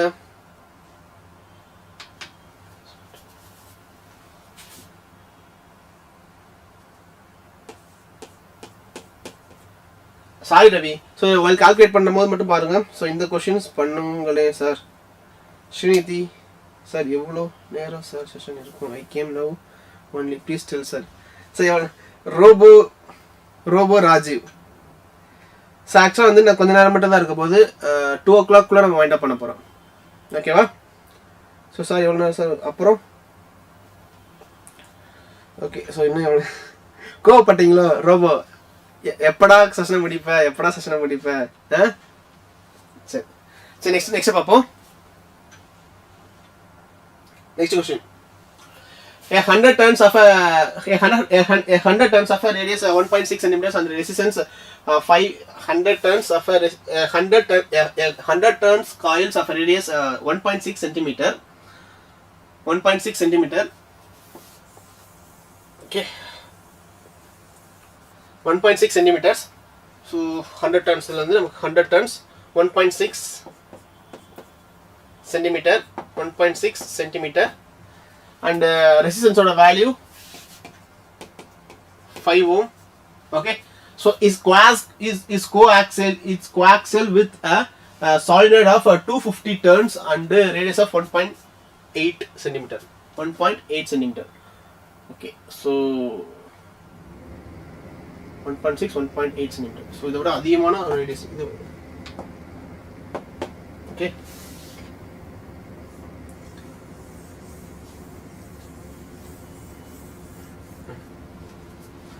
okay, so அதோட radius பாத்தீங்கன்னா 1.8 centimeter. Okay, so the solenoid current drops from 1.5 ampere to 0 in 25 milliseconds. Okay, so நமக்கு என்னன்னா இந்த சாலினாய்டில் வந்து உங்களுக்கு கரண்ட் வந்து ட்ராப் ஆகுது. ஸோ கரண்ட் ட்ராப் ஆகுது அப்படின்னா என்ன மீனிங்னா இந்த சாலினாய்டில் நமக்கு கரண்ட் ஃப்ளோ ஆகிட்டு இருக்கு. ஸோ அப்போ உள்ள இருக்கக்கூடிய அந்த காயில் வந்து ஒரு ஃபோர்ஸ் வந்து ஒரு இஎம்எஃப் வந்து அதை எக்ஸ்பீரியன்ஸ் பண்ணும், ஒரு இண்டியூஸ் இஎம்எஃப் வந்து அதை எக்ஸ்பீரியன்ஸ் பண்ணும். ஏன் எக்ஸ்பீரியன்ஸ் பண்ணுது? ஏன்னா கரண்ட் வந்து உங்களுக்கு வந்து குறைஞ்சிட்டே வருது, கரண்ட் கூட்டிகிட்டே வருது அப்படின்னா இதோட அசோசியேட் இருக்கக்கூடிய ஃப்ளக்ஸுமே நமக்கு சேஞ்ச் ஆகிட்டே வரும். whenever there is a change in flux there is a induced EMF in the coil. அந்த induced EMF எதை கிரியேட் பண்ணும்? ஒரு induced current வந்து கிரியேட் பண்ணும். So the solenoid current drops to 1.1. Okay, so calculate the current induced in the coil in this durations. So இப்போ பாருங்க, இது mutual so தனியாக பார்த்துருங்க.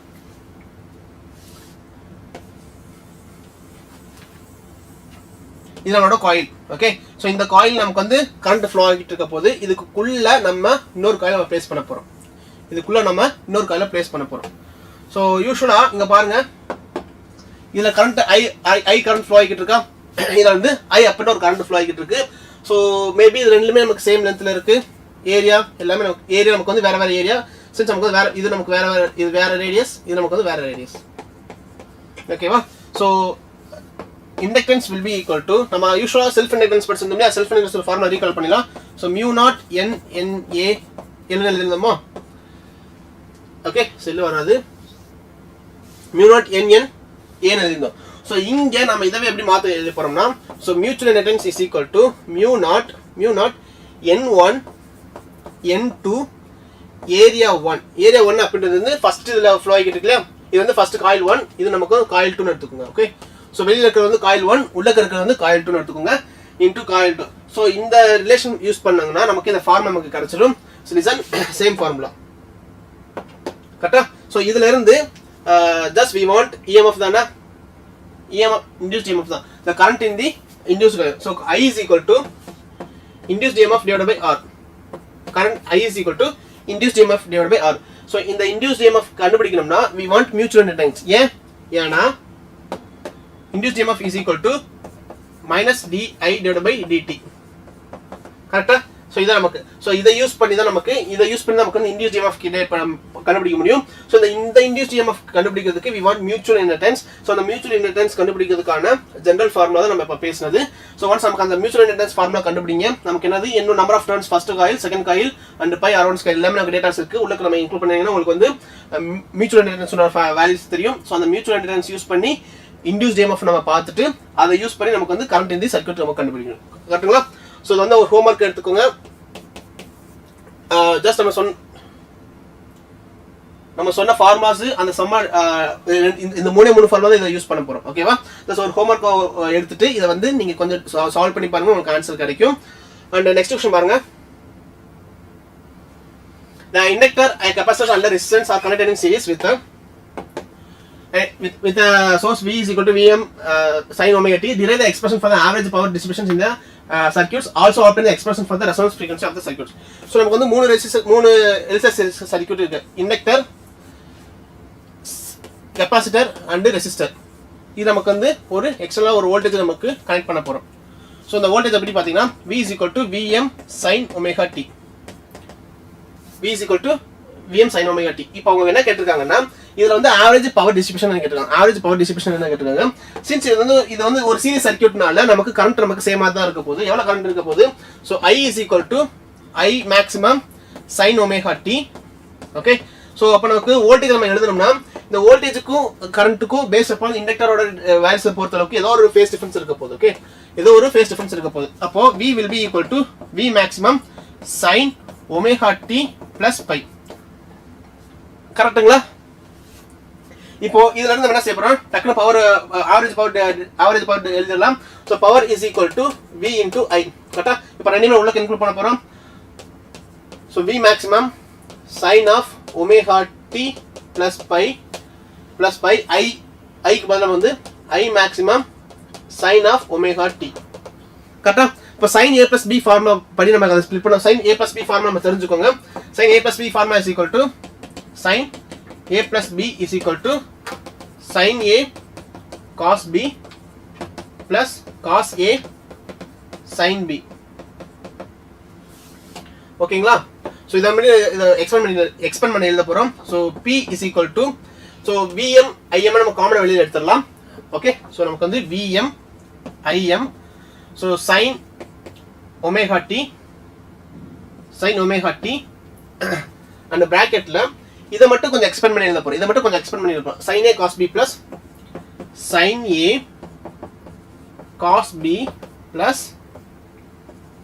cos a sin b. கரெக்ட்டுங்களா? சோ இத வந்து எக்ஸ்பேண்ட் பண்ணியாச்சு. உள்ள மல்டிப்ளை பண்ண போறோம். So p is equal to maximum voltage maximum current sin இப்ப உள்ள மல்டிப்ளை பண்ணோம்னா sin omega square sin square omega t cos pi உள்ள மல்டிப்ளை பண்ணோம்னா sin omega t cos omega t sin pi அவ்வளவுதாங்க. இப்போ எல்லாத்தையுமே நம்ம அலைன் பண்ணி எழுதியாச்சு. இப்போ லாஸ்ட் என்ன செய்யணும்? ஆவரேஜ் பவர் டிஸ்ட்ரிபியூஷன் தான் பார்க்க போறோம். சோ ஆவரேஜ் வேல்யூ எடுக்கிறதுக்கு ஜஸ்ட் ஆல்ரெடி ரெண்டு வேல்யூ சொல்லிருந்தேன். ஒன்னு வந்து sin ஃபங்க்ஷனுக்கு ஆவரேஜ் வேல்யூ எடுத்தா நமக்கு 0 கிடைக்கும். sin ஸ்கொயர் ஃபங்க்ஷனுக்கு நமக்கு ஆவரேஜ் வேல்யூ எடுத்தா நமக்கு வந்து ஹாஃப் கிடைக்கும். கரெக்ட்டுங்களா? சோ இப்போ பாத்தீங்கன்னா இந்த sin ஃபார்முலா இந்த sin வேல்யூ இருக்கும். சோ இதுக்கு நமக்கு ஆவரேஜ் வேல்யூ எடுக்கணும்னா நமக்கு என்ன கிடைக்கும்? இது நம்ம 0 க்கு போயிடும். சோ பேலன்ஸ் இருக்க டேர்ம்ஸ் மட்டும் ஆர்கனைஸ் பண்ணி எழுதலாம். So p is equal to average power distribution is equal to I maximum V maximum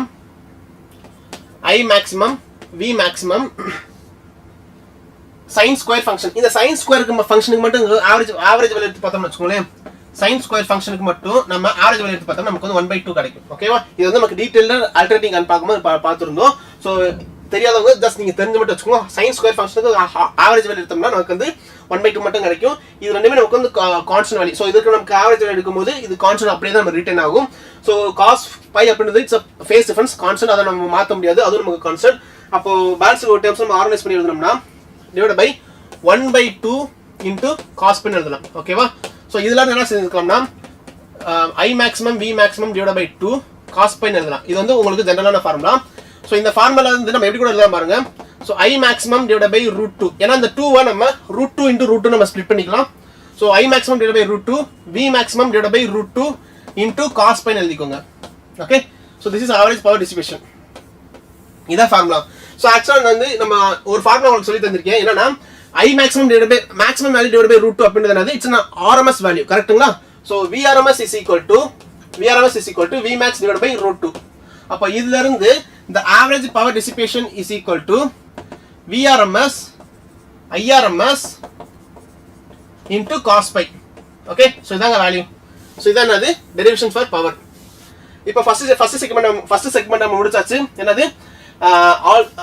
express value average power distribution in the circuit and the power distribution average value நம்ம பார்த்தாச்சு second segment என்ன கேட்டிருக்காங்கன்னா also obtain an expression for the resonance frequency of the circuit இந்த resonance frequency அப்படின்றது வந்து ஒரு முக்கியமான frequency சொல்லிருந்தேன் இத பத்தி ஒரு பெரிய நிறைய பார்த்திருந்தோம் எந்த frequency நமக்கு அதிகமான ஆசிலேஷன் நடக்குதோ அத வந்து resonance frequency சொல்ல போறோம் சோ இந்த resonance frequency வந்து நமக்கு maximum current flow ஆகும்போது minimum impedance நமக்கு இருக்கும் அந்த சர்க்யூட்ல அப்போ கண்டிஷன் என்ன சொல்லி பாத்தீங்கன்னா இந்த சர்க்யூட் இந்த பாயிண்ட்ல நமக்கு reactive inductance will be equal to capacitive reactance inductive reactance will be equal to capacitive reactance இத நமக்கு அந்த resonance கண்டிஷனுக்கு இருக்கக்கூடிய resonance frequencyக்கு இருக்கக்கூடிய resonance frequency நடக்கக்கூடிய கண்டிஷன் சரிங்களா அப்ப reactive inductance should be equal to inductive reactance should be equal to capacitive reactance அப்போ இப்போ இதுல வந்து inductive reactance நம்ம ஜெனரலான ஃபார்முலா தெரியும் L omega is equal to 1 divided by C omega கரெக்ட்டா சோ இத என்ன செஞ்சுக்கலாம்னா omega square is equal to 1 divided by C ன்னு எழுதிக்கலாமா ரெண்டு சைடுமே ஸ்கொயர் ரூட் எடுத்துட்டோம்னா omega is equal to 1 divided by square root of LC இது என்னது angular frequency of angular resonance frequency இது என்னது angular resonance frequency நமக்கு என்ன தேவைனா resonance frequency தான் தேவை f தான் நமக்கு தேவை அப்போ இந்த ஒமேகாக்கு நமக்கு ஜெனரலான ஒரு ஐடென்டிட்டி தெரியும் ஜெனரலான ஃபார்முலா தெரியும் omega is equal to so 2 pi f கரெக்ட்டா omega is equal to 2 pi f அப்போ இதுல இருந்து can we write 2 pi f is equal to 1 divided by square root of LC எழுதலாமா square root of LC எழுதலாமா so இந்த frequency என்னது resonance frequency அப்ப resonance frequency is equal to 1 divided by 2 pi square root of LC எழுதிக்கலாமா அவ்வளவுதாங்க இதானங்க நமக்கு தேவையான resonance frequency கொண்டான condition சரிங்களா so இது வரைக்கும் உங்களுக்கு கிளியரா இருக்குமா sir length how much in previous questions L okay so Ashwant then hi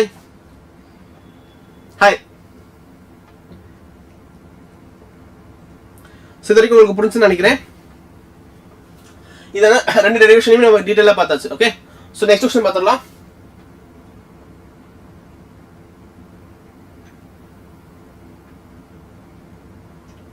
okay so on what factor does the speed of the electromagnetic waves in a medium depends so electromagnetic waves ல இருந்து question கேட்டிருக்காங்க என்ன ஃபேக்டர்ல நமக்கு வந்து electromagnetic waves வந்து நமக்கு on what factor the speed of the light நமக்கு மாறும் அப்படி கேட்டிருக்காங்க speed of the light நமக்கு ஜெனரலான ஃபார்முலா வந்து ரெண்டு ஃபார்முலா பார்த்தோம் என்னன்னா so c is equal to 1 divided by square root of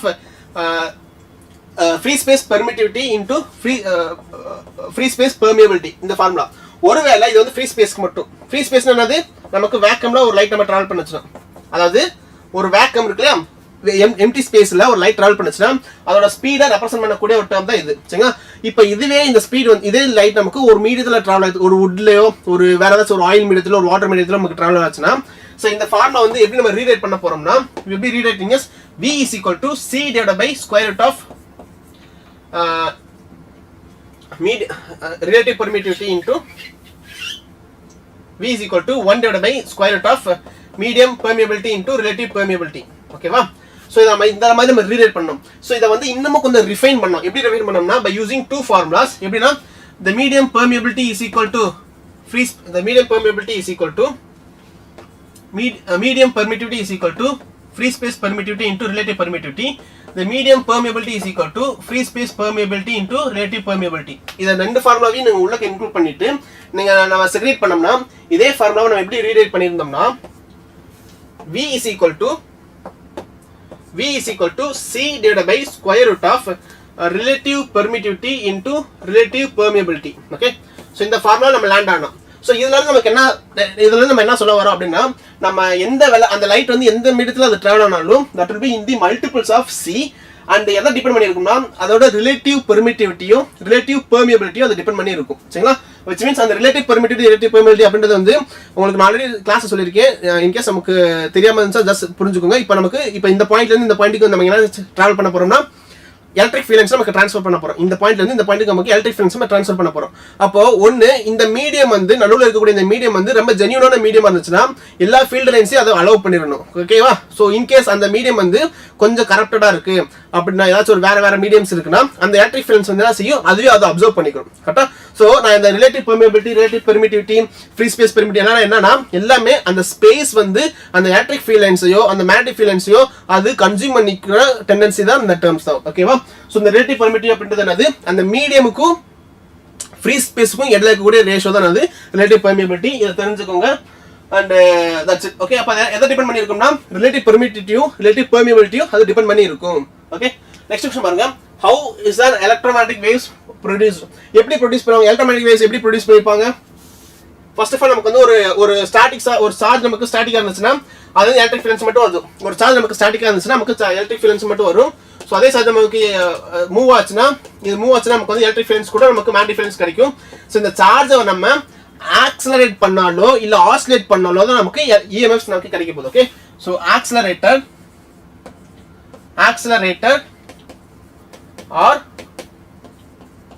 oscillator charge produces EM waves. ஓகேவா? இவ்வளவுதாங்க. ஸோ இதான் விஷயம். நெக்ஸ்ட் பாருங்க. Third subdivision, sketch the schematic diagram depicts the electric and magnetic field lines for electromagnetic waves propagating in z axis. என்னன்னா பாருங்க, நார்மலா நமக்கு என்ன செஞ்சுக்கலாம், ஃபர்ஸ்ட் ஒரு ஆக்சஸ் போட்டுருங்க. இது வந்து எலக்ட்ரிக் ஃபீல்ட் லைன்ஸ், இது வந்து நமக்கு electric field lines. So next வந்து ஆக்சஸ் போடுங்க. இது நமக்கு மேக்னெட்டிக் ஃபீல்ட் லைன்ஸ். இது எல்லாமே நமக்கு magnetic field lines. So electric field லைன்ஸ்க்கும் மேக்னெட்டிக் ஃபீல்ட் லைன்ஸ்க்கும் நமக்கு வந்து பெர்பெண்டிகுலரா நீங்க டிரா பண்ணிடணும். ஓகே, ஸோ இது எல்லாமே உங்களுக்கு மேக்னெட்டிக் ஃபீல்ட் லைன்ஸ்.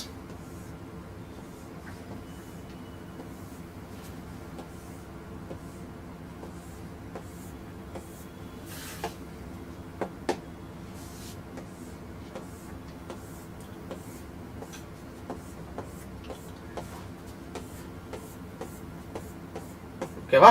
ஸோ வரைஞ்சிட்டு மேலே என்ன எழுதுறீங்கன்னா எலக்ட்ரிக் மேலே சைடில் மேலே கீழே என்ன எழுதுறீங்கன்னா EY is equal to E maximum sin of KZ minus omega t எழுதிக்கோங்க. ஓகே, இது வந்து எலக்ட்ரிக் ஃபீல்ட் லைன்ஸ் ஜெனரலான ஃபார்முலா. அப்போ மேக்னெட்டிக் ஃபீல்ட் நம்ம எப்படி நம்ம ரெப்ரசென்ட் பண்ண போறோம்னா மேக்னெட்டிக் ஃபீல்டை so BX is equal to B naught sin of KZ minus omega t இந்த மாதிரி ரெப்ரசென்ட் பண்ணிக்கோங்க. ஓகே, ஸோ ரெண்டுமே இந்த Z டைரக்ஷன் தான் மீன் பண்ணுதுன்னா ரெண்டுமே சேம் டைரக்ஷன் மூவ் ஆகிட்டு இருக்கு அப்படின்னு அர்த்தம். ஓகே, ரெண்டுமே சேம் டைரக்ஷன் மூவ் ஆகிட்டு இருக்கு. ஸோ மொரோவர் இது வந்து எலக்ட்ரிக் ஃபீல்டா இருக்கட்டும், இது வந்து நமக்கு மேக்னெட்டிக் ஃபீல்டா இருக்கட்டும். ஓகேவா? இவ்வளவுதாங்க schematic representation. So next question பார்த்துடலாம். Name the parts of the electromagnetic spectrums which are also known as heat waves. Heat waves என்னது? ஹீட் வேவ்ஸ் என்னது, நமக்கு ஒரு ஹாட் பாடிஸ்ல இருந்து கிடைக்கக்கூடிய வேவ்ஸ் தான் அது ஹீட் பாடிஸ் சொல்லுவோம். கரெக்ட்டுங்களா? ஸோ ஹீட் வேவ்ஸ் என்னது, waves produced from heat waves அப்படின்றது waves produced from hot bodies.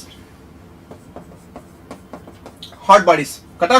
So hot பாடிஸ்ல நமக்கு என்ன ரேடியேஷன் கிடைக்கும், இன்ஃப்ராரெட் ரேடியேஷன் கிடைக்கும். கரெக்ட்டுங்களா? Infrared radiations. ஸோ இது எங்கெங்க யார் ப்ரொடியூஸ் பண்றாங்க, நீங்க ப்ரொடியூஸ் பண்றீங்க, நான் ப்ரொடியூஸ் பண்றேன், இந்த எர்த் ப்ரொடியூஸ் பண்ணிக்கிட்டு இருக்கு. எல்லாமே இந்த ஒரு மைல்டான ஹாட் பாடிஸ் எல்லாமே நமக்கு என்ன செய்யுது, ஒரு இன்ஃப்ராரெட் ரேடியேஷன் ப்ரொடியூஸ் பண்ணும். அண்ட் நெக்ஸ்ட் என்ன செய்யுது, and next also called heat waves are also called infrared radiations. Okay, so absorbs by ozone layer in the atmosphere. Ozone லேயர்னால அப்சர்வ் பண்ணக்கூடிய ரேடியேஷன் என்ன radiation, ultraviolet radiation, UV radiations. ஓகேவா? So நமக்கு UV radiations. Next question பாருங்க. Write briefly one method each of the detection of so நமக்கு UV ரேடியேஷனுக்கும் ultraviolet ரேடியேஷனும் infrared ரேடியேஷனும் நமக்கு வந்து எப்படி ப்ரொடியூஸ் பண்றாங்க, அதை எப்படி நம்ம டிடெக்ட் பண்றாங்க அப்படின்றது கேட்டிருக்காங்க. ஸோ ஃபர்ஸ்ட் ஆஃப் ஆல் நம்ம வந்து ஐஆர் பாருங்க. ஐஆர் பொறுத்த அளவுக்கு இன்ஃப்ராரெட் ரேடியேஷன் பொறுத்த அளவுக்கு ஐஆர் லேம்ப்னு சொல்லிட்டு ஒரு லேம்ப் இருக்குங்க. நம்ம யூஸ்வலா பார்க்கும்போது இது தெரப்பில நம்ம நிறைய யூஸ் பண்ணுவாங்க. ஐஆர் லேம்ப்னு சொல்லிட்டு அந்த ஐஆர் லேம்ப்ல இருந்து இந்த ஐஆர் ரேடியேஷன் நம்ம ப்ரொடியூஸ் பண்ணிக்கலாம். அண்ட் எல்லா ஹாட் பாடிஸுமே வந்து இந்த ஐஆர் ரேடியேஷன் ப்ரொடியூஸ் பண்ணும். ஓகே, 2 பாயிண்ட்ஸ் முடிஞ்சு. அந்த யூவி ரேடியேஷன் பொறுத்த அளவுக்கு நமக்கு சன்ல இருந்து வரக்கூடியது எல்லாமே மேக்ஸிமம் நமக்கு யூவி ரேடியேஷனா இருக்கும். விச் மீன்ஸ் வந்து அதிகமான ஒரு hot bodies, extreme hot bodies வந்து நமக்கு கிடைக்க போறது எல்லாமே நமக்கு யூவி ரேடியேஷனா இருக்க போகுது. சரிங்களா? அண்ட் நெக்ஸ்ட் வந்து இதை எப்படி டிடெக்ட் பண்ணும் அப்படின்னா தெர்மோபைல் அப்படின்ற ஒரு இன்ஸ்ட்ருமெண்ட் இருக்குங்க. அந்த ஐஆர் ரேடியேஷனை ப்ரெடிக்ட் பண்றதுக்கு தெர்மோபைல் அப்படின்னு ஒரு இன்ஸ்ட்ருமெண்ட் இருக்கு. அதை பார்த்து நம்ம அப்சர்வ் பண்ணிக்கலாம்.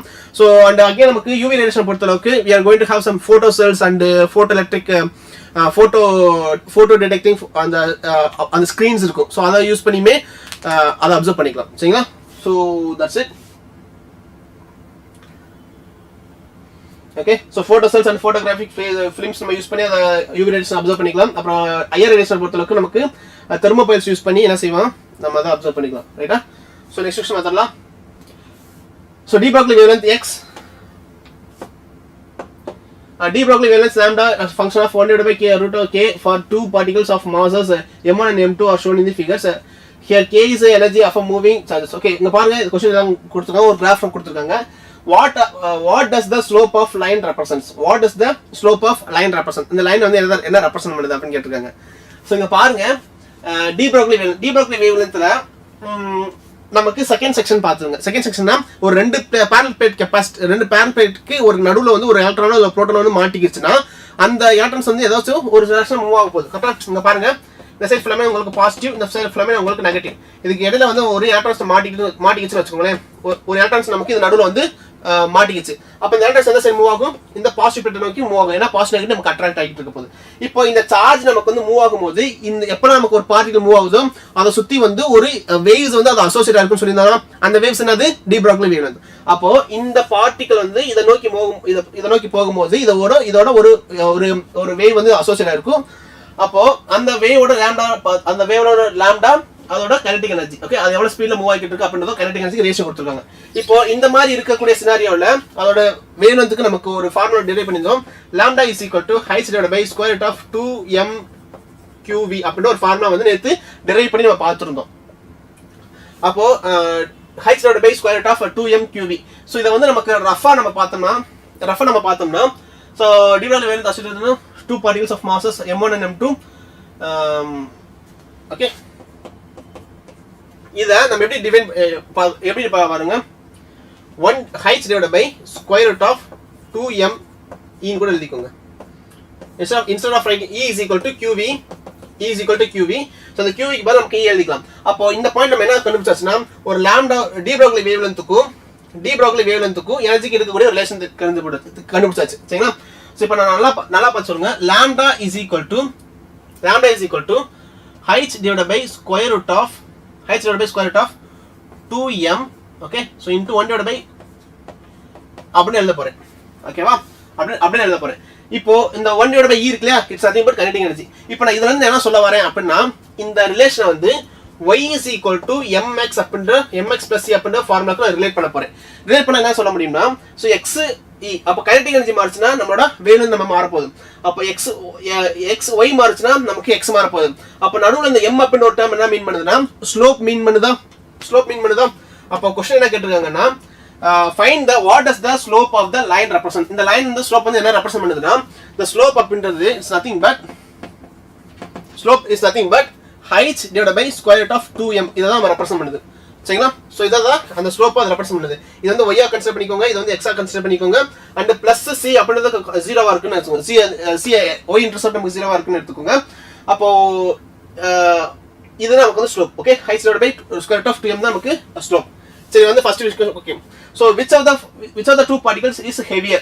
அப்ப இதுல என்ன செய்ய முடியும், எது நம்ம ஹெவியரா இருக்கு அப்படினா ரீசன் ஸ்லோப் எதுக்கு அதிகமா இருக்கோ மாஸ் நமக்கு வந்து அதுக்கு கம்மியா இருக்கும். அதாவது கம்மியான இருக்க மாஸ்க்கு நமக்கு அதிகமான ஸ்லோப் கிடைக்கும், மாஸ் அதிகமா இருக்கக்கூடியதுக்கு நமக்கு கம்மியான ஸ்லோப் கிடைக்கும். ஃப்ரம் இதுல இருந்து பாக்கும்போது அப்போ இங்க பாருங்க நமக்கு ரெண்டு ஸ்லோப் இருக்கு, மாஸ் 1 மாஸ் 2. எதுக்கு அதிகமான ஸ்லோப் இருக்கு? ஃபர்ஸ்ட் ஸ்லோப்னா என்னது, நமக்கு அது எந்த அளவுக்கு அது சாஞ்சு இருக்குன்னு அர்த்தம். ஓகே, சோ ஃபர்ஸ்ட் ஒன் வந்து ரொம்ப லைட்டா நமக்கு டில்ட் ஆயிருக்கு. செகண்ட் ஒன் வந்து இன்னும் ஆங்கிள் அதிகமா அது ஆங்கிள் அதிகமான ஸ்லோப்ல இருக்கு. அப்போ ஃபர்ஸ்ட் ஆஃப் ஆல் இதுல இருந்து slope of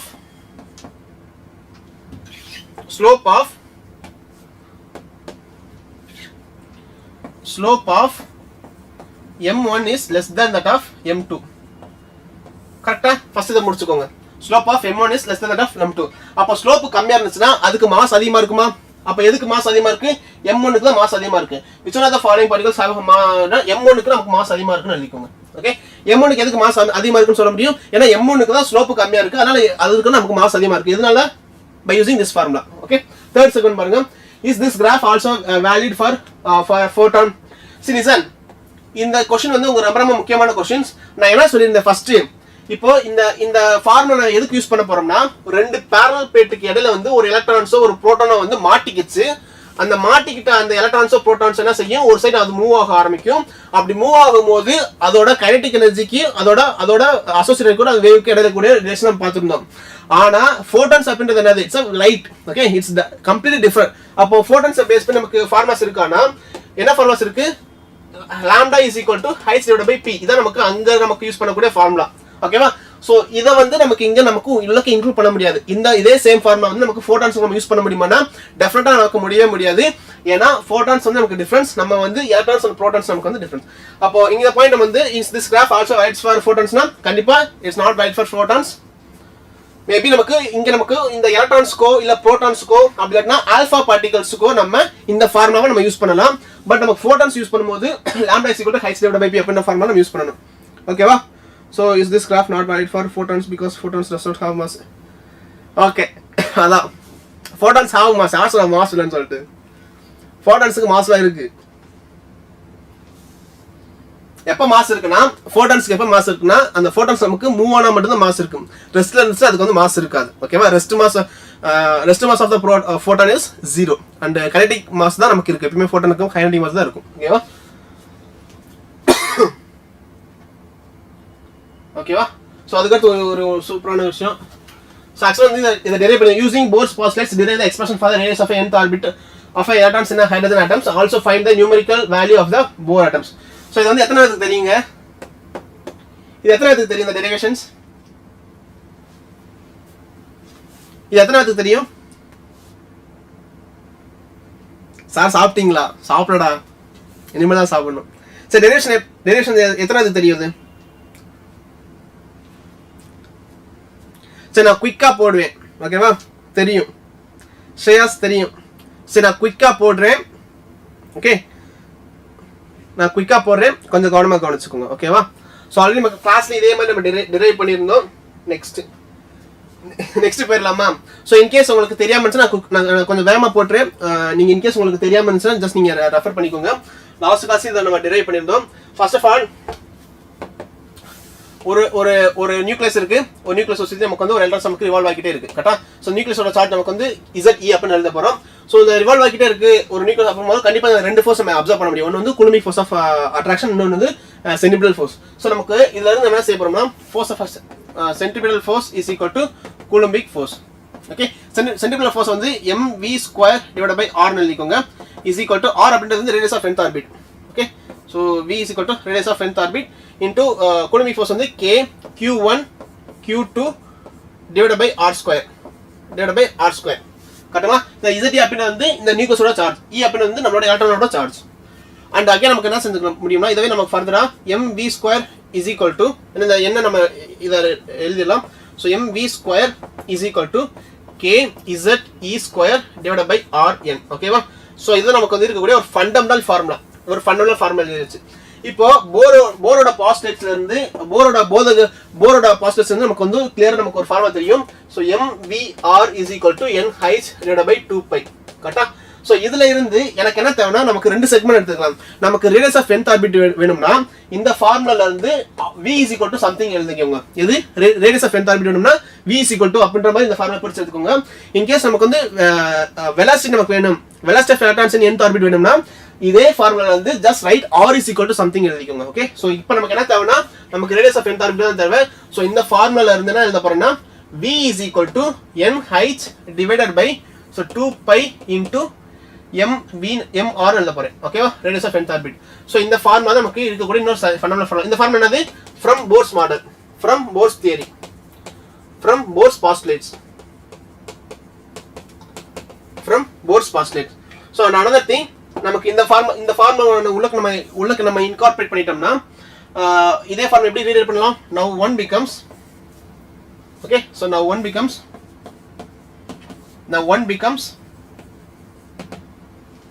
m இந்த சைடு கொண்டு வரலாம், m into n heights divided by, so 2 pi m rn the whole square is equal to, so k z e square divided by rn.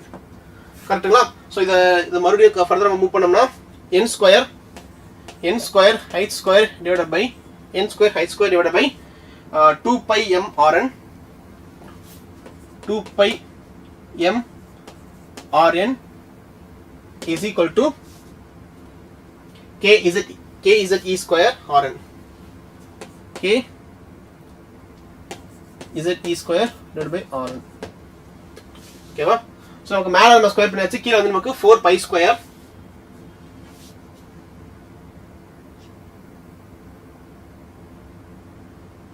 Okay,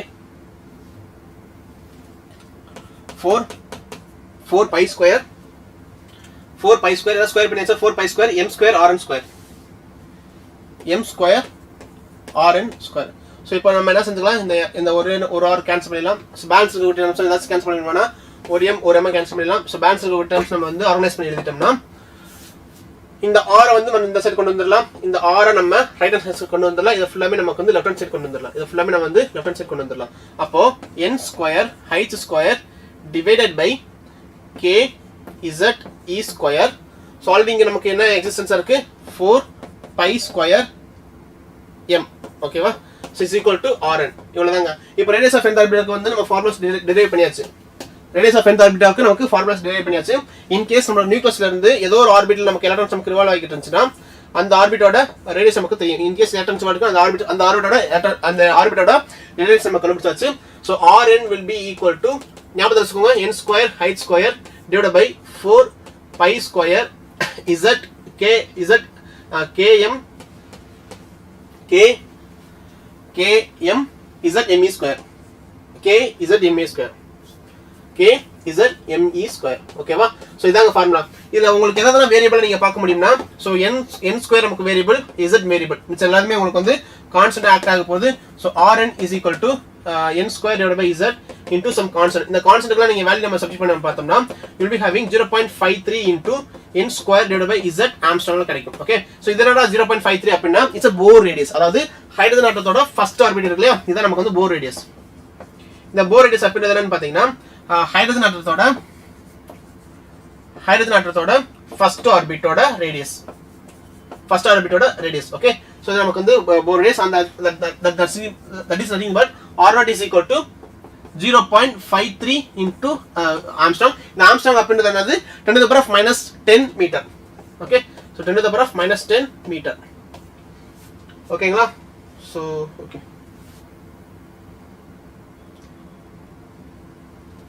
Max Planck. Okay, இதான் derivations. இந்த derivation வந்து just நீங்கள் குயிக்காக recall பண்ணி பார்த்துட்டு next section போயிடலாம். State 2 properties of nucleus. So நியூக்ளியஸோட property சொல்லலாமா, என்னென்ன ப்ராப்பர்ட்டி சொல்லலாம், அது பாசிட்டிவ் சார்ஜ்னு சொல்லலாமா. அதுக்கடுத்து நமக்கு அதுக்குள்ள நியூக்ளியர் ஃபோர்ஸ் வந்து இருக்கு. நியூக்ளியர் ஃபோர்ஸ் எக்ஸிஸ்ட் ஆகக்கூடிய ஒரே ஒரு இடம் வந்து நமக்கு நியூக்ளியஸ் தான். அண்ட் நியூக்ளியஸோட ரேடியஸ் பார்த்தீங்கன்னா, so r is equal to r0 a to the power of 1 divided by 3 சொல்லலாமா. ஓகே, ஸோ இது எல்லாமே நீங்கள் ப்ராப்பர்ட்டிஸ் ஆட் பண்ணிட்டே வாங்க. அதுக்கடுத்து why is the density of the nucleus much more than that of atoms. எதுக்கு ஏன் அப்படின்னு கேட்டாங்கன்னா, ஸோ யூஸ்வலாக வந்து அந்த ஒரு சில டெரிவேஷன் இருந்துச்சு, அதை பார்த்துருந்தோம். So density is equal to mass per volume. அப்போ மாஸ் அப்படின்னு சொல்லி பார்க்கும்போது mass into atom mass number, அதாவது mass of one nucleons into number of nucleons in the nucleus divided by volume. So ஆக்சுவலாக வந்து நியூக்ளியஸ் வந்து ஸ்பெரிக்கல் ஷேப்பை நம்ம கன்சிடர் பண்ணோம், சாலிட் ஸ்பியர் நம்ம கன்சிடர் பண்ணோம். ஸோ அதோட வால்யூம் என்னன்னு பார்த்தீங்கன்னா 4 divided by 3 pi r cube. ஆக்சுவலாக ஆருக்கு நமக்கு ஜெனரலான ஒரு ஃபார்முலா தெரியும். ஸோ இதுல இருந்து m a divided by 4 pi 3 pi into r0 இருக்கு இல்லையா, இந்த r0 a to the power of 1 divided by 3 the whole cube. அப்போ இதுல இருந்து என்ன செஞ்சுக்கலாம், உள்ள நம்ம மல்டிப்ளை பண்ணிட்டோம்னா density is equal to MA divided by 4 divided by 3 pi R naught cube into A. So actually இந்த A நம்ம கேன்சல் பண்ணிடலாம், இந்த A நமக்கு கேன்சல் பண்ணிடலாம். ஸோ அப்போ பேலன்ஸ் இருக்கக்கூடிய டேர்ம்ஸ் ஃபுல்லாமே நமக்கு வேல்யூஸ் சப்ஸ்டிட் பண்ணி பார்த்தோம்னா நமக்கு will be having constant terms. So அதனால தான் என்னது நமக்கு டென்சிட்டிக்கும் வேரியஸ்க்கும் நமக்கு பயங்கரமான வித்தியாசம் இருக்குது அப்படின்னு அர்த்தம். ஓகே, ஸோ another thing, இது எதுக்கு இன்னொரு வித்தியாசம் இருக்குன்னா மெயினாக இருக்கக்கூடியது வந்து டென்சிட்டினா நம்ம ஆட்டத்துக்கும் நியூக்ளியஸுக்கும் இடையில வந்து நமக்கு வந்து பயங்கரமான கேப் இருக்குங்க. ஓகே, ஸோ நமக்கு நியூக்ளியஸுக்கும் நம்மளோட நியூக்ளியஸுக்கும் எலக்ட்ரானுக்கும் நல்லா கேட்டுக்கோங்க தயவு செஞ்சு. Why is the density of the nucleus much more than that of அப்படின்னா நம்மளோட நியூக்ளியஸ் வந்து பயங்கரமா பேக்டா இருக்கும். ஆனா ஆட்டத்தை பொறுத்த அளவுக்கு ஆட்டமை நம்ம பார்க்கும்போது நியூக்ளியஸுக்கும் எலக்ட்ரானுக்கும் பயங்கரமான ஒரு ஸ்பேஸ் வந்து இருக்கும். அதனால ரூல் ஆஃப் எக்ஸ்பெரிமெண்ட்ல கண்டுபிடிச்சது ஃபர்ஸ்ட் அது ஒரு ஆட்டம் வந்து it has a more empty space சொல்லியிருப்பாங்களா. அதனால தான் அப்போ எம்டி ஸ்பேஸ் அதிகமாக இருக்கக்கூடிய ஆட்டம் வந்து நமக்கு எம்டி ஸ்பேஸ் அதிகமாக இருக்கும். ஆனால் நியூக்ளியஸ்க்கு வந்து எம்டி ஸ்பேஸ்லாம் இருக்காது. இட்ஸ் அ கம்ப்ளீட்லி பேக்டா இருக்கும். சரிங்களா? So next பாருங்க, show that the density of the nucleus matter is same for all. Okay, இதான் அந்த காமிச்சது. ஸோ இதில் என்ன செஞ்சுக்கலாம், நமக்கு மாஸ் வந்து நமக்கு கட் ஆயிடுச்சா, மாஸ் நம்பர் நமக்கு கட் ஆயிடுச்சு. அப்போ நீங்க ஹைட்ரஜனா இருந்தாலும் சரி, ஹீலியம் இருந்தாலும் சரி, நீங்க லித்தியம் இருந்தாலும் சரி, லித்தியம் இருந்தாலும் சரி, இல்ல யுரேனியம் இருந்தாலும் சரி, பேரியம் இருந்தாலும் சரி, கிரிப்டான் என்ன எலமெண்ட் எடுத்தாலும் எல்லா எலமெண்ட்டுக்கும் நமக்கு வந்து சேம் டென்சிட்டி தான் இருக்க போகுது. ஓகேவா? ஸோ அதனால தான் இந்த ஃபார்ம் வந்து நம்ம அதை தான் அசியூம் பண்ண போறோம், அதான் நம்ம சொல்ல போறோம். இதோட கான்ஸ்டன்டான வேல்யூ மட்டும் ஒன்ஸ் நீங்க செக் பண்ணி பார்த்துக்கோங்க. ஓகே, ஸோ நெக்ஸ்ட் பாருங்க, கான்ஸ்டன்ட் வேல்யூ இங்க இருக்கான்னு நினைக்கிறேன், இங்கே மென்ஷன் பண்ணல. ஓகே, ஸோ இதுக்கு வந்து நான் ரஃபான ஒரு ஐடியா மட்டும் சொல்றேன். இதை ஹோம்ஒர்க் சம்மா ஒர்க் அவுட் பண்ணிக்கோ. ரஃபான ஒரு ஐடியா சொல்றேன். So define atomic mass number. Atomic mass number என்னது? அட்டாமிக் மாஸ் யூனிட் என்னது? அட்டாமிக் மாஸ் யூனிட் அப்படின்றது என்னது? ஒரு சப் அட்டாமிக் பார்ட்டிகல்ஸை, ஒரு அட்டாமிக் பார்ட்டிகல்ஸை நம்ம மெஷர் பண்றதுக்கு யூஸ் பண்ணக்கூடிய ஒரு யூனிட் தான் அது அட்டாமிக் மாஸ் யூனிட். ஆனால் ஒன் அட்டாமிக் மாஸ் யூனிட் அப்படின்றது என்னன்னு பார்த்தீங்கன்னா நமக்கு C612 இருக்கு இல்லையா, இந்த C612 எலமெண்ட்ல இருக்கக்கூடிய ஒரு நியூக்ளியனோட மாஸ் தான் அது one atomic mass. Okay, which is nothing but one atomic mass அப்படின்றது என்னது 1/12 ஆஃப் மாஸ் ஆஃப் C612. ஓகேவா? So one atomic mass unit தான் இதுதான் ஒன் அட்டாமிக் மாஸ் யூனிட்டோட வேல்யூஸ். ஸோ இதை ஜஸ்ட் நீங்கள் 2 பாயிண்ட் எடுத்துட்டு அதுக்கப்புறம் இதோட வேல்யூஸ் நீங்கள் ஒரு ப்ரோட்டானோட வேல்யூ என்னது 1.67 × 10⁻27 kg அப்படின்னு எழுதிட்டீங்கன்னா போதும். Okay, and another thing, calculate the energy required to separate the deuteron into its constituent particles. So deuteron அப்படின்றது ஆக்சுவலாக deuteron அப்படின்றது என்னது, ஒரு ஹைட்ரஜன் ஆட்டத்தை கூட ஒரு நியூட்ரான் ஆட் பண்ணா அது டியூட்ரான் ஆயிடும். ஓகே, ஸோ ஹைட்ரஜன் ஆட்டத்தோட நியூக்ளியஸ் என்னவா இருக்க போகுது, ஒரே ஒரு புரோட்டான் மட்டும் இருக்க போகுது. இது வந்து ஹைட்ரஜனோட நியூக்ளியஸ். இப்போ இது கூட நம்ம ஒரே ஒரு நியூட்ரான் நம்ம ஆட் பண்ண போறோம். ஒரே ஒரு நியூட்ரான் ஆட் பண்ணா என்ன கிடைக்கும்னா நமக்கு டியூட்ரியம் கிடைக்க போகுது. இதான் நமக்கு வந்து டியூட்ரியம். ஓகேவா? ஸோ டியூட்ரியம் நமக்கு கிடைச்சிருச்சு. ஸோ இப்போ நம்ம என்ன செய்ய போறோம்னா calculate energy required to separate the deuteron into its constant particles. as a whole பாக்கும்போது as a nucleus பாக்கும்போது உங்களுக்கு வந்து வேல்யூ கொடுத்திருக்காங்க. ஓகே, ஒரே ஒரு இப்போ ஹைட்ரஜன் ஆட்டத்தோட மாஸ் நமக்கு கொடுத்திருக்காங்க. ஹைட்ரஜனோட மாஸ் அப்படின்றது என்ன மீன் பண்றாங்கன்னா மாஸ் ஆஃப் புரோட்டான். ஓகே, இந்த ஒரு புரோட்டானோட மாஸ் கொடுத்திருக்காங்க, நியூட்ரானோட மாஸ் கொடுத்திருக்காங்க. Mass of neutron, mass of proton. சரிங்களா? ஸோ அதை அப்படியே எடுத்து வச்சுக்கோங்க. அதில் மாஸ் எஃபெக்ட் அப்படின்னு பார்த்தோம்னா மாஸ் எஃபெக்ட் அப்படின்றது என்னது, நமக்கு as a difference நமக்கு வந்து நம்பர் ஆஃப் நியூட்ரானோட மாஸ் இப்போ இங்க நம்ம எழுதலாம். So mass of neutron plus mass of proton minus mass of deuterium. Okay, so இதான் நமக்கு வந்து இது என்ன கொடுக்க போகுது, நமக்கு மாஸ் டிஃபெக்ட் கொடுக்க போகுது. இதான் நமக்கு வந்து மாஸ் டிஃபெக்ட் கொடுக்கும். கரெக்ட்டுங்களா? ஸோ இப்போ நமக்கு மாஸ் ஆஃப் நியூட்ரான் இருக்கா, வேல்யூஸ் எல்லாமே நமக்கு வேல்யூஸ் இருக்கு. எல்லாமே நமக்கு உள்ளக்கு ஆட் பண்ணீங்கன்னா உங்களுக்கு மாஸ் டிஃபெக்ட் கிடைக்கும். ஸோ அந்த மாஸ் டிஃபெக்ட்டுக்கு ஈக்குவலான பைண்டிங் எனர்ஜி கண்டுபிடிக்கிறதுக்கான ஃபார்முலா சொல்லி தந்திருந்தோம். 931 into mass defect will contribute binding energy. கரெக்ட்டா? இது ஞாபகத்துல இருக்கா? 931 into mass defect divided by is equal to binding energy. So binding energy is equal to 931 into mass defect. Okay, என்ன யூனிட்ல இருக்கணும், million electron volt யூனிட்ல இருக்கணும். கரெக்ட்டுங்களா? ஸோ அவ்வளவுதான். ஸோ இதை பார்த்துட்டீங்க, உங்களுக்கு என்ன வேல்யூ கிடைக்கும் அதான் உங்களுக்கு பைண்டிங் எனர்ஜியோட வேல்யூ. இதையும் நீங்க ஜஸ்ட் நீங்க ரஃபா நீங்க எழுதி பாருங்க. Okay, so explain the characteristics of PN junctions and diodes that makes them suitable for use of rectifier. So actually last and final question, இன்னைக்கு இதோட இந்த क्वेश्चन நம்ம ஸ்டார்ட் பண்ண போறோம். Just listen. PN junction ஓட நமக்கு எப்படி rectifier with the help of circuit diagrams can explain working a full wave rectifier. explain the characteristics of PN junction diodes that makes the suitable for use of rectifier. Okay va? Listen, நமக்கு இது வந்து P junction, இது வந்து N junction, கரெக்ட்டா? So P junction, N junction. யூசுவலா வந்து இது நம்ம இத பாசிட்டிவ் நம்ம கனெக்ட் பண்ணோம்னா இது forward bias, and P junction கூட பாசிட்டிவ் கனெக்ட் பண்ணா ஃபார்வர்ட் பயாஸ், P junction கூட நம்ம நெகட்டிவ் கனெக்ட் பண்ணோம்னா அது ரிவர்ஸ் பயாஸ். பாசிட்டிவ் பயாஸ்ல தான் நமக்கு வந்து டயோட் வந்து கனெக்ட் பண்ணும். பாசிட்டிவ் பயாஸ்ல தான் நமக்கு வந்து டயோட் வந்து நமக்கு கனெக்ட் பண்ணும். சோ யூசுவலா இந்த P சைடுல பாத்தீங்கன்னா நமக்கு வந்து நம்பர் ஆஃப் ஹோல்ஸ் நமக்கு வந்து அதிகமாக இருக்கும். N சைடுல வந்து நமக்கு நம்பர் ஆஃப் எலக்ட்ரான்ஸ் நமக்கு வந்து அதிகமாக இருக்கும். ஓகேவா? சோ இந்த சைடு P சைடுல நமக்கு ஹோல்ஸ் நமக்கு மெஜாரிட்டி சார்ஜ் கேரியர்ஸ் இருக்கும். N சைடுல நமக்கு எலக்ட்ரான்ஸ் நமக்கு வந்து மெஜாரிட்டி சார்ஜ் கேரியர்ஸ் தான் இருக்கும் போது. And another thing, இதுல நமக்கு என்ன நடக்கும் பாருங்க. Listen, you will be having full wave rectifier இல்லையா? சோ அதனால நமக்கு ஒரு டிரான்ஸ்ஃபார்மர் எடுத்துக்கலாம். ஓகே, இன்னொரு டிரான்ஸ்ஃபார்மர் எடுத்துக்கலாம். இதான் டிரான்ஸ்ஃபார்மர். ஓகே, டிரான்ஸ்ஃபார்மர் ஜெனரலான சிம்பிள். சோ இந்த டிரான்ஸ்ஃபார்மர்ல இருந்து இன்கேஸ் நமக்கு 220 வோல்டேஜ் இருந்துச்சா டிரான்ஸ்ஃபார்மர் என்ன செய்யும்? வோல்டேஜ் வந்து அது குறைச்சு கொடுக்கும். சோ 220 வோல்டேஜ்ல இருந்து நமக்கு 20 வோல்டேஜ் நம்ம தேவையான வோல்டேஜ் நம்ம குறைச்சு கொடுக்கும். சோ இங்க நம்ம பாத்தீங்கன்னா நமக்கு ரெண்டு டயோட்ஸ் நம்ம கொடுத்திருப்போம். ஓகே, இந்த பாயிண்ட் நமக்கு வந்து ரெண்டு டயோட்ஸ் நம்ம கொடுத்திருப்போம். இந்த ரெண்டு டயோட்ஸ்ல இருந்து you will be having some loads. Okay, actual load இருக்காது இந்த இடத்துல. இந்த ரெண்டு டயோட்ஸ்ல இருந்து நம்ம சார்ட் பண்ணிட்டு இந்த இடத்துல நம்ம வந்து லோட் கொடுத்திருப்போம். எதுக்கு அப்படினு பாத்தீங்கன்னா ஜஸ்ட் நான் சொல்றத மட்டும் கவனிங்க. இந்த லைனை மட்டும் ஃபோக்கஸ் பண்ணுங்களேன். அதாவது நான் சொல்லும்போது இந்த போர்ஷன் மட்டும் ஃபோக்கஸ் பண்ணுங்க. இந்த போர்ஷன்ல கரண்ட் எப்படி ஃப்ளோ ஆகுதுன்னு மட்டும் பாருங்க. சோ யூசுவலா நம்ம கொடுக்கக்கூடிய சிக்னல்ஸ் எப்படி பாருங்க. இது நமக்கு கொடுக்கக்கூடிய சிக்னல்ஸ். ஓகே, இது நமக்கு கொடுக்கக்கூடிய சிக்னல்ஸ். ஃபைன். சோ இதுல இருந்து நமக்கு first half of the cycle வந்து பாருங்க. இது வந்து டயோட் 1 எடுத்துக்கோங்க. இது டயோட் 1, இது வந்து டயோட் 2. டயோட் 1 வந்து பாசிட்டிவ் பயாஸ்டா இருக்கும். டயோட் 2 வந்து நமக்கு ரிவர்ஸ் பயாஸ்டா இருக்கும் ஃபர்ஸ்ட் ஹாஃப் ஆஃப் தி சைக்கிளுக்கு. அப்போ இது வந்து நமக்கு கரண்ட் கண்டக்ட் பண்ணாது. இது கரண்ட் கண்டக்ட் பண்ணாது. கரண்ட் நமக்கு எப்படி ஃப்ளோ ஆகும்? இந்த டைரக்ஷன்ல ஃப்ளோ ஆகும். சோ இந்த டைரக்ஷன்ல ஃப்ளோ ஆகும்போது சோ கரண்ட் இங்க இருந்து ஃப்ளோ ஆகி இந்த டைரக்ஷன் வந்துட்டு இந்த மாதிரி மறுபடியும் டிரான்ஸ்ஃபார்மருக்குள்ள மறுபடியும் வந்துரும். கரெக்ட்டா? சோ நம்ம அவுட்புட் எங்க எடுப்போம்னா இங்க இருந்து நமக்கு வந்து அவுட்புட் எடுப்போம். அவுட்புட் வந்து நம்ம இங்க இருந்து நமக்கு வந்து அவுட்புட் எடுத்துருவோம். இங்க இருந்து நமக்கு வந்து அவுட்புட் எடுப்போம். ஓகேவா? நமக்கு அவுட்புட் எப்பனா நமக்கு தேவையான நமக்கு போன்ஸ்க்கு சார்ஜ் பண்றோம் இல்லையா? சோ அதுக்கு அந்த அவுட்புட் எடுத்துக்கோங்க. அந்த மாதிரி கன்சிடர் பண்ணிக்கோங்க. சோ இந்த ஜங்ஷன் நமக்கு வந்து அவுட்புட் எடுத்து நமக்கு சார்ஜ் பண்ண போறோம். அப்போ இதுல கரண்ட் எப்போ ஃப்ளோ ஆகும்? from left to right, from right to right. அப்ப அவுட்புட் எடுத்தாச்சு. First half of the cycle நமக்கு கிடைச்சிருக்கா? அவுட்புட் கிடைச்சிருக்கு. ஆமா. அப்ப நம்ம என்ன செஞ்சுக்கலாம்? First half of the cycle வந்து அவுட்புட் நமக்கு டிரா பண்ணிக்கோங்க. இப்போ second half of the cycle வாங்க. Second half of the cycle வந்து அப்படியே போலாரிட்டி நமக்கு மாறும். சோ இது இங்க நமக்கு நெகட்டிவா இருக்கும், இங்க நமக்கு பாசிட்டிவா இருக்கும். இப்போ கரண்ட் D1 வந்து உங்களுக்கு ரிவர்ஸ் பயாஸா இருக்கும். D2 வந்து நமக்கு ஃபார்வர்ட் பயாஸா இருக்கும். ஏன்னா அது பாசிட்டிவ் நம்ம கனெக்ட் பண்ணிருக்கோம். அப்போ இந்த கரண்ட் வந்து எந்த டைரக்ஷன் மூவ் ஆகும்? இந்த டைரக்ஷன்ல மூவ் ஆகும். கரண்ட் வந்து நமக்கு வந்து இந்த டைரக்ஷன் நமக்கு மூவ் ஆக ஆரம்பிக்கும். அப்போ இந்த போர்ஷன் மட்டும் பாத்தீங்கன்னா கரண்ட் எந்த டைரக்ஷன் மூவ் ஆகுது? from right to left.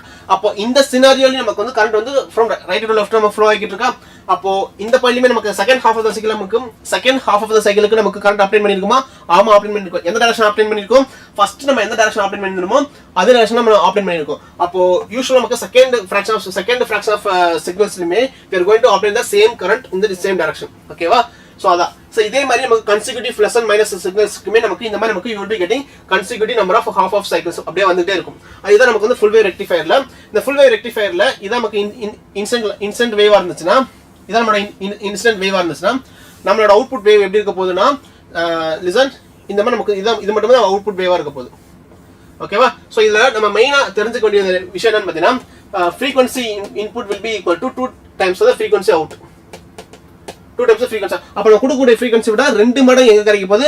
full wave rectifierல கிடைக்க போகுது. ஆனா half wave rectifierல நம்ம என்ன frequency கொடுத்துறோமோ அதே frequency நமக்கு அவுட்புட்டும் கிடைக்க போகுது. சரிங்களா? சோ and another thing அங்க நமக்கு D1 and D2 அப்படி ரெண்டு டயோட் யூஸ் பண்ணுவோம். ஓகே? சோ மத்த எல்லாமே நீங்க வர்க்கிங் போட்டுட்டு நீங்க ஸ்டோரி எழுதிட்டீங்கன்னா உங்களுக்கு வந்து மார்க் ஃபில் பண்ணிப்பாங்க. அந்த ரெண்டு கிராஃப் போட்டுருங்க. ஓகே? சோ ரெண்டு கிராஃப் எப்படி போடுறீங்கன்னா இது நமக்கு T, இது நமக்கு வந்து கரண்ட் போட்டுக்கோங்க. ஓகே? கரண்ட்டுக்கும் நமக்கு டெம்பரேச்சர் இல்ல வோல்டேஜ் இருக்கும். கரண்ட் இல்ல வோல்டேஜ் எதனால போட்டுக்கோங்க. ரெண்டு கடையில இருக்கக்கூடிய கிராஃப் இது. ஓகேங்களா? So first sum is definition of sir. First question definition of sir. சி சக்தி சாரனா. Okay? explain the characteristics of PN junctions. So PN junction ஓட characteristics கேட்டிருக்காங்க. PN junction என்னென்ன characteristics சொல்லலாம்? அது வந்து forward bias ல கனெக்ட் பண்ணு, reverse bias ல கனெக்ட் பண்ணாது. அது one of the characteristics. and வந்து நமக்கு ரெண்டு impurities-மே அதாவது trivalent impurities-உம் pentavalent impurities-உமே ஒரே கிறிஸ்டல்ல கோட் பண்ண மெட்டீரியல்ஸ் தான் நமக்கு PN junctions. and இதை வந்து நமக்கு most of the electronic components நமக்கு இந்த பிஎன் ஜங்ஷன் யூஸ் பண்ணுவாங்க. அப்புறம் வேற என்ன, பி சைடு ஃபுல்லாமே உங்களுக்கு வந்து மெஜாரிட்டி சார்ஜ் கேஸ் வந்து பாசிட்டிவாக இருக்கும், ஹோல்ஸாக இருக்கும். என் சைடில் வந்து மெஜாரிட்டி சார்ஜ் கேஸ் நெகட்டிவாக இருக்கும். இதெல்லாம் சின்ன சின்ன ஸ்டாக் பாயிண்ட்ஸை நீங்கள் ஆட் பண்ணிக்கோங்க. ஓகே, ரிவர்ஸ் பைஸ் நம்ம யூஸ் பண்ண மாட்டேன்றதுல see we are going to இது வந்து நம்ம கிரியேட் பண்ண ஒரு ஸ்ட்ரக்சர். இந்த ஸ்ட்ரக்சர்ல வந்து இந்த ஸ்ட்ரக்சர் நம்ம வச்சா மட்டும் தான் நமக்கு அவுட்புட் என்ன கிடைக்குது, எல்லாமே பாசிட்டிவா கிடைக்குது. அப்போ இந்த மாதிரி நம்ம இன் கேஸ் இதவே நீங்க மாத்தி ஃபிட் பண்ணி வச்சுங்களேன், இதே டயக்ராம் வந்து நீங்க மாத்தி கனெக்ட் பண்ணீங்கன்னா நம்மளால இதே ஃபுல் வே ரெக்டிஃபையர் நம்ம பில்ட் பண்ண முடியாது. ஓகே, நம்ம இந்த மாதிரி நம்ம ஸ்ட்ரக்சர் நம்ம மேக் பண்ண மட்டும் தான் நமக்கு ஃபுல் வே ரெக்டிஃபையர் வந்து யூனி டைரக்ஷனல். ஆமா, யூனி டைரக்ஷனல் கரண்ட் ஆப்ரேட் பண்றதுக்காக தான். ஓகேவா? சார் எதுல கரண்ட் போகணும் கேட்டிருக்காங்களா சார்? எதுல கரண்ட் போகணும்னு கேட்டிருக்காங்களா? கரண்ட் நம்ம ஆக்சுவலாக பாருங்க, உங்களுக்கு கரண்ட் வந்து ஒரு ஃபிராக்ஷன் ஆஃப் செகண்டுக்கு வந்து கரண்ட் வந்து ஒரு டைரக்ஷன்ல மூவ் ஆகிட்டு இருக்கும். ஃபர்ஸ்ட் ஏசி கரண்ட் நம்ம கொடுக்குறது எல்லாமே நமக்கு ஏசி கரண்ட். இதை ஃபர்ஸ்ட் இதை மென்ஷன் பண்ணணும், இது நமக்கு ஏசி கரண்ட். ஸோ ஒரு ஃபிராக்ஷன் ஆஃப் செகண்ட் உங்களுக்கு கரண்ட் வந்து ஃபிளக்சுவேட் ஆகிட்டே இருக்கும். இப்போ நாங்கள் 220 வோல்டேஜ் கொடுத்துருக்கோம்னா 220 வோல்டேஜ் வந்து ஏசி, 220 வோல்டேஜ் ஏசி. இங்கே நமக்கு 20 வோல்டேஜ் வந்து டிரான்ஸ்ஃபார்மர் ரெடியூஸ் பண்ணி கொடுத்துருச்சு, ரெடியூஸ் தான் பண்ணி கொடுத்துருக்கு. ஆனால் அது டிசி கன்வெர்ட் பண்ணலாம். இது நமக்கு வந்து ஏசி கரண்ட் தான். ஸோ நமக்கு என்ன தேவைன்னா நமக்கு டிசி கரண்ட் தான் நமக்கு தேவை, அது டைரக்ட் கரண்ட் தான் தேவை. அப்போ நமக்கு ஃபோன்ஸ்ல லேப்டாப்ஸ்ல யூஸ் பண்றது எல்லாமே நமக்கு டைரக்ட் கரண்ட் தான். ஓகே, ஸோ அதனால நம்ம வந்து ஏசி கரண்ட் வந்து நமக்கு டிசியை கன்வெர்ட் பண்ணணும். எதை யூஸ் பண்ண போறோம்னா இந்த டயல்ஸ் நம்ம யூஸ் பண்ணி நம்ம ரெக்டிஃபை பண்ண போறோம். அது வந்து ஜஸ்ட் நம்ம we are going to rectify the AC into AC என்னன்னா இட்ஸ் a fluctuation இருக்கக்கூடிய வேவ்ஸ் நமக்கு AC. அந்த fluctuation ஃபுல்லாமே நம்ம ரிமூவ் பண்ண போறோம், சார்ட் அவுட் பண்ண போறோம். ஓகேவா? So that's it. அப்போ நமக்கு இதுக்கு யூஸ் பண்ணது ரெக்டிஃபை, இதை யூஸ் பண்ணது அண்ட் நம்ம செகண்ட் நெகட்டிவ் பொலாரிட்டிக்கு வேவ்ஸ் வரவிடாம we are going to make all waves into same polarities, positive நம்ம மாத்த போறோம். ஓகேவா? ஸோ இதுக்கப்புறம் வந்து உங்களுக்கு ஃபில்டர்ஸ் யூஸ் பண்ணுவாங்க. இது இந்த மாதிரி இந்த ஹம்புமே இல்லாம ஸ்ட்ரைட்டா உங்களுக்கு வர்றதுக்கு ஃபில்டர்ஸ்மே அவங்க யூஸ் பண்ணுவாங்க. சரிங்களா? So that's it. So 5 mark confuse ஆகுதா? என்ன கன்ஃபியூஸ் ஆகுது? 5 மார்க்ஸ் எல்லாமே நமக்கு சார் புரியல, ஒன் டைம் ரிப்பீட் பண்ணுங்க. எது ஃபுல் வேவ் ரெக்டிஃபையரா?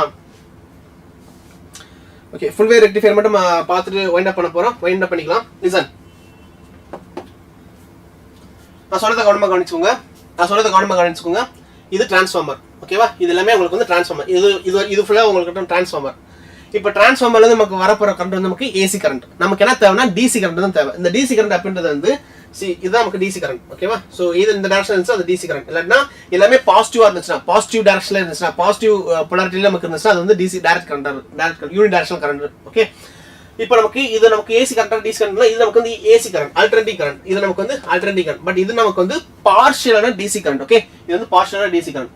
அப்போ லிசன், நமக்கு இந்த டயர்ஸ் வந்து நமக்கு இந்த மாதிரி நம்ம ஸ்ட்ரக்சர் பண்ண போறோம், ஃபிக்ஸ் பண்ண போறோம். இந்த டயர்ஸ் நம்ம இந்த மாதிரி நம்ம ஃபிக்ஸ் பண்ண போறோம். ஸோ இது நம்மளோட டிரான்ஸ்ஃபார்மர், இது நமக்கு டிரான்ஸ்ஃபார்மரோட வேல்யூஸ்.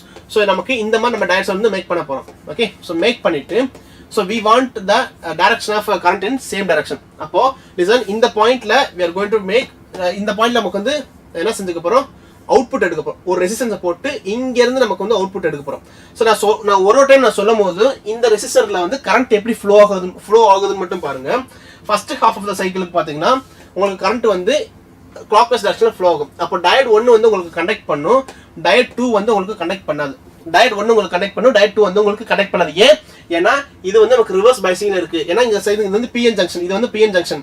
அப்போ இது நமக்கு பாசிட்டிவ் சைடு கொடுத்தாதான் இது கனெக்ட் பண்ணும். ஆனா நம்ம என்ன கொடுத்து வச்சிருக்கோம், நெகட்டிவ் கொடுத்துருக்கு. ஃபர்ஸ்ட் ஃபிராக்ஷன் ஆஃப் செகண்டுக்கு என்ன செய்யுது, நெகட்டிவ் கொடுத்துருக்கு. ஃபர்ஸ்ட் ஃபிராக்ஷன் ஆஃப் செகண்டுக்கு அப்படின்னா நான் என்ன சொல்றேன்னா, இது எல்லாமே உங்களுக்கு வந்து ஒரு வேவ்ஸ். சரிங்களா? ஃபர்ஸ்ட் ஃபிராக்ஷன் ஆஃப் செகண்ட் அப்படின்றது இதுதான் first fraction of second. Okay, இது வந்து positive, first half positive wave, இது செகண்ட் ஹாஃப் நெகட்டிவ் வேவ், இது வந்து தேர்ட் ஹாஃப் பாசிட்டிவ் வேவ், இது வந்து ஃபோர்த் ஹாஃப் நெகட்டிவ் வேவ். ஓகேவா? இப்போ இந்த பாயிண்ட்ல என்ன நடக்கும் பாருங்க, இது பாசிட்டிவ், இது நெகட்டிவ், இது பாசிட்டிவ், இது நெகட்டிவ். ஓகே, சார் இப்போ நான் இதை பத்தி சொல்றேன். இப்போ இது பாசிட்டிவ் நெகட்டிவ் இருக்கும்போது நமக்கு கரண்ட் நமக்கு அவுட்புட் எடுக்கணும். அவுட்புட் கரண்ட் எப்படி வரும், இப்படியே வந்துட்டு இதுல வருமா, டயட் 1 கண்டக்ட் பண்ணும், டயட் 2 பொறுத்தளவுக்கு கண்டக்ட் பண்ணாது. ஏன்னா இது ரிவர்ஸ் பைசிங்ல இருக்கு. அப்போ இந்த டைரக்ஷன் உங்களுக்கு கரண்ட் வரும்போது கரண்ட் வராது. அப்போ இந்த டைரக்ஷன் மட்டும் தான் கரண்ட் வந்துகிட்டே இருக்கும். ஸோ நமக்கு வரும்போது இந்த கரண்ட் வருதா, அப்படியே கீழே அவுட்புட் எடுக்க போறோம். ஓகேவா? ஸோ நமக்கு வந்து அவுட்புட் எப்படி இருக்குது, first half of the cycle வந்து மறுபடியும் அவுட்புட் எடுத்தாச்சு. Second half of the cycle பாருங்க. Second half of the cycle பாத்தீங்கன்னா நமக்கு வந்து இது நம்ம நெகட்டிவா இருக்கும் போது இது நமக்கு பாசிட்டிவா இருக்கும் போது. ஓகே, எப்போ இந்த இந்த இந்த சினாரியோல இப்போ பாசிட்டிவ் நெகட்டிவ் இருக்கும்போது இந்த டயட் உங்களுக்கு கனெக்ட் பண்ணுமா? கனெக்ட் பண்ணாது. ஏன்னா இது வந்து ரிவர்ஸ் பைசிங். கனெக்ட் டயட் 1 உங்களுக்கு டயட் 2 உங்களுக்கு கனெக்ட் பண்ணுமா? ஆமா கனெக்ட் பண்ணும். ஏன்னா இது வந்து ஃபார்வர்ட் பைசிங். ஃபார்வர்ட் பைசிங் என்னது? இதோட பாசிட்டிவும் இதோட நெகட்டிவ் உங்களுக்கு வந்து பாசிட்டிவ் பர்சன் கனெக்ட் பண்ணா அது பாசிட்டிவ் கூட பாசிட்டிவ் கனெக்ட் பண்ணா நமக்கு ஃபார்வர்ட் பைசிங் கரண்ட் வந்து கனெக்ட் பண்ணும். இப்போ D2 மட்டும் கரண்ட் கனெக்ட் பண்ணும். ஸோ கரண்ட் எப்படி ஃப்ளோ ஆகும்? இதுல ஃப்ளோ ஆகி அப்படியே இதுல வரும். கரெக்டா? இது வந்து நமக்கு transformer centre taped transformer use பண்ணுவாங்க. சென்டர் டேப்டு டிரான்ஸ்ஃபார்மர் யூஸ் பண்ணுவாங்க. சரிங்களா? ஸோ மறுபடியும் இந்த சினாரியோலையும் பாருங்க, உங்களுக்கு கரண்ட் வந்து ஃப்ரம் லெஃப்ட் டு ரைட் வருது. ஸோ அங்கே நீங்க என்ன செய்யுங்க? அவுட்புட் எடுக்குங்க. இப்போ second half of the cycle நமக்கு கரண்ட் ஆப்ரேட் பண்ணுமா? ஆமா ஆப்ரேட் பண்ணும். எந்த டைரக்ஷன் ஆப்ரேட் பண்ணும்? ஃபர்ஸ்ட் நமக்கு எந்த டைரக்ஷன் ஆப்ரேட் பண்ணுமோ அதே டைரக்ஷன் ஆப்ரேட் பண்ணலாம். அப்போ current is flowing from right to left. அப்போ இங்கேயுமே பாருங்க the current is flowing from same direction. அப்போ நமக்கு இந்த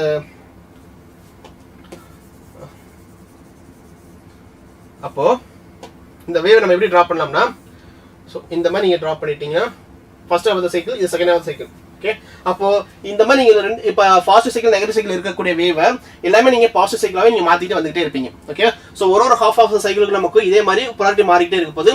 ஸோ ஒரு ஹாஃப் ஆஃப் த சைக்கிளுக்கு வந்து ஒரு டயர் வந்து ஃபார்வர்ட் பைசிங்காகவும் ஒரு சைடு ரிவர்ஸ் பைசிங்காகவும் நம்ம ஆக்ட் ஆகிட்டே இருக்கிறனால இந்த லோடு ரெசிஸ்டர்ல நமக்கு கன்சிஸ்டன்டா சேம் டைரக்ஷனல் கரண்ட்டை நம்மளால ஆப்ரேட் பண்ணிக்கிட்டே இருக்க முடியுது. சரிங்களா?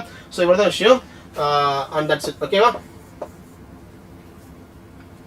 Okay sir, full cycle half cycle பற்றி சொல்லுங்கள் sir. Difference between so centre tap means what sir?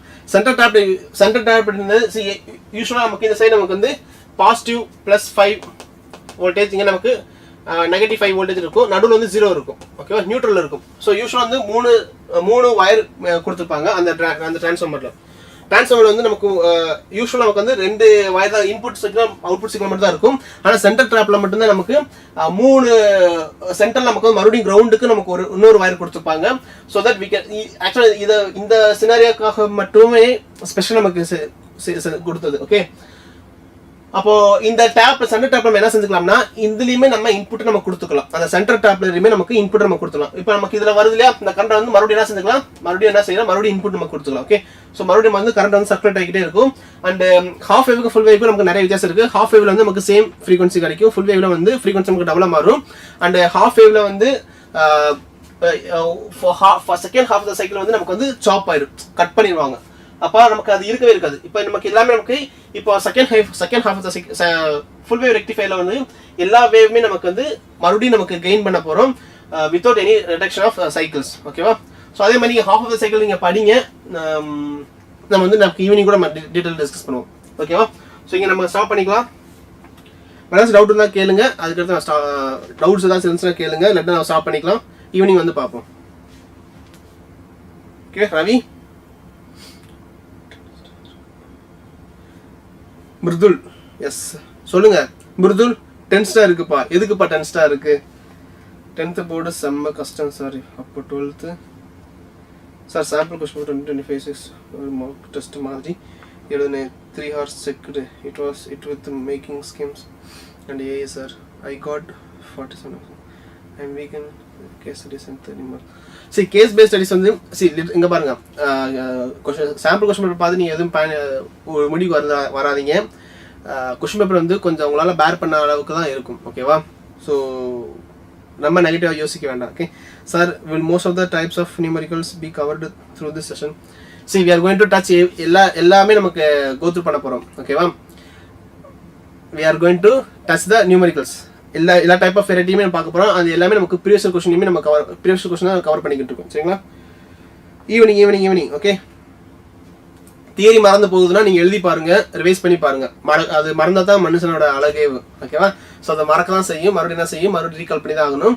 எழுதி பார்த்தா அதை மெமரைஸ் பண்ணி எழுதி பார்த்தா அதை வந்து நம்ம ப்ராக்டிஸ் பண்ணி பார்க்கணும். ஓகேவா? ஸோ இங்கே ஸ்டாப் பண்ணிக்கலாம். நீங்கள் போயிட்டு சாப்பிட்டு கொஞ்சம் நேரம் ரெஸ்ட் எடுத்துட்டு ஈவினிங் செஷனுக்கு வாங்க. வரதுக்கு முன்னாடி ஜஸ்ட் நீங்கள் வந்து உங்கள் கையில் இருக்கக்கூடிய கொஸ்டின்ஸ் மெட்டீரியல்ஸ் எல்லாமே நீங்கள் ப்ராக்டிஸ் பண்ணிட்டு ரிவைஸ் பண்ணிட்டு வாங்க. ஓகேவா? ஸோ ஈவினிங் என்னென்ன பார்ப்போம்னா, important formulas, important graphs, derivations and concepts, முக்கியமான கான்செப்ட்ஸ், அப்புறம் சில கொஸ்டின்ஸ் வந்து 4 மார்க்ஸ் 5 மார்க்ஸ் வந்து நமக்கு பேலன்ஸ் இருக்கக்கூடிய கொஸ்டின் இங்கே பார்க்க போகிறோம். ஓகேவா? ஸோ இப்போ நம்ம இங்கே வைண்ட் அப் பண்ண போகிறோம். நன்றி வணக்கம் சொல்லிட்டு ஈவினிங் பார்ப்போம். ஓகேவா? பை.